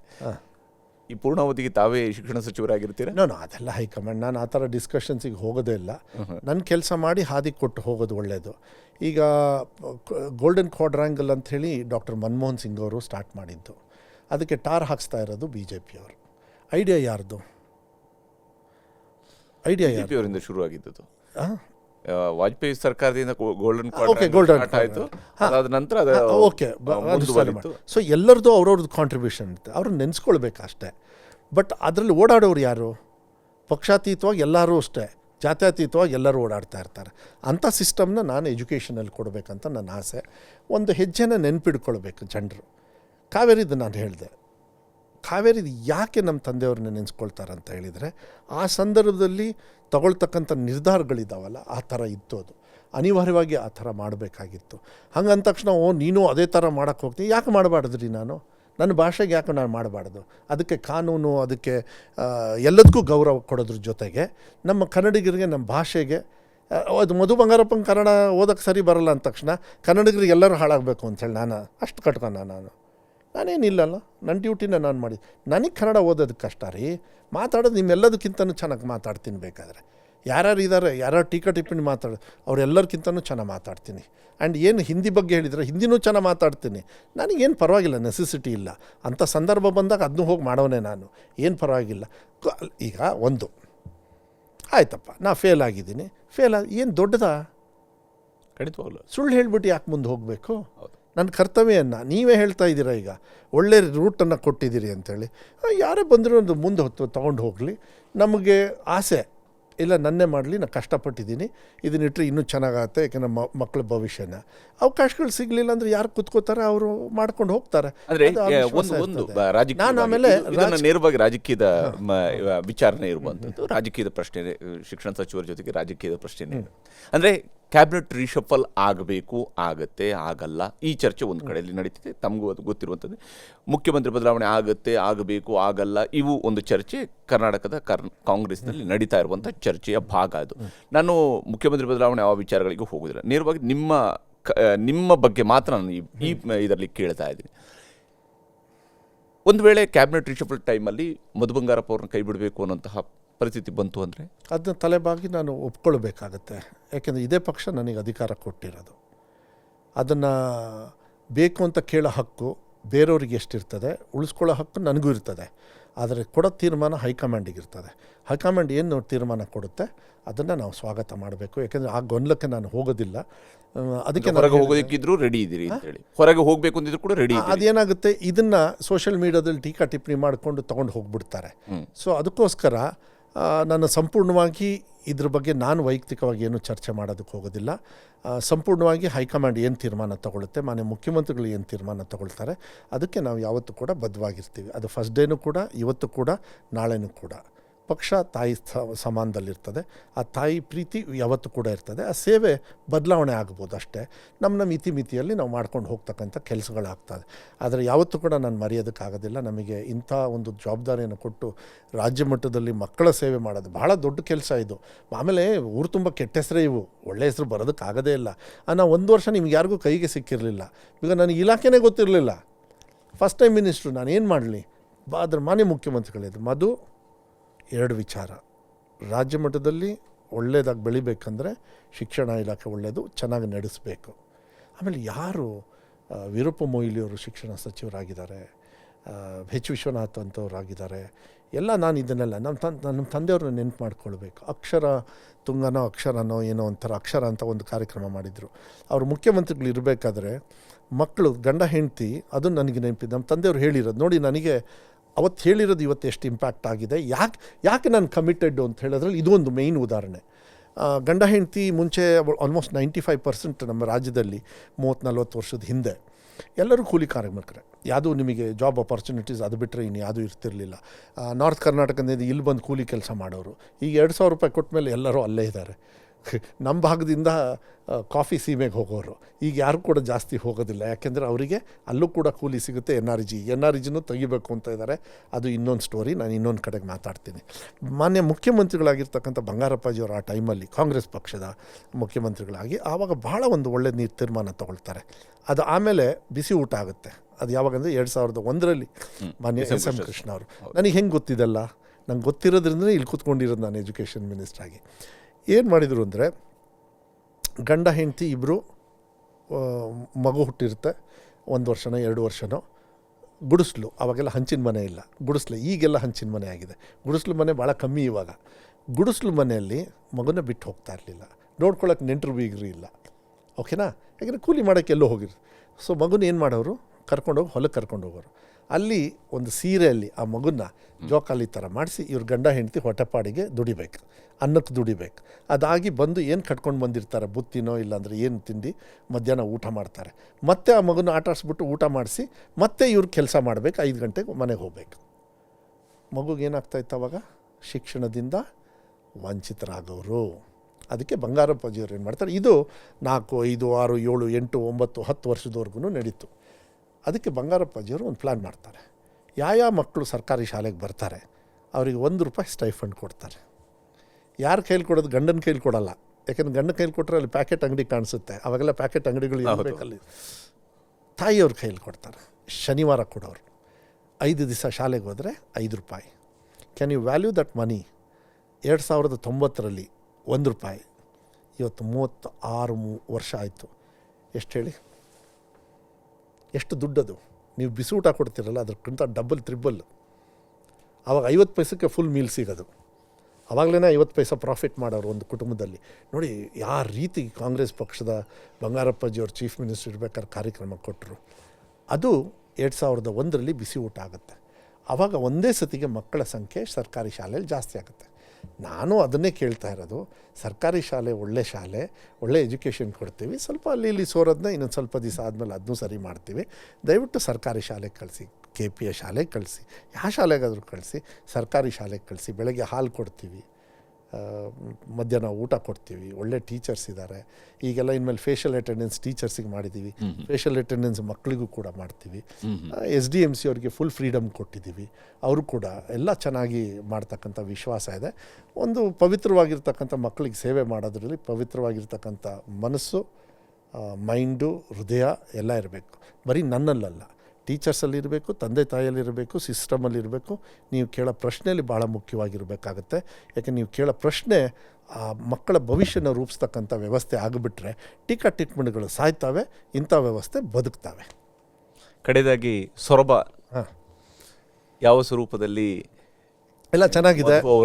ಒಂದು ವರ್ಷ ಅವರು ಸೊರಬವನ್ನು ಹೇಗೆ, ಸೊರಬಕ್ಕೆ ನಿಮ್ಮ ಕನಸೇನು ಅಂತ? ಅದು ನಮ್ಮ ಕರ್ಮಭೂಮಿ ಅಂತ ಹೇಳ್ತಾರೆ. ನಮ್ಮ ತಂದೆಯವರಿಗೆ ರಾಜ್ಯವನ್ನು ಮುಖ್ಯಮಂತ್ರಿ ಮಾಡಿರೋದು. ಸಮಯ ಕೊಡೋದ್ರಲ್ಲಿ ಸ್ವಲ್ಪ ಕಷ್ಟ ಆಗ್ತದೆ. ಯಾಕೆಂದರೆ ಈ ಮಕ್ಕಳಿಗೆ ಇಲ್ಲಿ ಹೊಡ್ತಾ ಇದೆಯಲ್ಲ, ಅಲ್ಲಿ ಕೆಲವು ಸತಿ ಒಂದು ವರ್ಷ ಸ್ವಲ್ಪ ಭಾಳ ಕಷ್ಟ ಆಯಿತು. ಈಗ ಸ್ವಲ್ಪ ಪಿಕಪ್ ಆಗಿದೆ. ಡೆವಲಪ್ಮೆಂಟ್ ವರ್ಕಲ್ಲಿ first year because of old government, to be frank, ಇದನ್ನು ಟೀಕಾ ಟಿಪ್ಪಣಿಯಾಗಿ ವಿರೋಧಿಗಳು ತೊಗೊಂಡ್ರೆ ನಾನೇನು ಮಾಡೋಕ್ಕಾಗಲ್ಲ. ನಾವು ಬಿಟ್ಟು ಹೋದಾಗ ಬೇರೆ ಸರ್ಕಾರ ಏನಾದ್ರು ಬಂದರೆ ಅವಕ್ಕೂ ಕೂಡ ಸ್ವಲ್ಪ ಇರುತ್ತೆ. ಬಟ್ ಅದ್ರ ಜಾಸ್ತಿ ಲ್ಯಾಬಿಲಿಟಿ ಇಟ್ಬಿಟ್ಟು ಹೋದ್ರು, ಇನ್ಕ್ಲೂಡಿಂಗ್ ನನ್ನ ಡಿಪಾರ್ಟ್ಮೆಂಟಲ್ಲಿ. ಅದನ್ನು ತೀರಿಸಿ ನಾವು ಕೊಡೋಷ್ಟಿಗೆ ಡೆವಲಪ್ಮೆಂಟ್ ಟೇಕ್ ಆಫಲ್ಲಿ ಸ್ವಲ್ಪ ಹೆಚ್ಚು ಕಮ್ಮಿ ಆಗಿತ್ತು. ಈಗೆಲ್ಲ ಡೆವಲಪ್ಮೆಂಟ್ ಚೆನ್ನಾಗಿ ನಡೀತಾ ಇದೆ. ಈ ತಿಂಗಳಲ್ಲಿ ವಿಶೇಷವಾಗಿ ನಾನು ಅಸೆಂಬ್ಲಿ ಆದಮೇಲೆ ನಾನು ಬರ್ತೀನಿ ಅಂತ ಹೇಳಿದ್ದೀನಿ. ಅಂದರೆ ಎಲ್ಲ ಮಾಡ್ಕೊಂಡು ಬರ್ತಾಯಿದ್ದೀವಿ. ಈ ಸತಿ ಹೈಯೆಸ್ಟು ಸುಮಾರು 162 ಗುದ್ಲಿ ಪೂಜೆ ಉದ್ಘಾಟನೆಯನ್ನು ಒಂದು ಸತಿಗೆ ನಾನ್ ಸ್ಟಾಪಲ್ಲಿ ಮಾಡಬೇಕು ಅಂಥೇಳಿ ಎಲ್ಲ.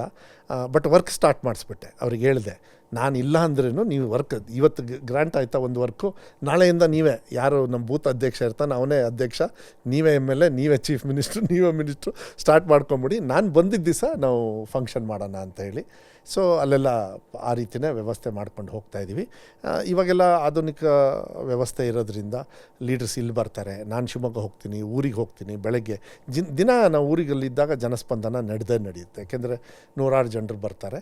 ಸಮಸ್ಯೆಗಳು ಕಮ್ಮಿ ಇದ್ದಾಗ ಸಮಸ್ಯೆಗಳನ್ನ ತಗೊಂಡು ನಿಮ್ಮ ಮನೆ ಬಾಗಿಲಿಗೆ ಕಮ್ಮಿ ಬರ್ತಾರೆ ಜನರು. ಸಮಸ್ಯೆಗಳು ಜಾಸ್ತಿ ಇದ್ದಾಗ ನಿಮ್ಮ ಮನೆ ಬಾಗಿಲಿಗೆ ಸಮಸ್ಯೆ ತಗೊಂಡು ಬರ್ತಾರೆ. ನೀವು ಅವಾಗ ಸಿಕ್ಕರೆ ಸಾಕು. ಎಲ್ಲ ಕಡೆನೂ ಹೋಗಲಿಲ್ಲ ಅಂದ್ರೂ ಜನರಿಗೆ ಸಿಗ್ತಕ್ಕಂಥ ವ್ಯವಸ್ಥೆ ಆಗಬೇಕು. ಬಟ್ ಟೈಮ್ ಸರ್ಟನ್ಲಿ ಶಾರ್ಟೇಜ್ ಬರ್ತದೆ. ನೀವು ನಿಮ್ಮ ಕಾನ್ಸ್ಟಿಟ್ಯೂನ್ಸಿಗೆ ಅದನ್ನು ಸ್ವಲ್ಪ ಹುಷಾರಾಗಿ ನೋಡ್ಕೊಳ್ಬೇಕಾಗತ್ತೆ. ಬಟ್ ನನ್ನ ಇಲಾಖೆಯಲ್ಲಿ ಒಂದು ಇದಂದರೆ, ಈಗ ನಿಮ್ಗೆ ಹೇಗೆ ಮಾಹಿತಿಯನ್ನು ನೀವು ಈಗ ಕವರ್ ಮಾಡ್ತಾಯಿದ್ರೆ, ಈ ಮಾಹಿತಿ ಅವ್ರಿಗೂ ಮನೆಗೆ ಹೋಗೋದ್ರಿಂದ ಅದು ಒಂದು ಸ್ವಲ್ಪ ಸೇವಿಯರ್. ಇಲ್ಲ ಅಣ್ಣ, ನಾವೆಲ್ಲ ನೋಡ್ತಾ ಇದ್ದೀವಿ, ಮೆಸೇಜೆಲ್ಲ ಕಳಿಸ್ತಾರೆ. ಅಣ್ಣ ಇದೊಂದು ನನಗೆ ಗೊತ್ತು, ನೀವು ಬ್ಯುಸಿ ಇದ್ದೀರಿ, ಫೋನ್ ಮಾಡೋದಕ್ಕೂ ಭಯ ಆಗುತ್ತೆ. ಯಾಕಂದರೆ ಇದಕ್ಕೆ ನನಗಿದೊಂದು ಕೆಲಸ ಆಗಬೇಕಂತ. ಸೊ ಆಫೀಸರ್ಸು ಒಳ್ಳೆ ರೀತಿಯಲ್ಲಿ ಕೆಲಸ ಶಿವಮೊಗ್ಗ ಕಾನ್ಸ್ಟಿಟ್ಯೂನ್ಸಿಯಲ್ಲಿ ಮಾಡ್ತಾಯಿದ್ದಾರೆ. ನನಗೆ ತಾಳ್ಗೊಪ್ಪ ಬರುತ್ತೆ, ಅಲ್ಲೇ ಒಂದು ಸಪ್ರೇಟ್ ಟೀಮ್ ಮಾಡಿದ್ದೀನಿ, ಶಿವಮೊಗ್ಗ ಒಂದು ಟೀಮ್ ಮಾಡಿದ್ದೀನಿ, ಸ್ಟೇಟ್ ಲೆವೆಲ್ ಒಂದು ಟೀಮ್ ಮಾಡಿದ್ದೀನಿ. ನನ್ನ ಡಿಪಾರ್ಟ್ಮೆಂಟು ಅವ್ರು ಮಾಡ್ಕೊಳ್ತಾರೆ. ಸೊ ನನ್ನ ಕೆಲಸ, ನನ್ನ ಜಿಲ್ಲೆ ಕೆಲಸ ಮಾತ್ರ ಮಾಡ್ತಾಯಿದ್ದೀವಿ. ಡೆವಲಪ್ಮೆಂಟ್ ತುಂಬ ಸ್ಪೀಡಪ್ ಆಗಿದೆ, ಇಲ್ಲ ಅಂತ ಹೇಳೋದಿಲ್ಲ. ಇವಾಗ ಐ ಥಿಂಕ್ 2 ವರ್ಷದೊಳಗೆ ಸಂಪೂರ್ಣವಾಗಿ ಫುಲ್ ಸ್ಪೀಡಪ್ ಮಾಡ್ತಾರೆ. ಅದು ಕಾನೂನು financial status of the state ಕೂಡ ಆಗ್ತದೆ. ನನಗೇನು ತೊಂದರೆ ಏನಿಲ್ಲ. ಆಸೆ ಎಲ್ಲದೂ ಇದೆ. 100ರಲ್ಲಿ 200 ಬೇಕು ಅಂತ ಆಸೆ ಇದೆ. ಬಟ್ 100 ಕೊಟ್ಟಿದ್ದಾರೆ, ಏನು ತೊಂದರೆ ಏನಿಲ್ಲ. ಆಮೇಲೆ ಪಾರ್ಶಲಿಟಿ ಥರನ ಮಾಡಲ್ಲ. ಸೊರಬಕ್ಕೆ ಹಾಕಬೇಕು, ಸೊರಬಕ್ಕೆ ಜಾಸ್ತಿ ಸ್ಕೂಲ್ ಮಾಡಬೇಕು, ಸೊರಬಕ್ಕೆ ಜಾಸ್ತಿ ಟೀಚರ್ ಕೊಡಬೇಕು. ಯಾಕೆಂದರೆ ನಮ್ಮ ತಂದೆ ಬಂಗಾರಪ್ಪಾಜಿಯವರು ಈ ರಾಜ್ಯದ ಮುಖ್ಯಮಂತ್ರಿಗಳಾಗಿದ್ದರು. ಈ ರಾಜ್ಯಕ್ಕೆ ಕಾನೂನು ಮಾಡಿದರು, ರಾಜ್ಯಕ್ಕೆ ಸಹಕಾರವನ್ನು ಮಾಡಿದರು, ರಾಜ್ಯಕ್ಕೆ ಕೆಲಸವನ್ನು ಮಾಡ್ತಾಯಿದ್ರು. ನಾನು ನನ್ನ ಕ್ಷೇತ್ರದಲ್ಲಿದ್ದರೂ ಕೂಡ ಶಿಕ್ಷಣ ಇಲಾಖೆನೇ ರಾಜ್ಯವಾಗಿ ನೋಡಬೇಕಾಗತ್ತೆ. ನನ್ನ ಸೊರಬ ಕ್ಷೇತ್ರನ ಸ್ವಾರ್ಥಕ್ಕೆ ನಾನು ಯಾವುದೇ ಕಾರಣಕ್ಕೂ ನಾವು ಉಪಯೋಗ ಮಾಡಿಕೊಳ್ಳಲ್ಲ. ಯಾಕೆಂದರೆ ಸೊರಬದಲ್ಲಿರೋ ಮಕ್ಕಳು ಇಡೀ ರಾಜ್ಯದಲ್ಲಿದ್ದಾರೆ, ರಾಜ್ಯದಲ್ಲಿರೋ ಮಕ್ಕಳು ನಮ್ಮ ಸೊರಬದಲ್ಲಿದ್ದಾರೆ. ಅದನ್ನು ನಾನು ಅರ್ಥ ಮಾಡ್ಕೊಂಡಿದ್ದೀನಿ. ಸಮಾನತೆಯನ್ನು ತಗೊಂಡು ಹೋಗ್ತಕ್ಕಂಥ ವ್ಯವಸ್ಥೆಯನ್ನು ಇವತ್ತಿನ ಜಾತಿ ಧರ್ಮದ ವ್ಯವಸ್ಥೆಯಲ್ಲಿ ಅದನ್ನ ಮೆಟ್ಟಿ ಮೇಲೆ ಬರಬೇಕು ಅಂತ ಹೇಳಿದರೆ, ಭವಿಷ್ಯ ಬರಬೇಕಂದ್ರೆ ಅದು ಎಜುಕೇಷನಿಂದ ಮಾತ್ರ ಸಾಧ್ಯ. ಕಡೆಯದಾಗಿ ತಮ್ಮ ಹತ್ರ, ಶಿವಮೊಗ್ಗದ ಉಸ್ತುವಾರಿ ಸಚಿವರು ತಾವು, ಶಿವಮೊಗ್ಗದವರೇ BJP ರಾಜ್ಯಾಧ್ಯಕ್ಷರು ಕೂಡ ಇದ್ದಾರೆ. ಸೊ ಜಿಲ್ಲಾ ಉಸ್ತುವಾರಿ ಸಚಿವರಿಗೆ ಸರ್ಕಾರದ ಯೋಜನೆಗಳು ಇವೆಲ್ಲವೂ ಒಂದು ಜವಾಬ್ದಾರಿ ಆದರೆ ಪಕ್ಷ ಸಂಘಟನೆಯೂ ಕೂಡ ಒಂದು ಜವಾಬ್ದಾರಿನೇ ಆಗಿರುತ್ತೆ. ಅದು ನಿಮಗೆ ನಿಮ್ಮ ಪಕ್ಷದಿಂದ ಇರುವಂತಹ ಜವಾಬ್ದಾರಿ ಕೂಡ ಆಗುತ್ತೆ. ಬಿ ಜೆ ಪಿಯು ಕೂಡ ಒಂದು ಸ್ಟ್ರಾಂಗ್ ಬೇಸ್ ಇರತಕ್ಕಂತಹ ಜಿಲ್ಲೆ. ಕಾಂಗ್ರೆಸ್ ಕಳೆದ ಬಾರಿ ಒಳ್ಳೆಯ ಪರ್ಫಾರ್ಮೆನ್ಸನ್ನು ಶಿವಮೊಗ್ಗದ ಮಟ್ಟಿಗೆ ಮಾಡಿದೆ. ಈ ಬಾರಿ ಶಿವಮೊಗ್ಗದನ್ನು ಮುಂದಿನ ಚುನಾವಣೆಗೆ ಯಾವ ಸ್ವರೂಪದಲ್ಲಿ ಶಿವಮೊಗ್ಗದಲ್ಲಿ ನಿಮಗೆ ಇದು ಲೋಕಲಿ ಹೆಂಗೆ ಚಾಲೆಂಜ್ಗಳಿದ್ದಾವೆ, ಯಾವ ರೀತಿಯಾಗಿ ನಿಮ್ಮ ಪಕ್ಷ ರೆಡಿ ಆಗಿದೆ ಅಂತ ಹೇಳ್ತೀರಿ ಶಿವಮೊಗ್ಗದ ಬಗ್ಗೆ? ಜಿಲ್ಲಾ ಪಂಚಾಯತ್, ತಾಲೂಕು ಪಂಚಾಯತ್ ನಾವು ಯಾವುದೇ ಸಂದರ್ಭದಲ್ಲಿ ಎಲ್ಲೂ ಎಡವಲಿಲ್ಲ ಅಂದರೆ ಈ ಸತಿ ಸಂಪೂರ್ಣವಾಗಿ ತಗೊಂಡು ಹೋಗ್ತಕ್ಕಂಥ ವಿಶ್ವಾಸ ನನಗಿದೆ ಅಂತ ಹೇಳಿ ನಾನು ಭಾವಿಸ್ತೀನಿ. ನೀವು ಇನ್ನೊಂದು ಕ್ವೆಶನ್ ಕೇಳಿದ್ರಿ, ವಿಜೇಂದ್ರ ಅವರು ರಾಜ್ಯಾಧ್ಯಕ್ಷರಿದ್ದಾರೆ, ಅವ್ರು ಯಾರು? ಅವರು ಯಡಿಯೂರಪ್ಪವ್ರ ಮಕ್ಕಳೇ. ಯಡಿಯೂರಪ್ಪರು ಸೋತಿದ್ದಾರೆ. ಬಂಗಾರಪ್ಪಾಜಿಯವ್ರು ಕೊನೆ ಚುನಾವಣೆಯಲ್ಲಿ ಯಾಕೆ ಸೋತರು ಅನ್ನೋದ್ರ ಬದಲು, ಯಾಕೆ ಯಡಿಯೂರಪ್ಪರು ಸೋತರು ಅನ್ನೋದ್ರ ಬದಲು, ನಾನು ಅವರು ಕೂಡ ಒಬ್ಬ ಮುಖ್ಯಮಂತ್ರಿಗಳ ಮಕ್ಕಳಾಗಿ, ನಾನು ಕೂಡ ಒಬ್ಬ ಮುಖ್ಯಮಂತ್ರಿಗಳ ಮಕ್ಕಳಾಗಿ ನನಗೆ ಇವತ್ತು ಅಧಿಕಾರ ಇದೆ. ಅವರು ಅಧಿಕಾರ ದಾಹದಲ್ಲಿದ್ದಾರೆ. ಅವರು ಕೆಲಸನ ಅವ್ರು ಮಾಡ್ತಾ ಇರ್ತಾರೆ, ನನ್ನ ಕೆಲಸ ನಾನು ಅಧಿಕಾರ ಇಟ್ಕೊಂಡು ನಾನು ಮಾಡ್ತಾ ಇರ್ತೀನಿ. ಜನರು ನೋಡ್ತಾ ಇರ್ತಾರೆ. ಓಕೆ, ಜನರು ನೋಡ್ತಾ ಇರ್ತಾರೆ. ಯಾರು ಜನರ ಸಮಸ್ಯೆಗೆ ಇವತ್ತು ಮಾಧ್ಯಮ ಬಹಳ ಮುಖ್ಯ. ಓವರ್ ಮಾಧ್ಯಮನೂ ಕೂಡ ಅಷ್ಟೇ ಡೇಂಜರ್. ನಾವೇನು ಮಾಧ್ಯಮನ ಮಿಸ್ಯೂಸ್ ಮಾಡ್ಕೋತೀವಿ ಅದು ಅಷ್ಟೇ ಡೇಂಜರು. ಸೊ ಅದರಲ್ಲಿ ಹುಷಾರಾಗಿರಬೇಕು ಅಂಥೇಳಿ ನಾನು ವಿರೋಧಿಗಳಿಗೆ ಹೇಳಲಿಕ್ಕೆ ಇಷ್ಟಪಡ್ತೀನಿ. ಮಾಧ್ಯಮನ ಈಗ ನಾನು ಫಾರ್ ಎಕ್ಸಾಂಪಲ್ ಶಿಕ್ಷಣ ಇಲ್ಲದೆ ಇರತಕ್ಕಂಥ ಶಿಕ್ಷಣ ಸಚಿವರು ಅಂಥೇಳಿ ಒಬ್ಬ ಕೇಂದ್ರ ಸರ್ಕಾರದ ಒಬ್ಬರು ಸಚಿವರು ಹೇಳಿಬಿಟ್ರೆ, ಕನ್ನಡ ರಾಜ್ಯದ ನೀರನ್ನು ಕುಡಿದು ಹೇಳಿದರೆ, ಅದೇ ವ್ಯಕ್ತಿಗೆ ಇಲ್ಲಾಂದರೆ ಯಾರ್ಯಾರು ಟೀಕೆ ಟಿಪ್ಪಣಿ ಮಾಡಿದರು, ರಾಜ್ಯಾಧ್ಯಕ್ಷರು, ವಿರೋಧ ಪಕ್ಷದ ನಾಯಕರು ಎಲ್ಲರೂ ಕೂಡ, ಅವರಿಗೆ ನಾನು ಬುದ್ಧಿವಾದನ ಹೇಳಲಿಕ್ಕೆ ಇಷ್ಟಪಡ್ತೀನಿ. ಒಂದು ಮಾನವೀಯತೆಯನ್ನು ಹೇಳಕ್ಕೆ ಇಷ್ಟಪಡ್ತೀನಿ. ನಿಮ್ಮ ನಾಡ ಪ್ರೇಮವನ್ನು ಒಂದು ಬೋಧನೆಯನ್ನು ಮಾಡ್ತೀನಿ. ಇವತ್ತು ಟೀಚರ್ ಆಗಿ ಬೆವರು ಸುರಿಸಿ ರಾಜ್ಯದ ಜನರು GST ಹಣ ಕಟ್ತಾರಲ್ಲ, ಅದನ್ನು ಹೋಗಿ ಒಂದು ಸತಿ ಮೋದಿಯವ್ರ ಹತ್ರ ಮನೆ ಎದುರುಗಡೆ ಹೋಗಿ ಕೇಳ್ಕೊಂಬನ್ನಿ. ಆವಾಗ ನಿಮ್ಮನ್ನು ಕನ್ನಡಿಗರು ಬೇಷ್ ಅಂತಾರೆ. ಇಲ್ಲಿ ಕೂತ್ಕೊಂಡು ಪುಕ್ಷಟೆ ಭಾಷಣ ಮಾಡಿಕೊಂಡು ಒಂದು ಭಾಷೆ ಮೇಲೆ you have to be very careful. Hindi ಹೇರಿಕೆ ಮಾಡ್ತಾ ಇದ್ದಾರೋ ಇಲ್ಲೋ ನೀವೇ ಚರ್ಚೆ ಮಾಡಿದ್ದೀರಾ? ನೀವೇ ಟೀಕಾ ಟಿಪ್ಪಣಿನ ಗವರ್ನರ್ ಬಗ್ಗೆ ಮಾಡಿದ್ದೀರಿ, ಟೀಕಾ ಟಿಪ್ಪಣಿನ ವಿರೋಧ ಪಕ್ಷದ ಬಗ್ಗೆ ನೀವು ಕೂಡ ವಿಶ್ಲೇಷಣೆ ಮಾಡಿದ್ದೀರಿ. ನೀವೇನು ಅವ್ರನ್ನೇನು ಅಪ್ಕೊಂಡಿಲ್ಲ. ಹಿಂದಿ ಬಗ್ಗೆ ಬಂದಾಗ ಟೈಮಿಂಗನ್ನ ನೀವು ಪ್ರಶ್ನೆ ಮಾಡ್ಬೋದು, ಅದಕ್ಕೆ ಉತ್ತರ ಕೊಡೋಕ್ಕೆ ಇಲ್ಲಿ ಮಿನಿಸ್ಟರ್ ಇದ್ದಾರೆ, ಮಾನ್ಯ ಮುಖ್ಯಮಂತ್ರಿಗಳಿದ್ದಾರೆ ಮಾರ್ಗದರ್ಶನ ಕೊಡೋದಕ್ಕೆ. ಅದಕ್ಕೆ ನಾನು ಫೀಲ್ಡಿಗೆ ಬನ್ನಿ. ಬಟ್ ಯು ಕಾಂಟ್ ಚೀಟ್ ನಿಮ್ಮ ಕನ್ನಡಿಗರನ್ನು ಮೋಸ ಮಾಡೋದಕ್ಕೆ ಯಾವುದೇ ಕಾರಣಕ್ಕೂ ಬಿಡೋದಿಲ್ಲ. ಈ ಸರ್ಕಾರ ಬಿಡೋದಿಲ್ಲ.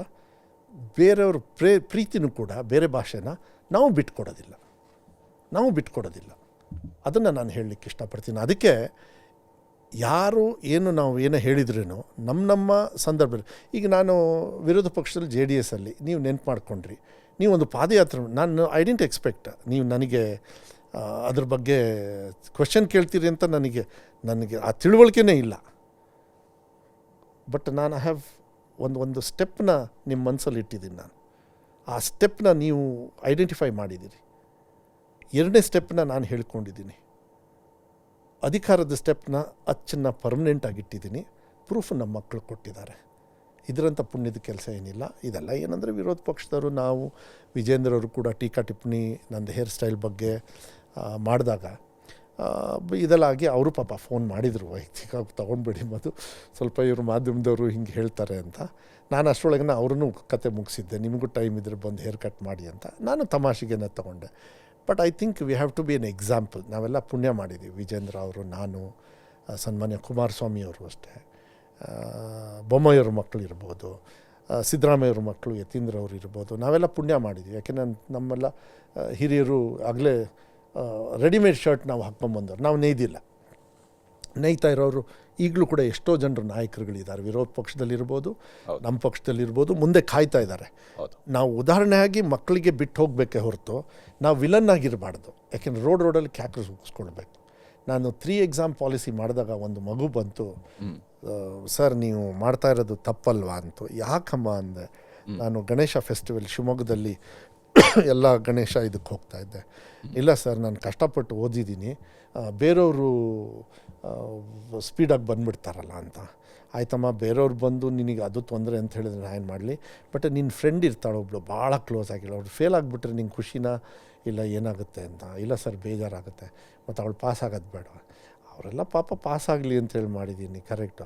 ನೀನೊಂದು ಪ್ಲ್ಯಾನ್ ಮಾಡು, ನಿನ್ಗೆ 80% ಬಂದಿದೆಯಲ್ಲ, ಸೆಕೆಂಡ್ ಎಕ್ಸಾಮ್ ಥರ್ಡ್ ಎಕ್ಸಾಮ್ ತೊಗೊಂಡು 100% ಯಾಕೆ ಮಾಡಬಾರ್ದು? ಹೌದಾ ಸರ್, ನಾನು ಈ ಥರ ಯೋಚನೆನೇ ಮಾಡಲ್ಲ, ನಮಗೂ ಇದೆಯಾ ಅಂತ. ಮುಂದೆ ಗೊತ್ತಾಗುತ್ತೆ ನಿಮಗೆ, ಮೋಸ್ಟ್ಲಿ ಮಾಹಿತಿ ಬರೋದಲ್ಲಿ ಹೆಚ್ಚು ಕಮ್ಮಿ. ಆಮೇಲೆ ಕೇಳಿದೆ, ಇದು ರೆಕಾರ್ಡ್ ಆಗಿತ್ತು ಸೋಷಿಯಲ್ ಮೀಡ್ಯಾದಲ್ಲಿ, ಯಾರೋ ರೆಕಾರ್ಡ್ ಮಾಡಿಬಿಟ್ಟಿದ್ದಾರೆ, ಅದು ನಂಗೆ ಗೊತ್ತೇ ಆಗಿಲ್ಲ. ಆಮೇಲೆ ನಾನು ಕೇಳಿದೆ, ಇದು ಒಳ್ಳೇದಾ ಕೆಟ್ಟದ ಹೇಳಮ್ಮ, ಈಗ ನೀನು ಹೆಂಗೆ ಹೇಳ್ಬಿಟ್ರೆ ಹೆಂಗೆ ಅಂತ. ಇಲ್ಲ ಸರ್, ನಂಗೆ ಅರ್ಥ ಆಗಲಿಲ್ಲ, ನೀವು ಮಾಡಿದ್ದು ಒಳ್ಳೆಯದು ಸರ್, ಐ ಥಿಂಕ್ ಒಳ್ಳೆ ಕೆಲಸ ಮಾಡಿದ್ದೀರಿ ನೀವು ಅಂತ. ಒಂದು ಮಗು ಒಳ್ಳೆ ಕೆಲಸ ಮಾಡಿದ್ದೀರಿ ಅಂಥೇಳಿ. ಆಮೇಲೆ ಈಗ ಹಿಂದಿ ಹೇರಿಕೆಯನ್ನು, ಸಾರಿ, ಮೂರನೇ ಭಾಷೆಯನ್ನು ಹೇರಿಕೆ ಅನ್ನೋದು ಕಮ್ಮಿ ಮಾಡಿದಿರಿ ಅಂತ ಮಕ್ಕಳು ರೋಡಲ್ಲಿ ನಾವು ಹೋದಲ್ಲೆಲ್ಲ ಹೇಳ್ತಾರಂತ ಹೇಳಿದರೆ, ಐ ಥಿಂಕ್ ನಾನೇನು ನಿಮ್ಮ ಪ್ರಶ್ನೆಗೆ ಮತ್ತು ಬೇರೆಯವ್ರ ಟೀಕಾ ಟಿಪ್ಪಣಿಗೆ ಕಾಯೋದಿಲ್ಲ. ಅಲ್ಲಿ ಜೈಕಾರ ಹೊಡ್ಕೊಂಡು ಹೋಗ್ಬಿಡ್ತೀನಿ, ನಾನು ತುಂಬ ಸ್ಪೀಡ್ ಹೋಗ್ಬಿಡ್ತೀನಿ. ಅದೊಂಥರ ಹೈ ಆಕ್ಟೇನ್ ಫ್ಯೂಯಲ್ ಇದ್ದಂಗೆ. ಮಕ್ಕಳು ಇಳಿದ ಮೇಲೆ ಇನ್ನೇನು, ನೀವು ಪ್ರಶ್ನೆ ಮಾಡೋದಕ್ಕೆ ನಾವು ಉತ್ತರ ಕೊಡೋದಕ್ಕೆ ಒಂದಾದರೆ, ಕೆಲಸ ಮಾಡೋದಕ್ಕೆ ಅದು ವರ್ಕೌಟ್ ಆಗಿದೆ ಅಂತ ಹೇಳಿದರೆ ತಪ್ಪು. ನಾನು ಯಾರ್ಯಾರು ಇದನ್ನು ಬೇರೆ ರೀತಿ ಅರ್ಥ ಮಾಡ್ಕೊಂಡಿದ್ದೀರಿ, ದಯವಿಟ್ಟು ಅದನ್ನು ಈ ಥರ ಅರ್ಥ ಮಾಡ್ಕೊಳಕ್ಕೆ ಹೋಗಬೇಡಿ. ನೀವೇನು ಇದರಲ್ಲಿದ್ದೀರಾ ವಿಂಡ್ಯೂ, ಬೇಕಂದರೆ ನಿಮಗೆ ವಾಪಸ್ ಹೊಡೆಯುತ್ತದು, ಹುಷಾರಾಗಿರಬೇಕು ನೀವು. ನಾನು I am not warning, I am requesting you. ಏಕೆಂದರೆ ಅದು ಭಾಳ ಸೂಕ್ಷ್ಮ ಇರ್ತದೆ. ನಿಮ್ಮ ಮಕ್ಕಳ ಭವಿಷ್ಯ ಇದರಲ್ಲಿ ಅಡಗಿರೋದ್ರಿಂದ. ಏಕೆಂದರೆ ನಮ್ಮ ರಾಜ್ಯದಲ್ಲಿ ಎಲ್ಲರೂ 99% ತೊಗೊಂಡ್ಬಿಟ್ಟಿದ್ದಿದ್ರೆ ನೀವು ಕೆಲಸ ಕೊಡೋದಕ್ಕೆ ಈ ದೇಶದಲ್ಲಿ ಜಾಗ ಇರೋದಿಲ್ಲ, ಹುಷಾರಾಗಿರಿ. ಸೊ ರೈತರ ಮಕ್ಕಳಿದ್ದಾರೆ, ಕಷ್ಟದಲ್ಲಿರೋರಿದ್ದಾರೆ, SC ST ಅವರಿದ್ದಾರೆ, OBC ಅವರಿದ್ದಾರೆ, ಹಿಂದುಳಿದವರಿದ್ದಾರೆ, ಅವರೆಲ್ಲ PUCಯಲ್ಲಿ ಪ್ರೂವ್ ಮಾಡಿದ್ದಾರೆ, ಹುಷಾರಾಗಿರ್ರಿ. ಅವರು ಮೇನ್ ಕ್ಯಾಟಗರಿಗೆ ಬಂದುಬಿಡ್ತಾರೆ ಇವಾಗ. ಸೊ ಅದಕ್ಕೆ ನಾನು ಹೇಳೋದು, ಯಾರೋ ಒಳ್ಳೇದು ಮಾಡ್ತಾರೆ ಅಂತ ಹೇಳಿದರೆ ಅದನ್ನ ಅಪ್ಕೊಳ್ಳಿ, ಪ್ರೀತಿ ಮಾಡಿ, ಏನು ತೊಂದರೆ ಏನಿಲ್ಲ. ಪನಿಷ್ಮೆಂಟ್ ಕೊಟ್ಟಾಗ, ಪನಿಷ್ಮೆಂಟ್ ಆದಾಗ ನೆನೆಸ್ಬೇಕು ಮಾಡೋಕ್ಕೋಬಂದು, ಅದು 2000 ಬ್ಯಾನ್ ಇರಲಿ, ಕೋವಿಡ್ ಟೈಮಲ್ಲಿರಲಿ, ಎಲ್ಲದೂ ಕೂಡ. ಶಿಕ್ಷಣ ಸಚಿವನಾಗಿ ನಾನು ಏನಾದ್ರು ತಪ್ಪು ಮಾಡಿದರೆ ಸರಿ ಮಾಡ್ಕೊಳಕ್ಕೆ ಹೋಗ್ತೀನಿ. ಕಂಡಂತೆ ನನಗೇನು ತಪ್ಪು ಮಾಡಿದ್ದೀನಿ ಅನ್ನಿಸ್ತಾ ಇಲ್ಲ. ಕೆಲವು ಡಿಸಿಷನ್ಸ್ನ because of the liability and ತುಂಬ ಪ್ರಾಬ್ಲಮ್ಸ್ ಇರೋದ್ರಿಂದ ಕೆಲಸ ಸ್ಲೋ ಆಗುತ್ತೆ. ಬಟ್ ಸೂಕ್ಷ್ಮವಾಗಿ ಮಾಡಬೇಕು. ನಾನು ಇದನ್ನೆಲ್ಲದನ್ನು 1ನೇ ವರ್ಷಕ್ಕೆ ನಂಗೆ ಮಾಡೋಕ್ಕೆ ಆಸೆ ಇತ್ತು, ನೀವು ಒಪ್ತಾನೆ ಇರಲಿಲ್ಲ. ಫಸ್ಟು ಮಕ್ಳಿಗೆ ಪಾಠ ಹೇಳ್ಕೊಡ್ರಿ, ಇದೆಲ್ಲ ಶೋಕಿ ಬಿಡ್ರಿ ಅಂತಿದ್ರಿ. ಈಗ ನಾನು ಶೋಕಿ ಏನು ಮಾಡ್ತಾಯಿಲ್ಲ, ಯಾಕೆಂದರೆ ಮಕ್ಕಳು ರಿಸಲ್ಟ್ ಕೊಟ್ಟುಬಿಟ್ಟಿದ್ದಾರೆ. ಸೊ ಅದಕ್ಕೆ ಟೀಕಾ ಟಿಪ್ಪಣಿಗಳು. ಸೊ ನಾನು ವಿಜೇಂದ್ರ ಅವರಿಗೆ, ನಾವೆಲ್ಲ ಬೇರೆಯವ್ರಿಗೆ ಉದಾಹರಣೆ ಆಗಬೇಕು ಅನ್ನೋದು ನನ್ನ ಆಸೆ. ಟೀಕಾ ಟಿಪ್ಪಣಿಗಳು ಇರ್ತಾವೆ ಅರ್ಥಪೂರ್ಣವಾಗಿ, ತಮಾಷೆಗೆ ಮಾಡ್ಕೊಂಡು ಹೋಗ್ಬೇಕು, ಏನು ತೊಂದರೆ ಏನಿಲ್ಲ. ಅವರು ಇದೇ ಗಾಳಿನ ಕುಡಿಯೋದು, ನಾನು ಅದೇ ಗಾಳಿ ಕುಡಿಯೋದು. ಯಾರು ಹುಟ್ಟಬೇಕಾದ್ರೆ ನಮ್ಮ ತಂದೆ ತಾಯಿಯವರು ಹೊಟ್ಟೆಲಿ ಹುಟ್ಟಿ ಅಂತ ನಾನು ಅರ್ಜಿ ಹಾಕ್ತೀನಿ ಹೊರತು ಇದೇ ಜಾತಿಯಲ್ಲಿ ಹುಟ್ಟಿ ಅಂತ ನನ್ನ ಜೀವನದಲ್ಲಿ ಹಾಕೋದಿಲ್ಲ. ಎಲ್ಲ ಜಾತಿ ಎಲ್ಲ ಭಾಷೆನೂ ಕೂಡ ಪ್ರೀತಿ ಮಾಡ್ತೀನಿ. ಅದು ಸಂವಿಧಾನದಲ್ಲಿ ನಮ್ಮಲ್ಲಿ ಅವಕಾಶ ಇದೆ. ಸಂವಿಧಾನ ನಾವು ಓದಿಲ್ಲ, ಬಟ್ ಸಂವಿಧಾನದ ಜಿಸ್ಟ್ ಏನಿದೆ ಅದು ಪ್ರೀತಿ ವಿಶ್ವಾಸದಿಂದ ಇರಬೇಕಾಗ್ತದೆ. ಅದಕ್ಕೆ ಸೋಷಿಯಲ್ ಮಾರಲ್ ಸೈನ್ಸು ಇಂಥದ್ದೆಲ್ಲ ಜವಾಬ್ದಾರಿ ತರಬೇಕು. ಒಟ್ಟು ಪುಣ್ಯದ ಕೆಲಸ ಮಾಡಿದ್ದೀನಿ, ಸ್ಯಾಟಿಸ್ಫೈ ಇದೆ. ನೀವು 3 ವರ್ಷದ ಕೇಳಿದಿರಿ, 3 ವರ್ಷದ ಉತ್ತರ ಕೊಟ್ಟಿದ್ದೀರಿ. ಕಂಟಿನ್ಯೂಯೇಷನ್ ಇದೆಲ್ಲ ಹೈಕಮಾಂಡು, CM ಅವರು, DCM ಅವರು, ವರಿಷ್ಠರು ನೋಡ್ಕೋತಾರೆ. ಅದು ಅವ್ರ ಜವಾಬ್ದಾರಿ. ನಮ್ಮ ಬೆಳೆಸೋದು ಕೂಡ ಅವ್ರದ್ದೇ ಜವಾಬ್ದಾರಿ ಇರ್ತದೆ ಅಂಥೇಳಿ ಭಾವಿಸ್ತೀನಿ. ಅದನ್ನು ಮತ್ತೆ ಅವ್ರ ಮಡಿಲಿಗೆ ಹಾಕ್ತೀನಿ. ಥ್ಯಾಂಕ್ ಯು ಮಧು ಅವರು, ಇಷ್ಟೊತ್ತು ನಮ್ಮ ಜೊತೆಗೆ ಮಾತನಾಡೋದಕ್ಕಾಗಿ. ಭಾಳಷ್ಟು ವಿಚಾರಗಳನ್ನು ಕೇಳಿದ್ರಿ. ವಿಶೇಷವಾಗಿ ಶಿಕ್ಷಣ ಇಲಾಖೆಯ ನಿಮ್ಮ ಕನಸುಗಳನ್ನು ಜನರ ಜೊತೆಗೆ ಹಂಚಿಕೊಂಡಿದ್ದೀರಿ. ಯಾಕಂದರೆ ಶಿಕ್ಷಣ ಸಚಿವರನ್ನು ನೋಡುವಾಗ ಅಥವಾ ನಿಮ್ಮನ್ನು ಪ್ರಶ್ನಿಸಿದಾಗ, ನಿಮ್ಮ ಯಾವುದೋ ಒಂದು ಉತ್ತರವನ್ನು ತಗೊಂಡಾಗ, ಯಾವುದೋ ಒಂದು ತುಣುಕನ್ನು ಕೇಳಿಕೊಂಡಾಗ, ಶಿಕ್ಷಣ ಸಚಿವರು ಹಿಂಗೆ ಯಾಕೆ ಹೇಳ್ತಾರೆ ಅಂತ ಹೇಳುವಂಥ ಸಿಟ್ಟು ಇರ್ಬೋದು, ನಿಮ್ಮನ್ನು ಪ್ರೀತಿಸುವಂಥವರ ಪ್ರೀತಿಯೂ ಇರ್ಬೋದು, ಇವೆಲ್ಲವೂ ಕೂಡ ಒಂದು ಭಾಗ. ಆದರೆ ಇದೊಂದು ಪೂರ್ಣ ಇಂಟರ್ವ್ಯೂನಲ್ಲಿ ನಿಮ್ಮನ್ನು ನೀವು ಭಾಳ ಚೆನ್ನಾಗಿ ರಾಜ್ಯದ ಜನರ ಮುಂದೆ ಭಾಳಷ್ಟು ವಿಷಯಗಳಲ್ಲಿ ನೀವು ಓಪನ್ ಆಗಿ ಮಾತನಾಡೋದಕ್ಕಾಗಿ ಧನ್ಯವಾದ. ತುಂಬ ಸಂತೋಷ. ನೀವು ಅದನ್ನ ಹೇಳ್ಕೊಳ್ಳೋದಕ್ಕೆ ಅವಕಾಶ ಕೊಟ್ರಿ. 3 ವರ್ಷ ಕಷ್ಟಪಟ್ಟಿರ್ತಕ್ಕಂಥದ್ದಕ್ಕೂ ಕೂಡ ಉತ್ತರ ಬರ್ತಾ ಇದೆ. ಆ ದಾರಿನ ರಾಜ್ಯದ ಜನರಿಗೆ ಕೊಡ್ತಾ ಇದ್ದೀರಿ. ಟೀಕಾ ಟಿಪ್ಪಣಿನ ನೋಡ್ಬೇಕಾದ್ರೆ ಸ್ವಲ್ಪ ನೋಡ್ಕೊಂಡು ಮಾಡಿದ್ರು ಒಳ್ಳೆಯದು. ಯಾಕೆಂದರೆ ಏನಾಗುತ್ತೆ, ತಂದೆ ತಾಯಿಯವ್ರ ವಿಚಾರ ತಂದುಬಿಡ್ತಾರೆ, ಫ್ಯಾಮಿಲಿ ವಿಚಾರ ತರ್ತಾರೆ, ಪರ್ಸ್ನಲ್ ವಿಚಾರ, ಇದನ್ನೆಲ್ಲ ಬಿಡಬೇಕಾಗತ್ತೆ. ಯಾಕೆಂದರೆ ನಾವು ಅದು ಆ್ಯಕ್ಸಸ್ ಫಾರ್ ನಮ್ಮ ಚಿಲ್ಡ್ರನ್ಸಿಗೆ, ನಮ್ಮ ಮಕ್ಕಳಿಗೆ ಅದು ಆ್ಯಕ್ಸಸ್ ಇರೋದ್ರಿಂದ ಸ್ವಲ್ಪ ಹುಷಾರಾಗಿರೋದು ಒಳ್ಳೆಯದು ಅಂಥೇಳಿ ನಾನು ಮನವಿ ಮಾಡ್ಬೋದು ಅಷ್ಟೇ.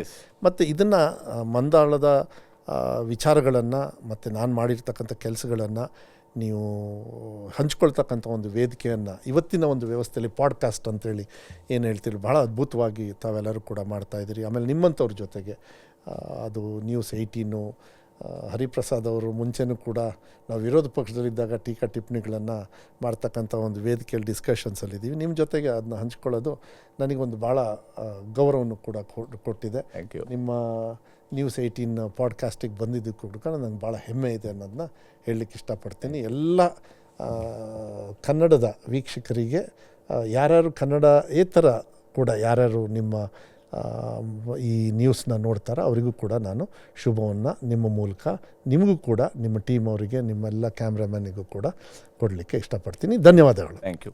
ಇದು ಮಧು ಬಂಗಾರಪ್ಪ ಅವರ ಮಾತುಗಳು. ನಿಮಗೂ ಕೂಡ ಈ ಪಾಡ್ಕಾಸ್ಟ್ ಇಷ್ಟ ಆಯಿತು ಅಂತೇಳಿ ಅಂದ್ಕೊಳ್ತೀನಿ. ನಮಸ್ಕಾರ. ದೇವ್ರನ್ನ ಎರಡನೇ ಪ್ಲೇಸ್, ಸ್ಟ್ರೇಟ್ ಎರಡನೇ ಪ್ಲೇಸ್.